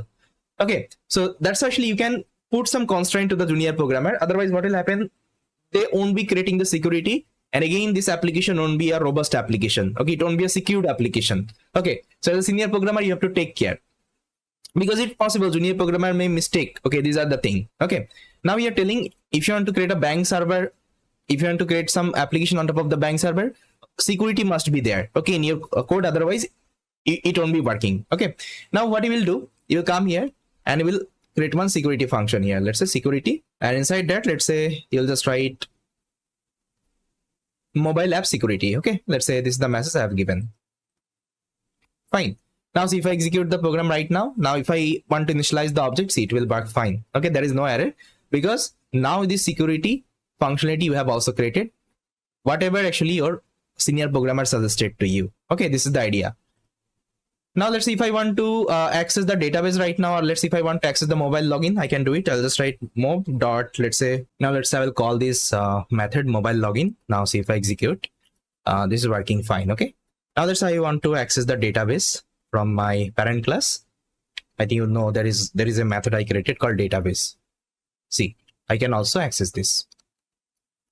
Fine. Okay, so that's how actually you can apply any kinds of constraint to the child class. Okay, if you're a senior programmer, this kinds of functionality you already have inside OOP. And again, this is like very less used topic inside object-oriented programming. So I've seen like very less application they're using the abstraction in their actual implementation. But again, if you want to use it, you can use it, because if there is any requirement, you have to use the abstraction. So definitely you can use it there. Okay, it's not about only one function.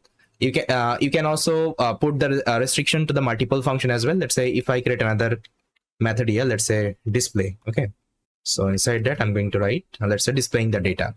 Now again, this is a, let's say, abstract method. Okay, now see, now again, if I want to execute my code, let's say I want to initialize the mobile app object, it will again throw me error. It is telling a display is not present. Okay, in your, let's say, implementation. So what do you have to do? Again, you have to implement another method called display. Now inside that you will be writing displaying data or anything.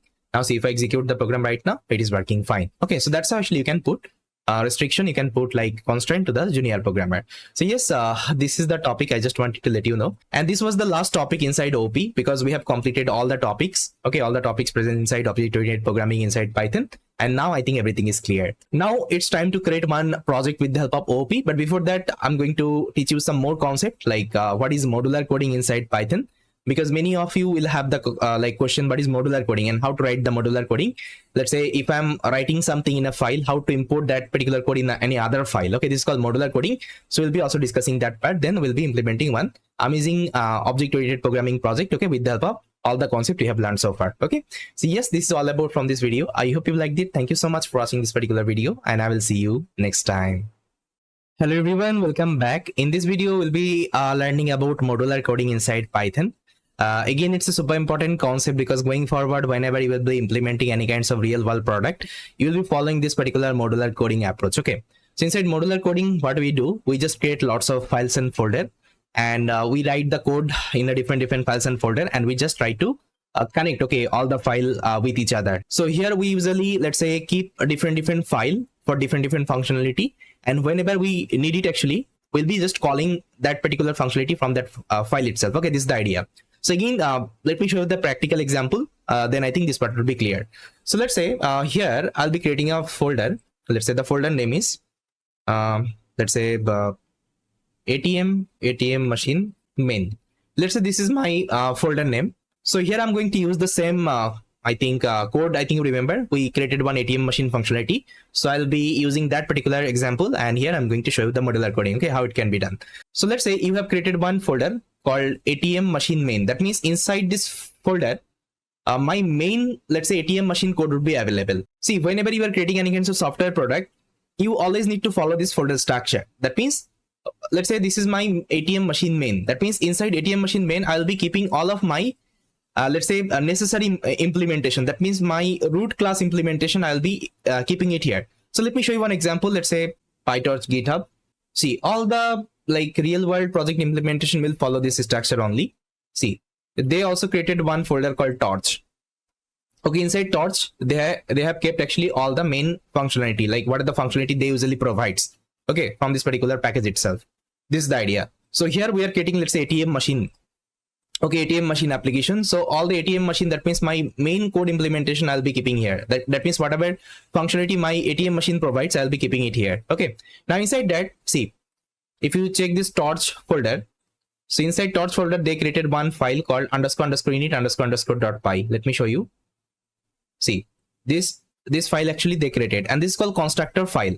I think you know the constructor, right? Inside a class, we also write def__init__.py, right? Underscore, then self we write.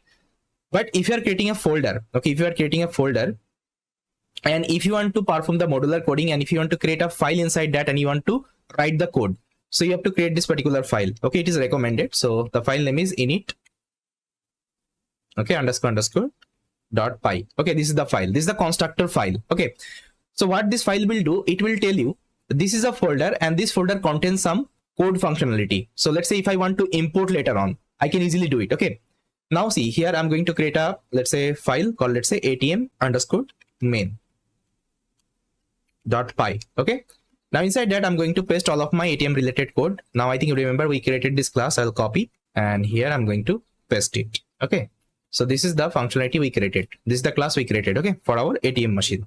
Now see, I kept all of the main functionality related my ATM machine. Okay, I kept here. Okay, all the implementation I kept here. Now let's see if I want to use that. Okay, now if I want to use all the functionality one by one, what I will do, I'll create a main file outside of the folder. Well, let's say main.py. Okay, main.py I have created. Now if I want to use the ATM, okay, if I want to use the ATM functionality, first of all I have to import this class. Okay, I have to import this class, then I can access all the method. So here what I will do, I'll just try to import first of all.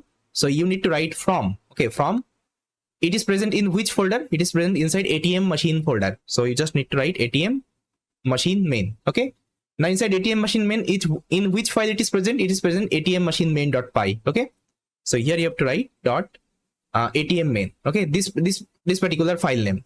Now which class you want to import? You want to import ATM class. Okay, so you just need to write import ATM. That's it. Okay, that's it. Now see, if I just do a print statement, if I just write okay, now let's see if I execute the program, it will work fine. There won't be any kinds of error. Let's say I'll take command prompt, and now let's see if I just write python main.py. See, it's working fine. Okay, that means there is no error. It is able to successfully import this library. Okay, now let's say I want to first of all access, let's say, create pin. Okay, I want to do the create pin operation. First of all, you have to initialize the object because it's a class, right? It's a class, and you have to initialize the object of the class. So I'll just write, let's say, ATM is equal to my ATM. Okay, now I'll just call ATM dot create pin. Fine. Now see if I execute the program right now. So it is asking for the pin, let's say 1 2 3. Now it is asking for the balance, let's say 2000 rupees. Now see, pin created successfully. Now let's say you want to check the balance. What you can do, you can call the check balance function as well, this method as well. Now if I again execute the code, so it is first of all creating the pin, let's say 1 2 3, give the balance to 1000 rupees. Now pin created. Now it is telling check the balance. Now let's say 1 2 3. Now see, your balance is 2000 rupees. Okay, that's how actually you can use all the functionality. The functionality actually you have written in the ATM machine main. Okay, this particular folder. Now what is happening actually? You are creating separate module. Okay, you are creating separate module of the project.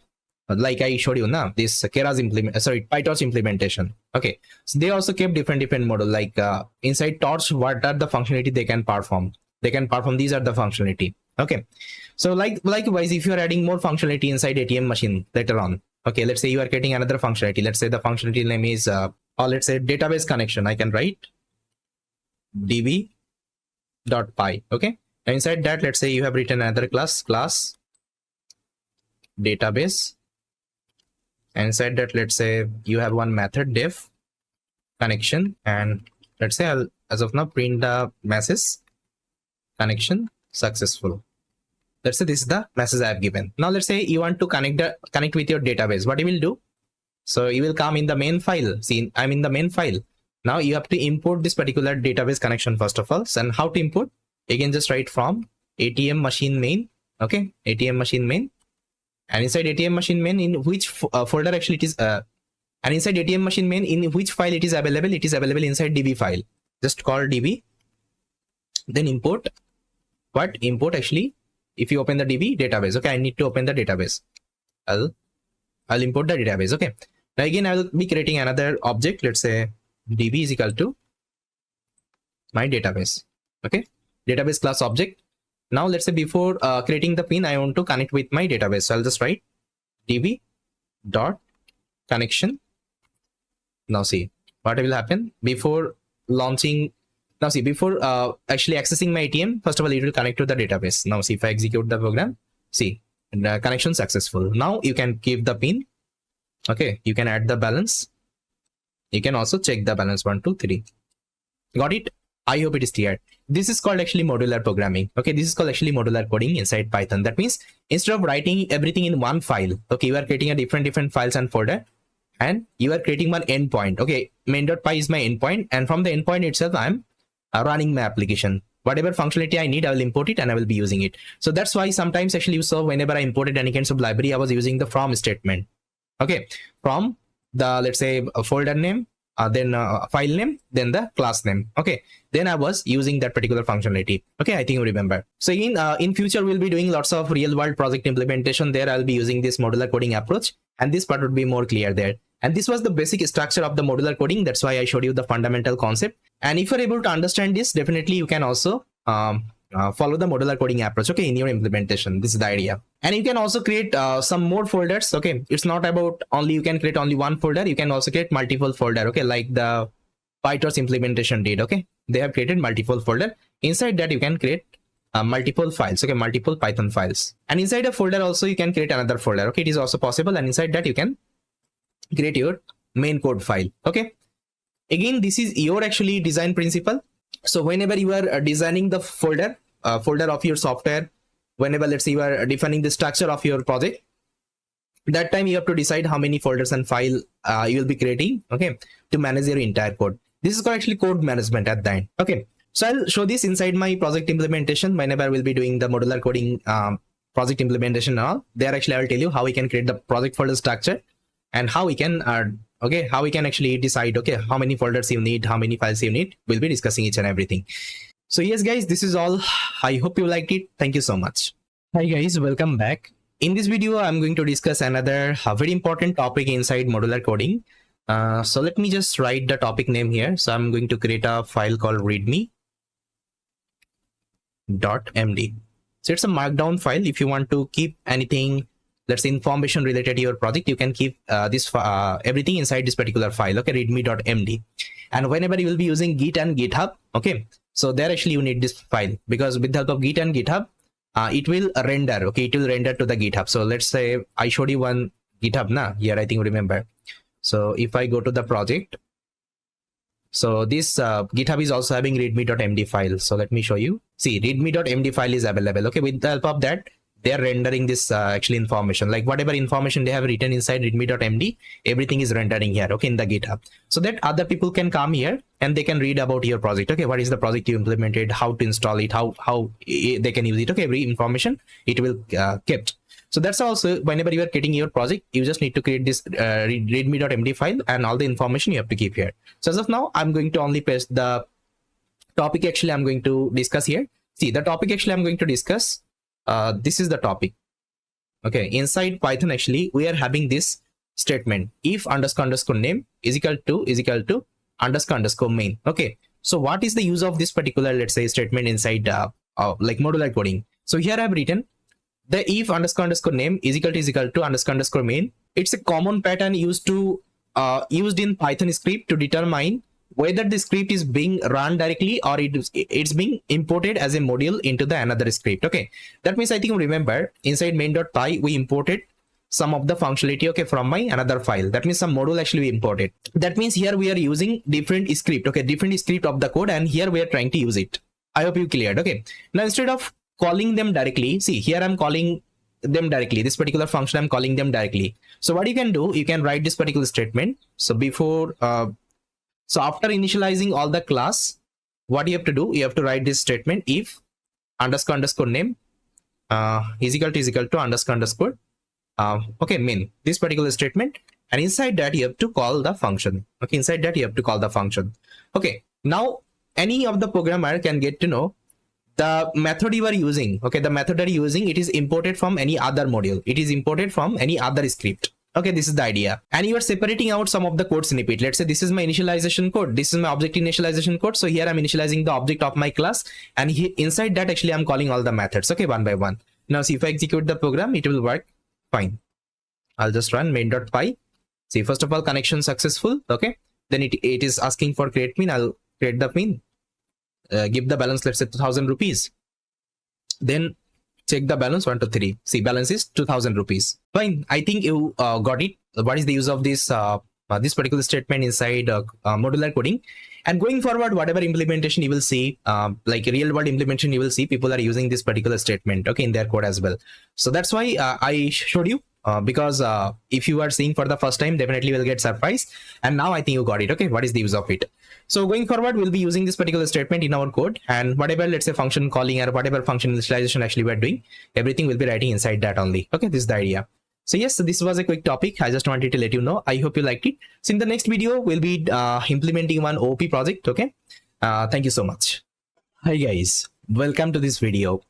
So guys, so far we have completed our Python topic. Even we have also learned the OOP inside Python. Okay, so OOP topic wise, everything I think I have covered.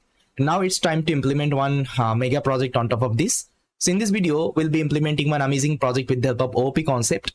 So in this video, we'll be implementing one NLP app, that means natural language processing application. So here we'll be using something called generative AI concept. Okay, so I think you know about this Gemini.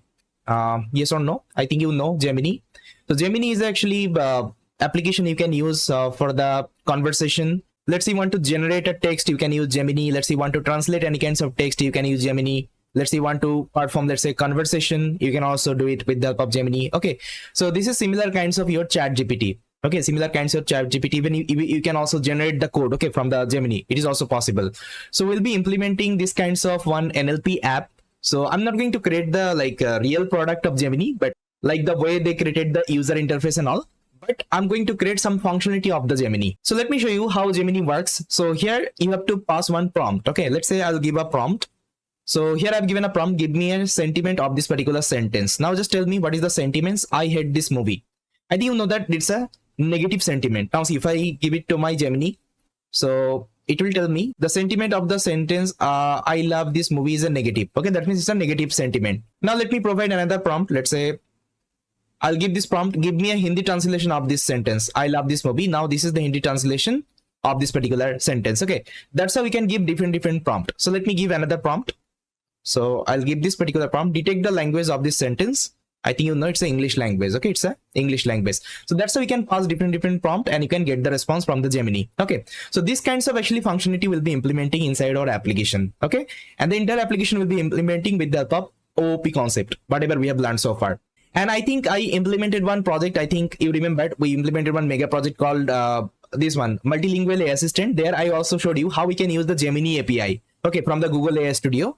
So you can just search for Gemini API in the Google. So you will get the first website. Just try to open it. And from here, you can get that API key. So just go below and click on get API key in Google AI Studio. Previously, I created one API key. I think you remember. So I think you remember we created one API key here. Okay. So what I'm going to do, I'm going to delete some of the API key because I already created so many API key. So let me delete. I'm also going to delete this one. Now I'm going to create a new one. So select the project. If you don't have the project, you can create it. Otherwise, if you have an existing project, you can select it. Now let's create the API. Now this is my API key, guys. Just try to copy And as of now, just try to save it somewhere. Let's say I will open up my notepad, and here I'm going to save this API key as of now, because going forward, because later on I need this API key. Okay, so that's why I just saved here. And don't share this API key with someone, otherwise they will also be able to access it. Okay, I'm going to delete after the recording. So now I think everything is fine. Now see guys, in Gemini, what we can perform, we can log in our account. Okay, if you don't have the account, what you can do, we can sign up the account. If we have the account, what we can do, we can log in our account. Okay, so these kinds of functionality are available inside Gemini as well. Okay, this Gemini, whatever Google has published. So we'll be also implementing login functionality and register functionality inside our app. Okay, whatever app actually we'll be implementing, we'll be also integrating that. So we'll be implementing one NLP app, okay, that can perform multiple tasks. So it will have some functionality. The first functionality it will have, a user can register here, then user can log in here. Okay, log in here. Then task wise we'll be adding sentiment analysis. Like I showed you now how to perform sentiment analysis. I was giving a prompt, I think you remember, in the Gemini, right? Then second task will be adding called language translation. Next one will be adding language detection. You can also add code generation, then you can also add text generation. It's up to you. Only you just need to change the prompt. I think I showed you now different prompt I was giving. Let's say you want to generate code. What you can give, please try to generate a Python code for this particular task. It will generate that. Okay, so that's why you have to give the prompt. So inside generative AI, inside large language model, everything is a prompt. Okay, you have to design the prompt, you have to give the prompt. With respect to the prompt, actually it will give you the response. Okay, this is the idea. So yeah, we'll be using the Gemini model here again. So Gemini model. So I already collected the API key from the Google AI Studio. Now with the help of that, we'll be implementing the project. Okay.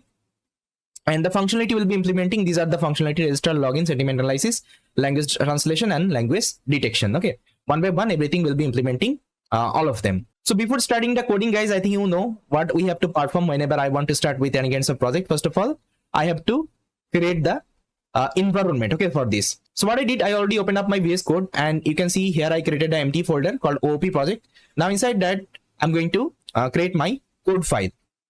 And first of all, let me open up my Anaconda prompt here. So I'll open up my Anaconda prompt in this directory. So what you have to do, you have to redirect to the location. So I'm inside E drive, I think. So I'll give E. Now here I'm going to write CD, that means change directory, to this particular folder. Now see, I'm inside my project. Now let me clear. Okay. Now the first thing what I have to do, I have to create the environment. So let's create the environment. So just write conda create -n. Let's give the name of the environment. Let's say NLP app. Okay, this is the name. And Python I'll be taking is equal to 3.10. Okay, why 3.10? Because here we'll be using Gemini model. Okay, Gemini model, and for this we have to use, I think you remember, one library called. So for this we have to use one library called Google Generative AI. Okay, and the Google Generative AI supports this 3.10. If you are taking less than 3.10, it will give you some issue. Okay, that's why we are taking 3.10, and I'll give -y. That means I want to create the environment. Now if I execute the command, it will create the environment for me. So guys, in the environment is created. Now let me activate. So this is the command, conda activate NLP app. I'll execute the command. So it will activate my environment. Now see, I'm inside NLP app. Now let me clear the terminal. Now what I'll do, I'll open up my Visual Code Studio, and here I'm going to create a file called requirement.txt. Okay. Inside that, I'm going to write the requirements actually. So I told you I'll be using this package called Google Generative AI because I want to access the Gemini model. Okay. And if I want to use the Gemini model, I have to use this library. Even previously, I also used in my mega project. I think you remember, multilingual AI assistant there. Now let me install this library. So what I will do, I'll just write a command called pip install -r requirement.txt. Now it will install this library in my environment. So guys, you can see installation is completed. There is no error. Now here, the first thing I'm going to show you the experiment, like how we'll be implementing the project or whether it's working or not. I told you na, if I want to perform the experiment, I have to use the Jupyter notebook file. And if I want to implement the project, I will be using the .py file. Okay, this is the idea. So let me create a, first of all, Jupyter notebook. I'll just name it as trials. Or what I can do, I can create a folder, let's say research. Okay, inside that I can create this Jupyter notebook file. I'm going to name it as trials.ipynb. Okay. Now let me select the kernel. So I created one environment. So NLP app, I'll be selecting this one. Now see, I think you remember, first of all, I have to import my Google Generative AI package. So let me import, so Google as GenAI. So I imported the library. Now see, if I execute, it's working fine. Okay. Now what I will do, I will just take the API key, Google API key. I think remember we collected one API key, right? So let's copy and let me paste it here. Fine. Now here, what I'm going to do, I'm going to initialize my Gemini model. So for this, I will use the package, Google Generative AI package like GenAI dot configure. Inside that, I have to pass the API key. Okay, API key is equal to my Google API key. Fine. Now I'll take the model. Model is equal to GenAI dot generative model. Okay, and inside that, I'm going to pass Gemini Pro because I want to use this model. It will return me one response. So I'll just write model dot generate content. Inside that, you have to pass the prompt. Now here I have defined some of the prompt. Let me show you. So I have defined actually 3 prompt here. So the 3 tasks actually we're gonna perform in this particular example, like sentiment analysis, translation, and language detection. Okay, so here I have given the prompt. So first of all, let's say I want to try prompt 1, user text 1. Okay, I'm going to pass it here. Fine. Now I'm going to store it in a variable called results, and I'm going to extract the text. Okay, response dot text. That's it. Now let me print the results. Now see, if I execute the program, it should work. Now see guys, I'm getting negative. That means the prompt was, give me the sentiment of this sentence. Okay, I hate this movie. That means it's a negative sentiment. Now let's give the user text 2. That means my prompt 2. So here I'm telling, just try to translate this sentence. So it should give me the translation. So guys, you can see I'm getting the Hindi translation of the sentence I have given. That's how actually you can also give prompt 3, and you can also try. So this was my experiment. That means everything is working fine. Now this thing actually will be implementing with the help of OOP. Okay. So for this, let's create a file here. So I'm going to name it as main.py. So let me import the same library here. So I'm going to copy, and here I'm going to paste. So let me select the environment I created. So it's NLP app. Now see, here I'm going to create actually 2 class. Why 2 class? Because you can see here. So I need the model actually. Okay. So I need the model every time whenever I want to perform like all the tasks, let's say sentiment analysis, translation, and language detection. So what will happen, instead of using this model everywhere, okay, again and again, what I will do, I'll just create a class, and inside that I'm going to return the model. Okay, so that means what I'm going to do, let's say this is my first class, and this is my second class. So this class name is let's say NLP model. So initially I won't be taking any kinds of constructor inside that. I'm going to take one method. The method name is get model. So this method will return one model, okay, that Gemini model, and this should be the public property. Okay, so I'm going to create another class, and this class name would be NLP app. Fine, and it will have some constructor here. So let's say it will have some constructor here, constructor variable, that means data property, and it will have some of the function like you can perform login operation, register operation, and you can do the sentiment analysis, language detection, and language translation. Okay, these are the tasks actually you can perform one by one. Now what I will do, I'll just try to inherit this NLP app with the NLP model class. Okay, I'll do the inherit operation, and this is called inheritance. Okay, symbol. Okay, that means whatever property my NLP model is having, this class is having, it can also access those property. Okay, so this is the idea. So instead of using this model again and again inside our method, I'll be creating a class, and that particular class I'll do the inherit operation with my NLP app. Okay, this is the idea. So let's implement as a code. So I'm going to so here what I'm going to do, I'm going to just create a class, and the class name is, let's say, NLP model.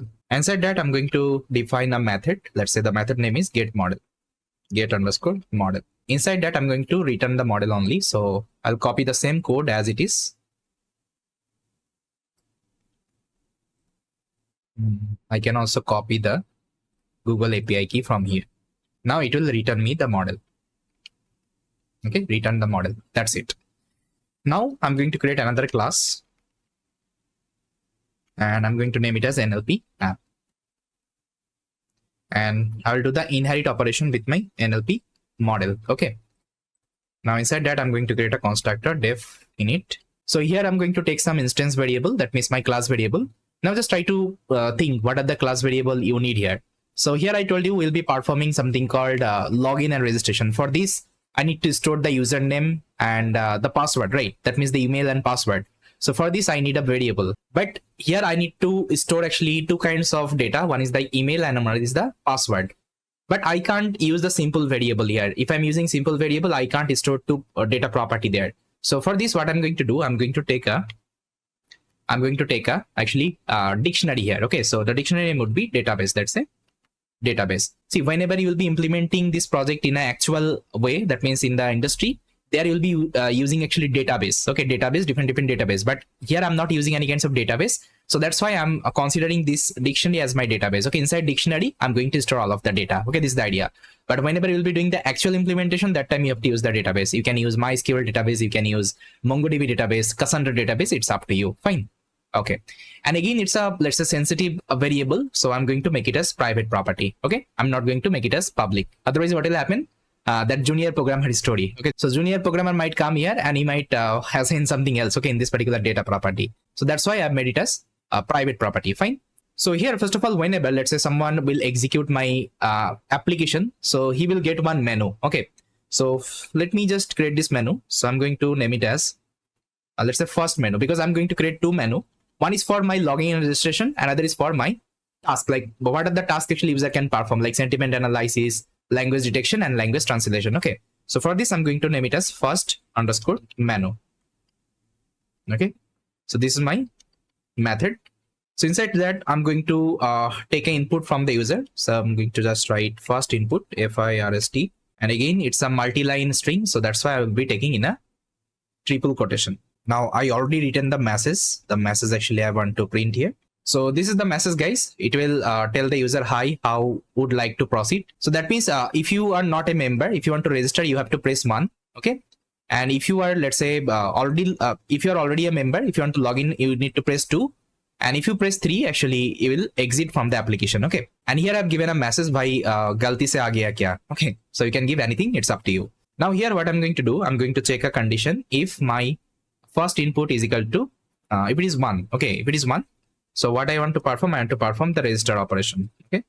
So the same concept we did in our ATM like class as well, right? We are taking the input, then we are checking the condition, the same thing. So here I'm going to write one register related code. Okay. As of now, let me pass the condition. Okay. As of now, I'm not implementing the, let's say, the method. So that's why I'm doing the pass operation. Now, similar wise, I'm be checking for the 2. Sorry, it should be input everywhere. If it is 2, that means I want to perform login operation. Okay. And I will do the pass operation as of now. Else what I will do, I'll just exit the application. Okay. This is the idea. And now if I want to automatically render this first menu, okay, to the user. So what I have to do, I have to call it. I have to call it inside constructor, because you know that constructor is a magic method. So whenever you will execute the application, that means whenever you will initialize the object of the NLP app, it will automatically run this method, like we did for the ATM class as well. So here what I will do, I'll just call this first menu. I'm going to write self dot first menu. Okay, so that if I'm initializing the object, it will actually call this method, and I can see the menu. Okay, I can see the menu. Now let me try whether this thing is working or not. So what I will do, I will initialize this particular object. And I taught you one concept, right? That modular concept. So here you have to use this if underscore name underscore equal underscore main underscore. So inside that, I'm going to initialize the object. So here I'm going to write NLP is equal to my NLP app. Now let me save and let me run the file. So let me clear and let me run it. So I'm going to write Python main.py. Now see, it is giving me the window. So how you'd like to proceed. So let's say I will give 1. Okay, it will stop the execution because here I'm not doing anything. Fine. I hope it is clear. Now, if you want to print it in a good way, what you can do, so what I will do, I'll just try to just remove the space from here. Yeah, I think like that it would be better. Okay. Now, if I execute the program, I think you will see. Now I think it looks better. Okay. Let me give anything and it will stop the execution. Fine. So first of all, let's implement the register functionality. Okay. Let's say if anyone not a member of my app, first of all, you will be able to register. So I'll come here and I'm going to take a method def register. Okay, register. And again, register is a sensitive, actually, let's say method. So for this, I'm going to make it as private property. So here user will pass actually three things. User name, then user email address and user password. Okay. And first of all, I will check if this email, okay, if email, it is present inside my database. I'll just write in self dot underscore database. Okay. If it is already present, that means I don't need to create the account. Okay. So I'll just give a message. Email is already exist. Okay. That's it. Otherwise, in the else condition, what I will do, I will store these are the information in my dictionary. So I'll just write self dot underscore database. And first of all, so here I'm going to first of all store the email. So here I'm going to store the data like that. Let me show you. So let's say so this is a dictionary. I think you remember database is nothing but it's a dictionary. And inside the dictionary, how we can store the let's say data in a key value pair. Key value pair. I think you remember, right? So here I'm going to assign my email as a key. That means let's say this is my email entbappi73@gmail.com. Okay, gmail.com. This is my email. So this is going to be my key. And what would be the value? Value would be, and what would be the value? Value would be a list actually. Okay, inside a list, the first item would be my name. Let's say Bappi. Okay. And the second would be, and second item would be my password. Let's say password is 123. Okay. So this is the idea. So that's how actually I'm going to store the information inside my dictionary. So let me show you how we can store it. So let's say this is my database. Inside that, I'm going to create a key called email. Okay. Email would be my key. And inside that, I'm going to store one list. And inside list, first of all, I will store my name and I will store my password. Okay. This password. So here I'm using this dictionary as an alternative of the database, but whenever you will be using database, actually, you will be storing your information in the database. Okay, that is the idea only. Now, once my information is saved in my database, I'll give a message registration successful. Now you can log in. Okay, then I'm going to launch my first menu again, because again, user will able to see this particular menu. Like if he is pressing 2, that means he will be able to log in with my application. Okay, that's why I'm launching this particular first menu again. So let me show you how it will work. So before that, I'm going to call this particular method inside here. So if user is giving first input 1, so it will call my self dot underscore register. So register method would be executed. Fine. Now let me execute the program and let me show you. So let's execute. Now see, how would you like to proceed? Let's say I want to register. I will give 1. So now it is asking for the name. Let's say name is Bappi. Email is, let's say, entbappi73@gmail.com. Now it is asking for the password. Let's say 123. Okay. Now see, registration successful. Now you can log in. Now what you can do, you can give 2 and you can do the login operation. Now I will be creating the login functionality. So what I will do, I will again come here and let me create another method. And I'm going to name it as a login. And again, login is a sensitive method. What you can do, you can make it as private property. Okay, instead of taking public property. So inside login, actually, it will ask for the email and password only. Okay, it will ask for the email and password. Then I'll be checking if this email, okay, email in my database. Okay, so I'll just write self dot underscore database. Okay, if it is there, then what I will do, I will check so if this email is there in my database, then I will check the password, whether this password is correct or not. For this, I'm going to write another condition, that means nested condition. I'm going to write self dot database. Okay, self dot database. So I'm going to extract the, let's say, information. So for this, I'm going to pass my key. Okay, and what is key? Key is nothing but my email. And if I'm giving the key, that means it will give me the value. That means this list. And what is the password? Password is position is the, and what is the password position in this list? You can see it is in the 1 position, index 1 position. Okay, it is 0 and it is 1. So I'm going to extract the password. So here I'm going to write, after extracting the list, I need the second value. Okay, second value of the list. That means my password. Now here I'm going to match. If it is equal my password, then I'm going to print. Okay, I'm going to print login successful. Okay, then I'm going to again execute my first menu. That's it. Now in the else condition,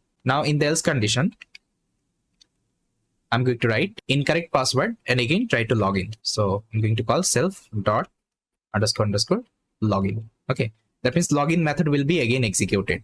Then again user will pass the information and again he will be able to log in. But here if it is not true, that means if email is not exist in my database and still he is trying to log in, so what I will do, I'll give another message in the else condition. Email not found, please register first. Then I'm going to launch the first menu again. Okay, this is the idea. Now let's test whether it's working or not, but I'm going to call it inside my condition. So here, so self dot login. Okay, now let me check whether it's working or not. Let me clear. Okay, so first of all, let's register. So I'm going to give the name, let's say Bappy. Email, let's say ENT Bappy73@com. Now password, let's say 123. Now registration successful. Now I can log in. Let's give 2. Now enter the email, let's say entbappy73@email.com. Now it is asking for the password, let's say 123. Now see, login successful. That means my information is correct right now. Okay, and if you print the database as well, and if you want to print a database like how your value will be stored there, you can also print it. Let me show you. So in the registration actually method, here you can do the print operation. So print, let's say my self dot underscore database. Okay, now let me show you. Let's say I'll again execute. Let's say I want to register. Name is Bappy. Email is my email. Let's say password was 123. Now see, registration successful and it is storing your data like that. First of all, email would be the key and this list would be the value. Inside list, you will be having your name and password. Okay, so that's actually what is storing inside database. Fine. Now let me stop the execution. So as of now, I'm not going to show. I'm going to comment because it's a sensitive information. Fine. That's it. Now see, once user is able to log in. Okay, once user is able to log in with the correct information, then I want to let them to use my application. That means all the functionality, my sentiment analysis, then language translation, language detection. Okay, all the things. So for this, again, I'm going to create another menu here. So let me create. So here I already created the menu. Let me show you. So this menu name is, so guys, here you can see, here is the menu I created. The menu name is second menu. And inside that, again, I'm taking an input from the user. That means if anyone is pressing 1, that means he want to perform sentiment analysis. 2 means language translation, and 3 means language detection. Now again, I'm checking the condition. If it is 1, that means he will be doing the sentiment analysis. If it is 2, that means he will be doing the language translation. And if it is 3, he will be doing the language detection. Now I have to create, these are the method one by one. And again, this method I'll be creating, it's a private method. Okay, it's a private property. This is the idea. And once he will be able to log in. Okay, once he will be able to log in successfully with the actually right credential, so he will be able to enter into my second menu. So here, instead of calling the first menu, I'm going to write second menu. Okay, this is the idea. That's it. Now let me create this functionality one by one. So first of all, I'm going to create a sentiment analysis functionality. I'll copy and I will go below. And here, let me create another method. I'm going to name it as sentiment analysis. And how it will perform the sentiment analysis, I think you remembered. So here I showed you, I need to give a prompt of sentiment analysis. And this input actually user will pass. Okay, this input user will pass. So I'm going to take it as a input, okay, from the user. And this is the same code actually I have to apply. So let me show you how I've designed. So guys, here you can see, first of all, I'm taking an input from the user, like enter your text, like the text you want to perform the sentiment analysis. So I'm storing inside this particular variable. Now here I'm getting the model. Okay, I'm getting the model from where? Okay, from this particular parent class, because parent class will give you the model. get model. So it is having the functionality, right? And I'm doing the inherit operation. Now, if I want to access something which is available inside parent, okay, parent class, what I can do, I can use the super class. Okay, I already showed you the concept of super class, super keyword. So with the help of super keyword, I can easily access the model. Now this get model method will give me the model. Now I'm going to pass, I'm going to perform the same operation, model.generate content. I need to pass the prompt and it will give me the response. That particular response I'm going to show. Okay, see, same thing I'm doing. Generate response. Now see, here I'm taking a if string and I'm giving the prompt. You can see the same prompt I have given. Give me the sentiment of this particular sentence. Give me the sentiment of this particular sentence. Which sentence the sentence user is giving to me. Okay, then it will give me the result and I'm going to print the result. This is the sentiment analysis. So similar wise, I also created for the language translation. Language translation, you can see. But one thing I have to perform after actually sentiment analysis task, it will launch my second menu again. Okay, it will launch my second menu again because every time it will give me the menu. Okay, after let's say performing sentiment analysis, again it will give me the second menu. Like what is the task I want to perform? Let's say I want to perform language translation after that. Okay, that's how every time it will launch the second menu. Okay, this menu. Okay, this is the idea. So this is another method, language translation. And again, I'm taking the input, getting the model, giving the prompt, give me the hinted translation, and whatever user is giving, I'm passing it here. Give me the result. I'm receiving the result and printing it. Okay, that's it. Now the next one I created for the language detection. So this is for the language detection. Only the prompt I'm changing. Otherwise, everything will remain same. That's it. Fine. Now see, all the function I'm calling one by one. Sentiment analysis, language translation, language detection based on the input. If it is 1, sentiment analysis. If it is 2, language translation. If it is 3, language detection. Okay, this is the idea. Now I think it is almost completed. Now let me test whether it's working fine or not. So I'm going to save it. And now let me open up my terminal and let me test the application. So I'm going to execute my code. Now it is asking for the registration. First of all, I don't have the account. So I'll first of all register one. That's the name is Bappi. Email is my email. So this is my email. Now let me enter. Now let's give the password. Let's say 123. Now see, registration successful. Now I can log in. So I'll give 2 to login. Now let me give the email. Now let me give the password 123. Now see, login successful. Now I'm getting the second menu. Now I can access the application. Like I can perform the sentiment analysis, language translation, language detection.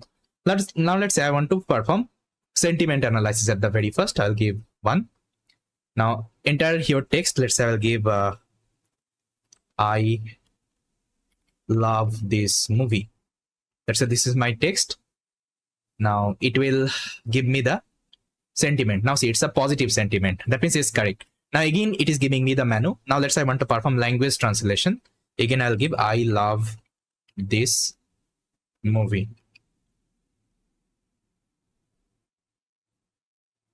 So I got the Hindi translation of this sentence.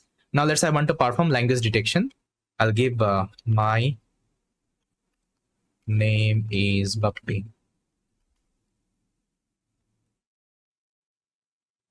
Now see, it's English text. Okay, that means everything is working fine. Okay, everything is working fine. And if you give any other input, let's say if I give E, it will exit the application. Okay, this is the idea. Now one thing you can add here. See, here I was doing the data. See, here I was doing the connection. Okay, connection with my model with the help of API key. So this is the external thing we are performing. So sometimes let's say if my Gemini server is down, so it will give me one issue. So instead of writing like that, what I can do, I can write inside try except block. Okay, like exception handle I can perform. I already taught you this concept. So I will write this thing in the try, and if some exception going on, exception as E, I'm going to print the exception. Okay, print E. Okay, so that's how actually you can handle the exception as well. And one thing I will suggest, just try to also add the login functionality. So this is what I'm not going to show you here. You can add the login functionality. I already taught you how to add the login as well. Fine. So that's how whatever things you have learned so far, you can use it here. See, that's how with the help of OOP, we have created this particular project. Okay, the entire project we have created. And now see, the code management is like very simple. Okay, very simple. And it's like more readable. And that's how we'll be creating actual application. Okay, you will be creating actual application. Now, if you want, you can also convert this project to the modular coding. That means you can create multiple folder. Inside that, you can keep different class, and you can also import it and you can use it. Okay, so I'll leave this to you. You can design by yourself. if you want, you can also follow the modular coding approach. But that's how also you can implement, because it's a very small project. But going forward, whenever we'll be doing like very big project, we'll be handling multiple file, that time we'll be using modular coding approach. Okay, so yes, this is all from this particular video and from this particular implementation. I hope everything is cleared so far. And with that, we already covered our Python series because so many things we have learned already. And apart from that, I think there is nothing to learn inside Python. If you master these are the concept, I think you'll become a champion inside Python. Okay, so yes, this is all from this video. I hope you liked it. Thank you so much for watching this video, and I will see you next time. Hello everyone. First of all, I would like to congratulate you. You have successfully completed this Python course. So far, we have completed so many topics inside Python, and apart from that, I think there is nothing you have to learn inside Python. So please try to master these are the topic, whatever topic I just taught you. Because always remember, practice makes perfect. Unless and until you are not doing practicing, you are not implementing something from your end, this would be very much difficult for you. So in this video, I will give you some future advice, like what you can do after completing the Python.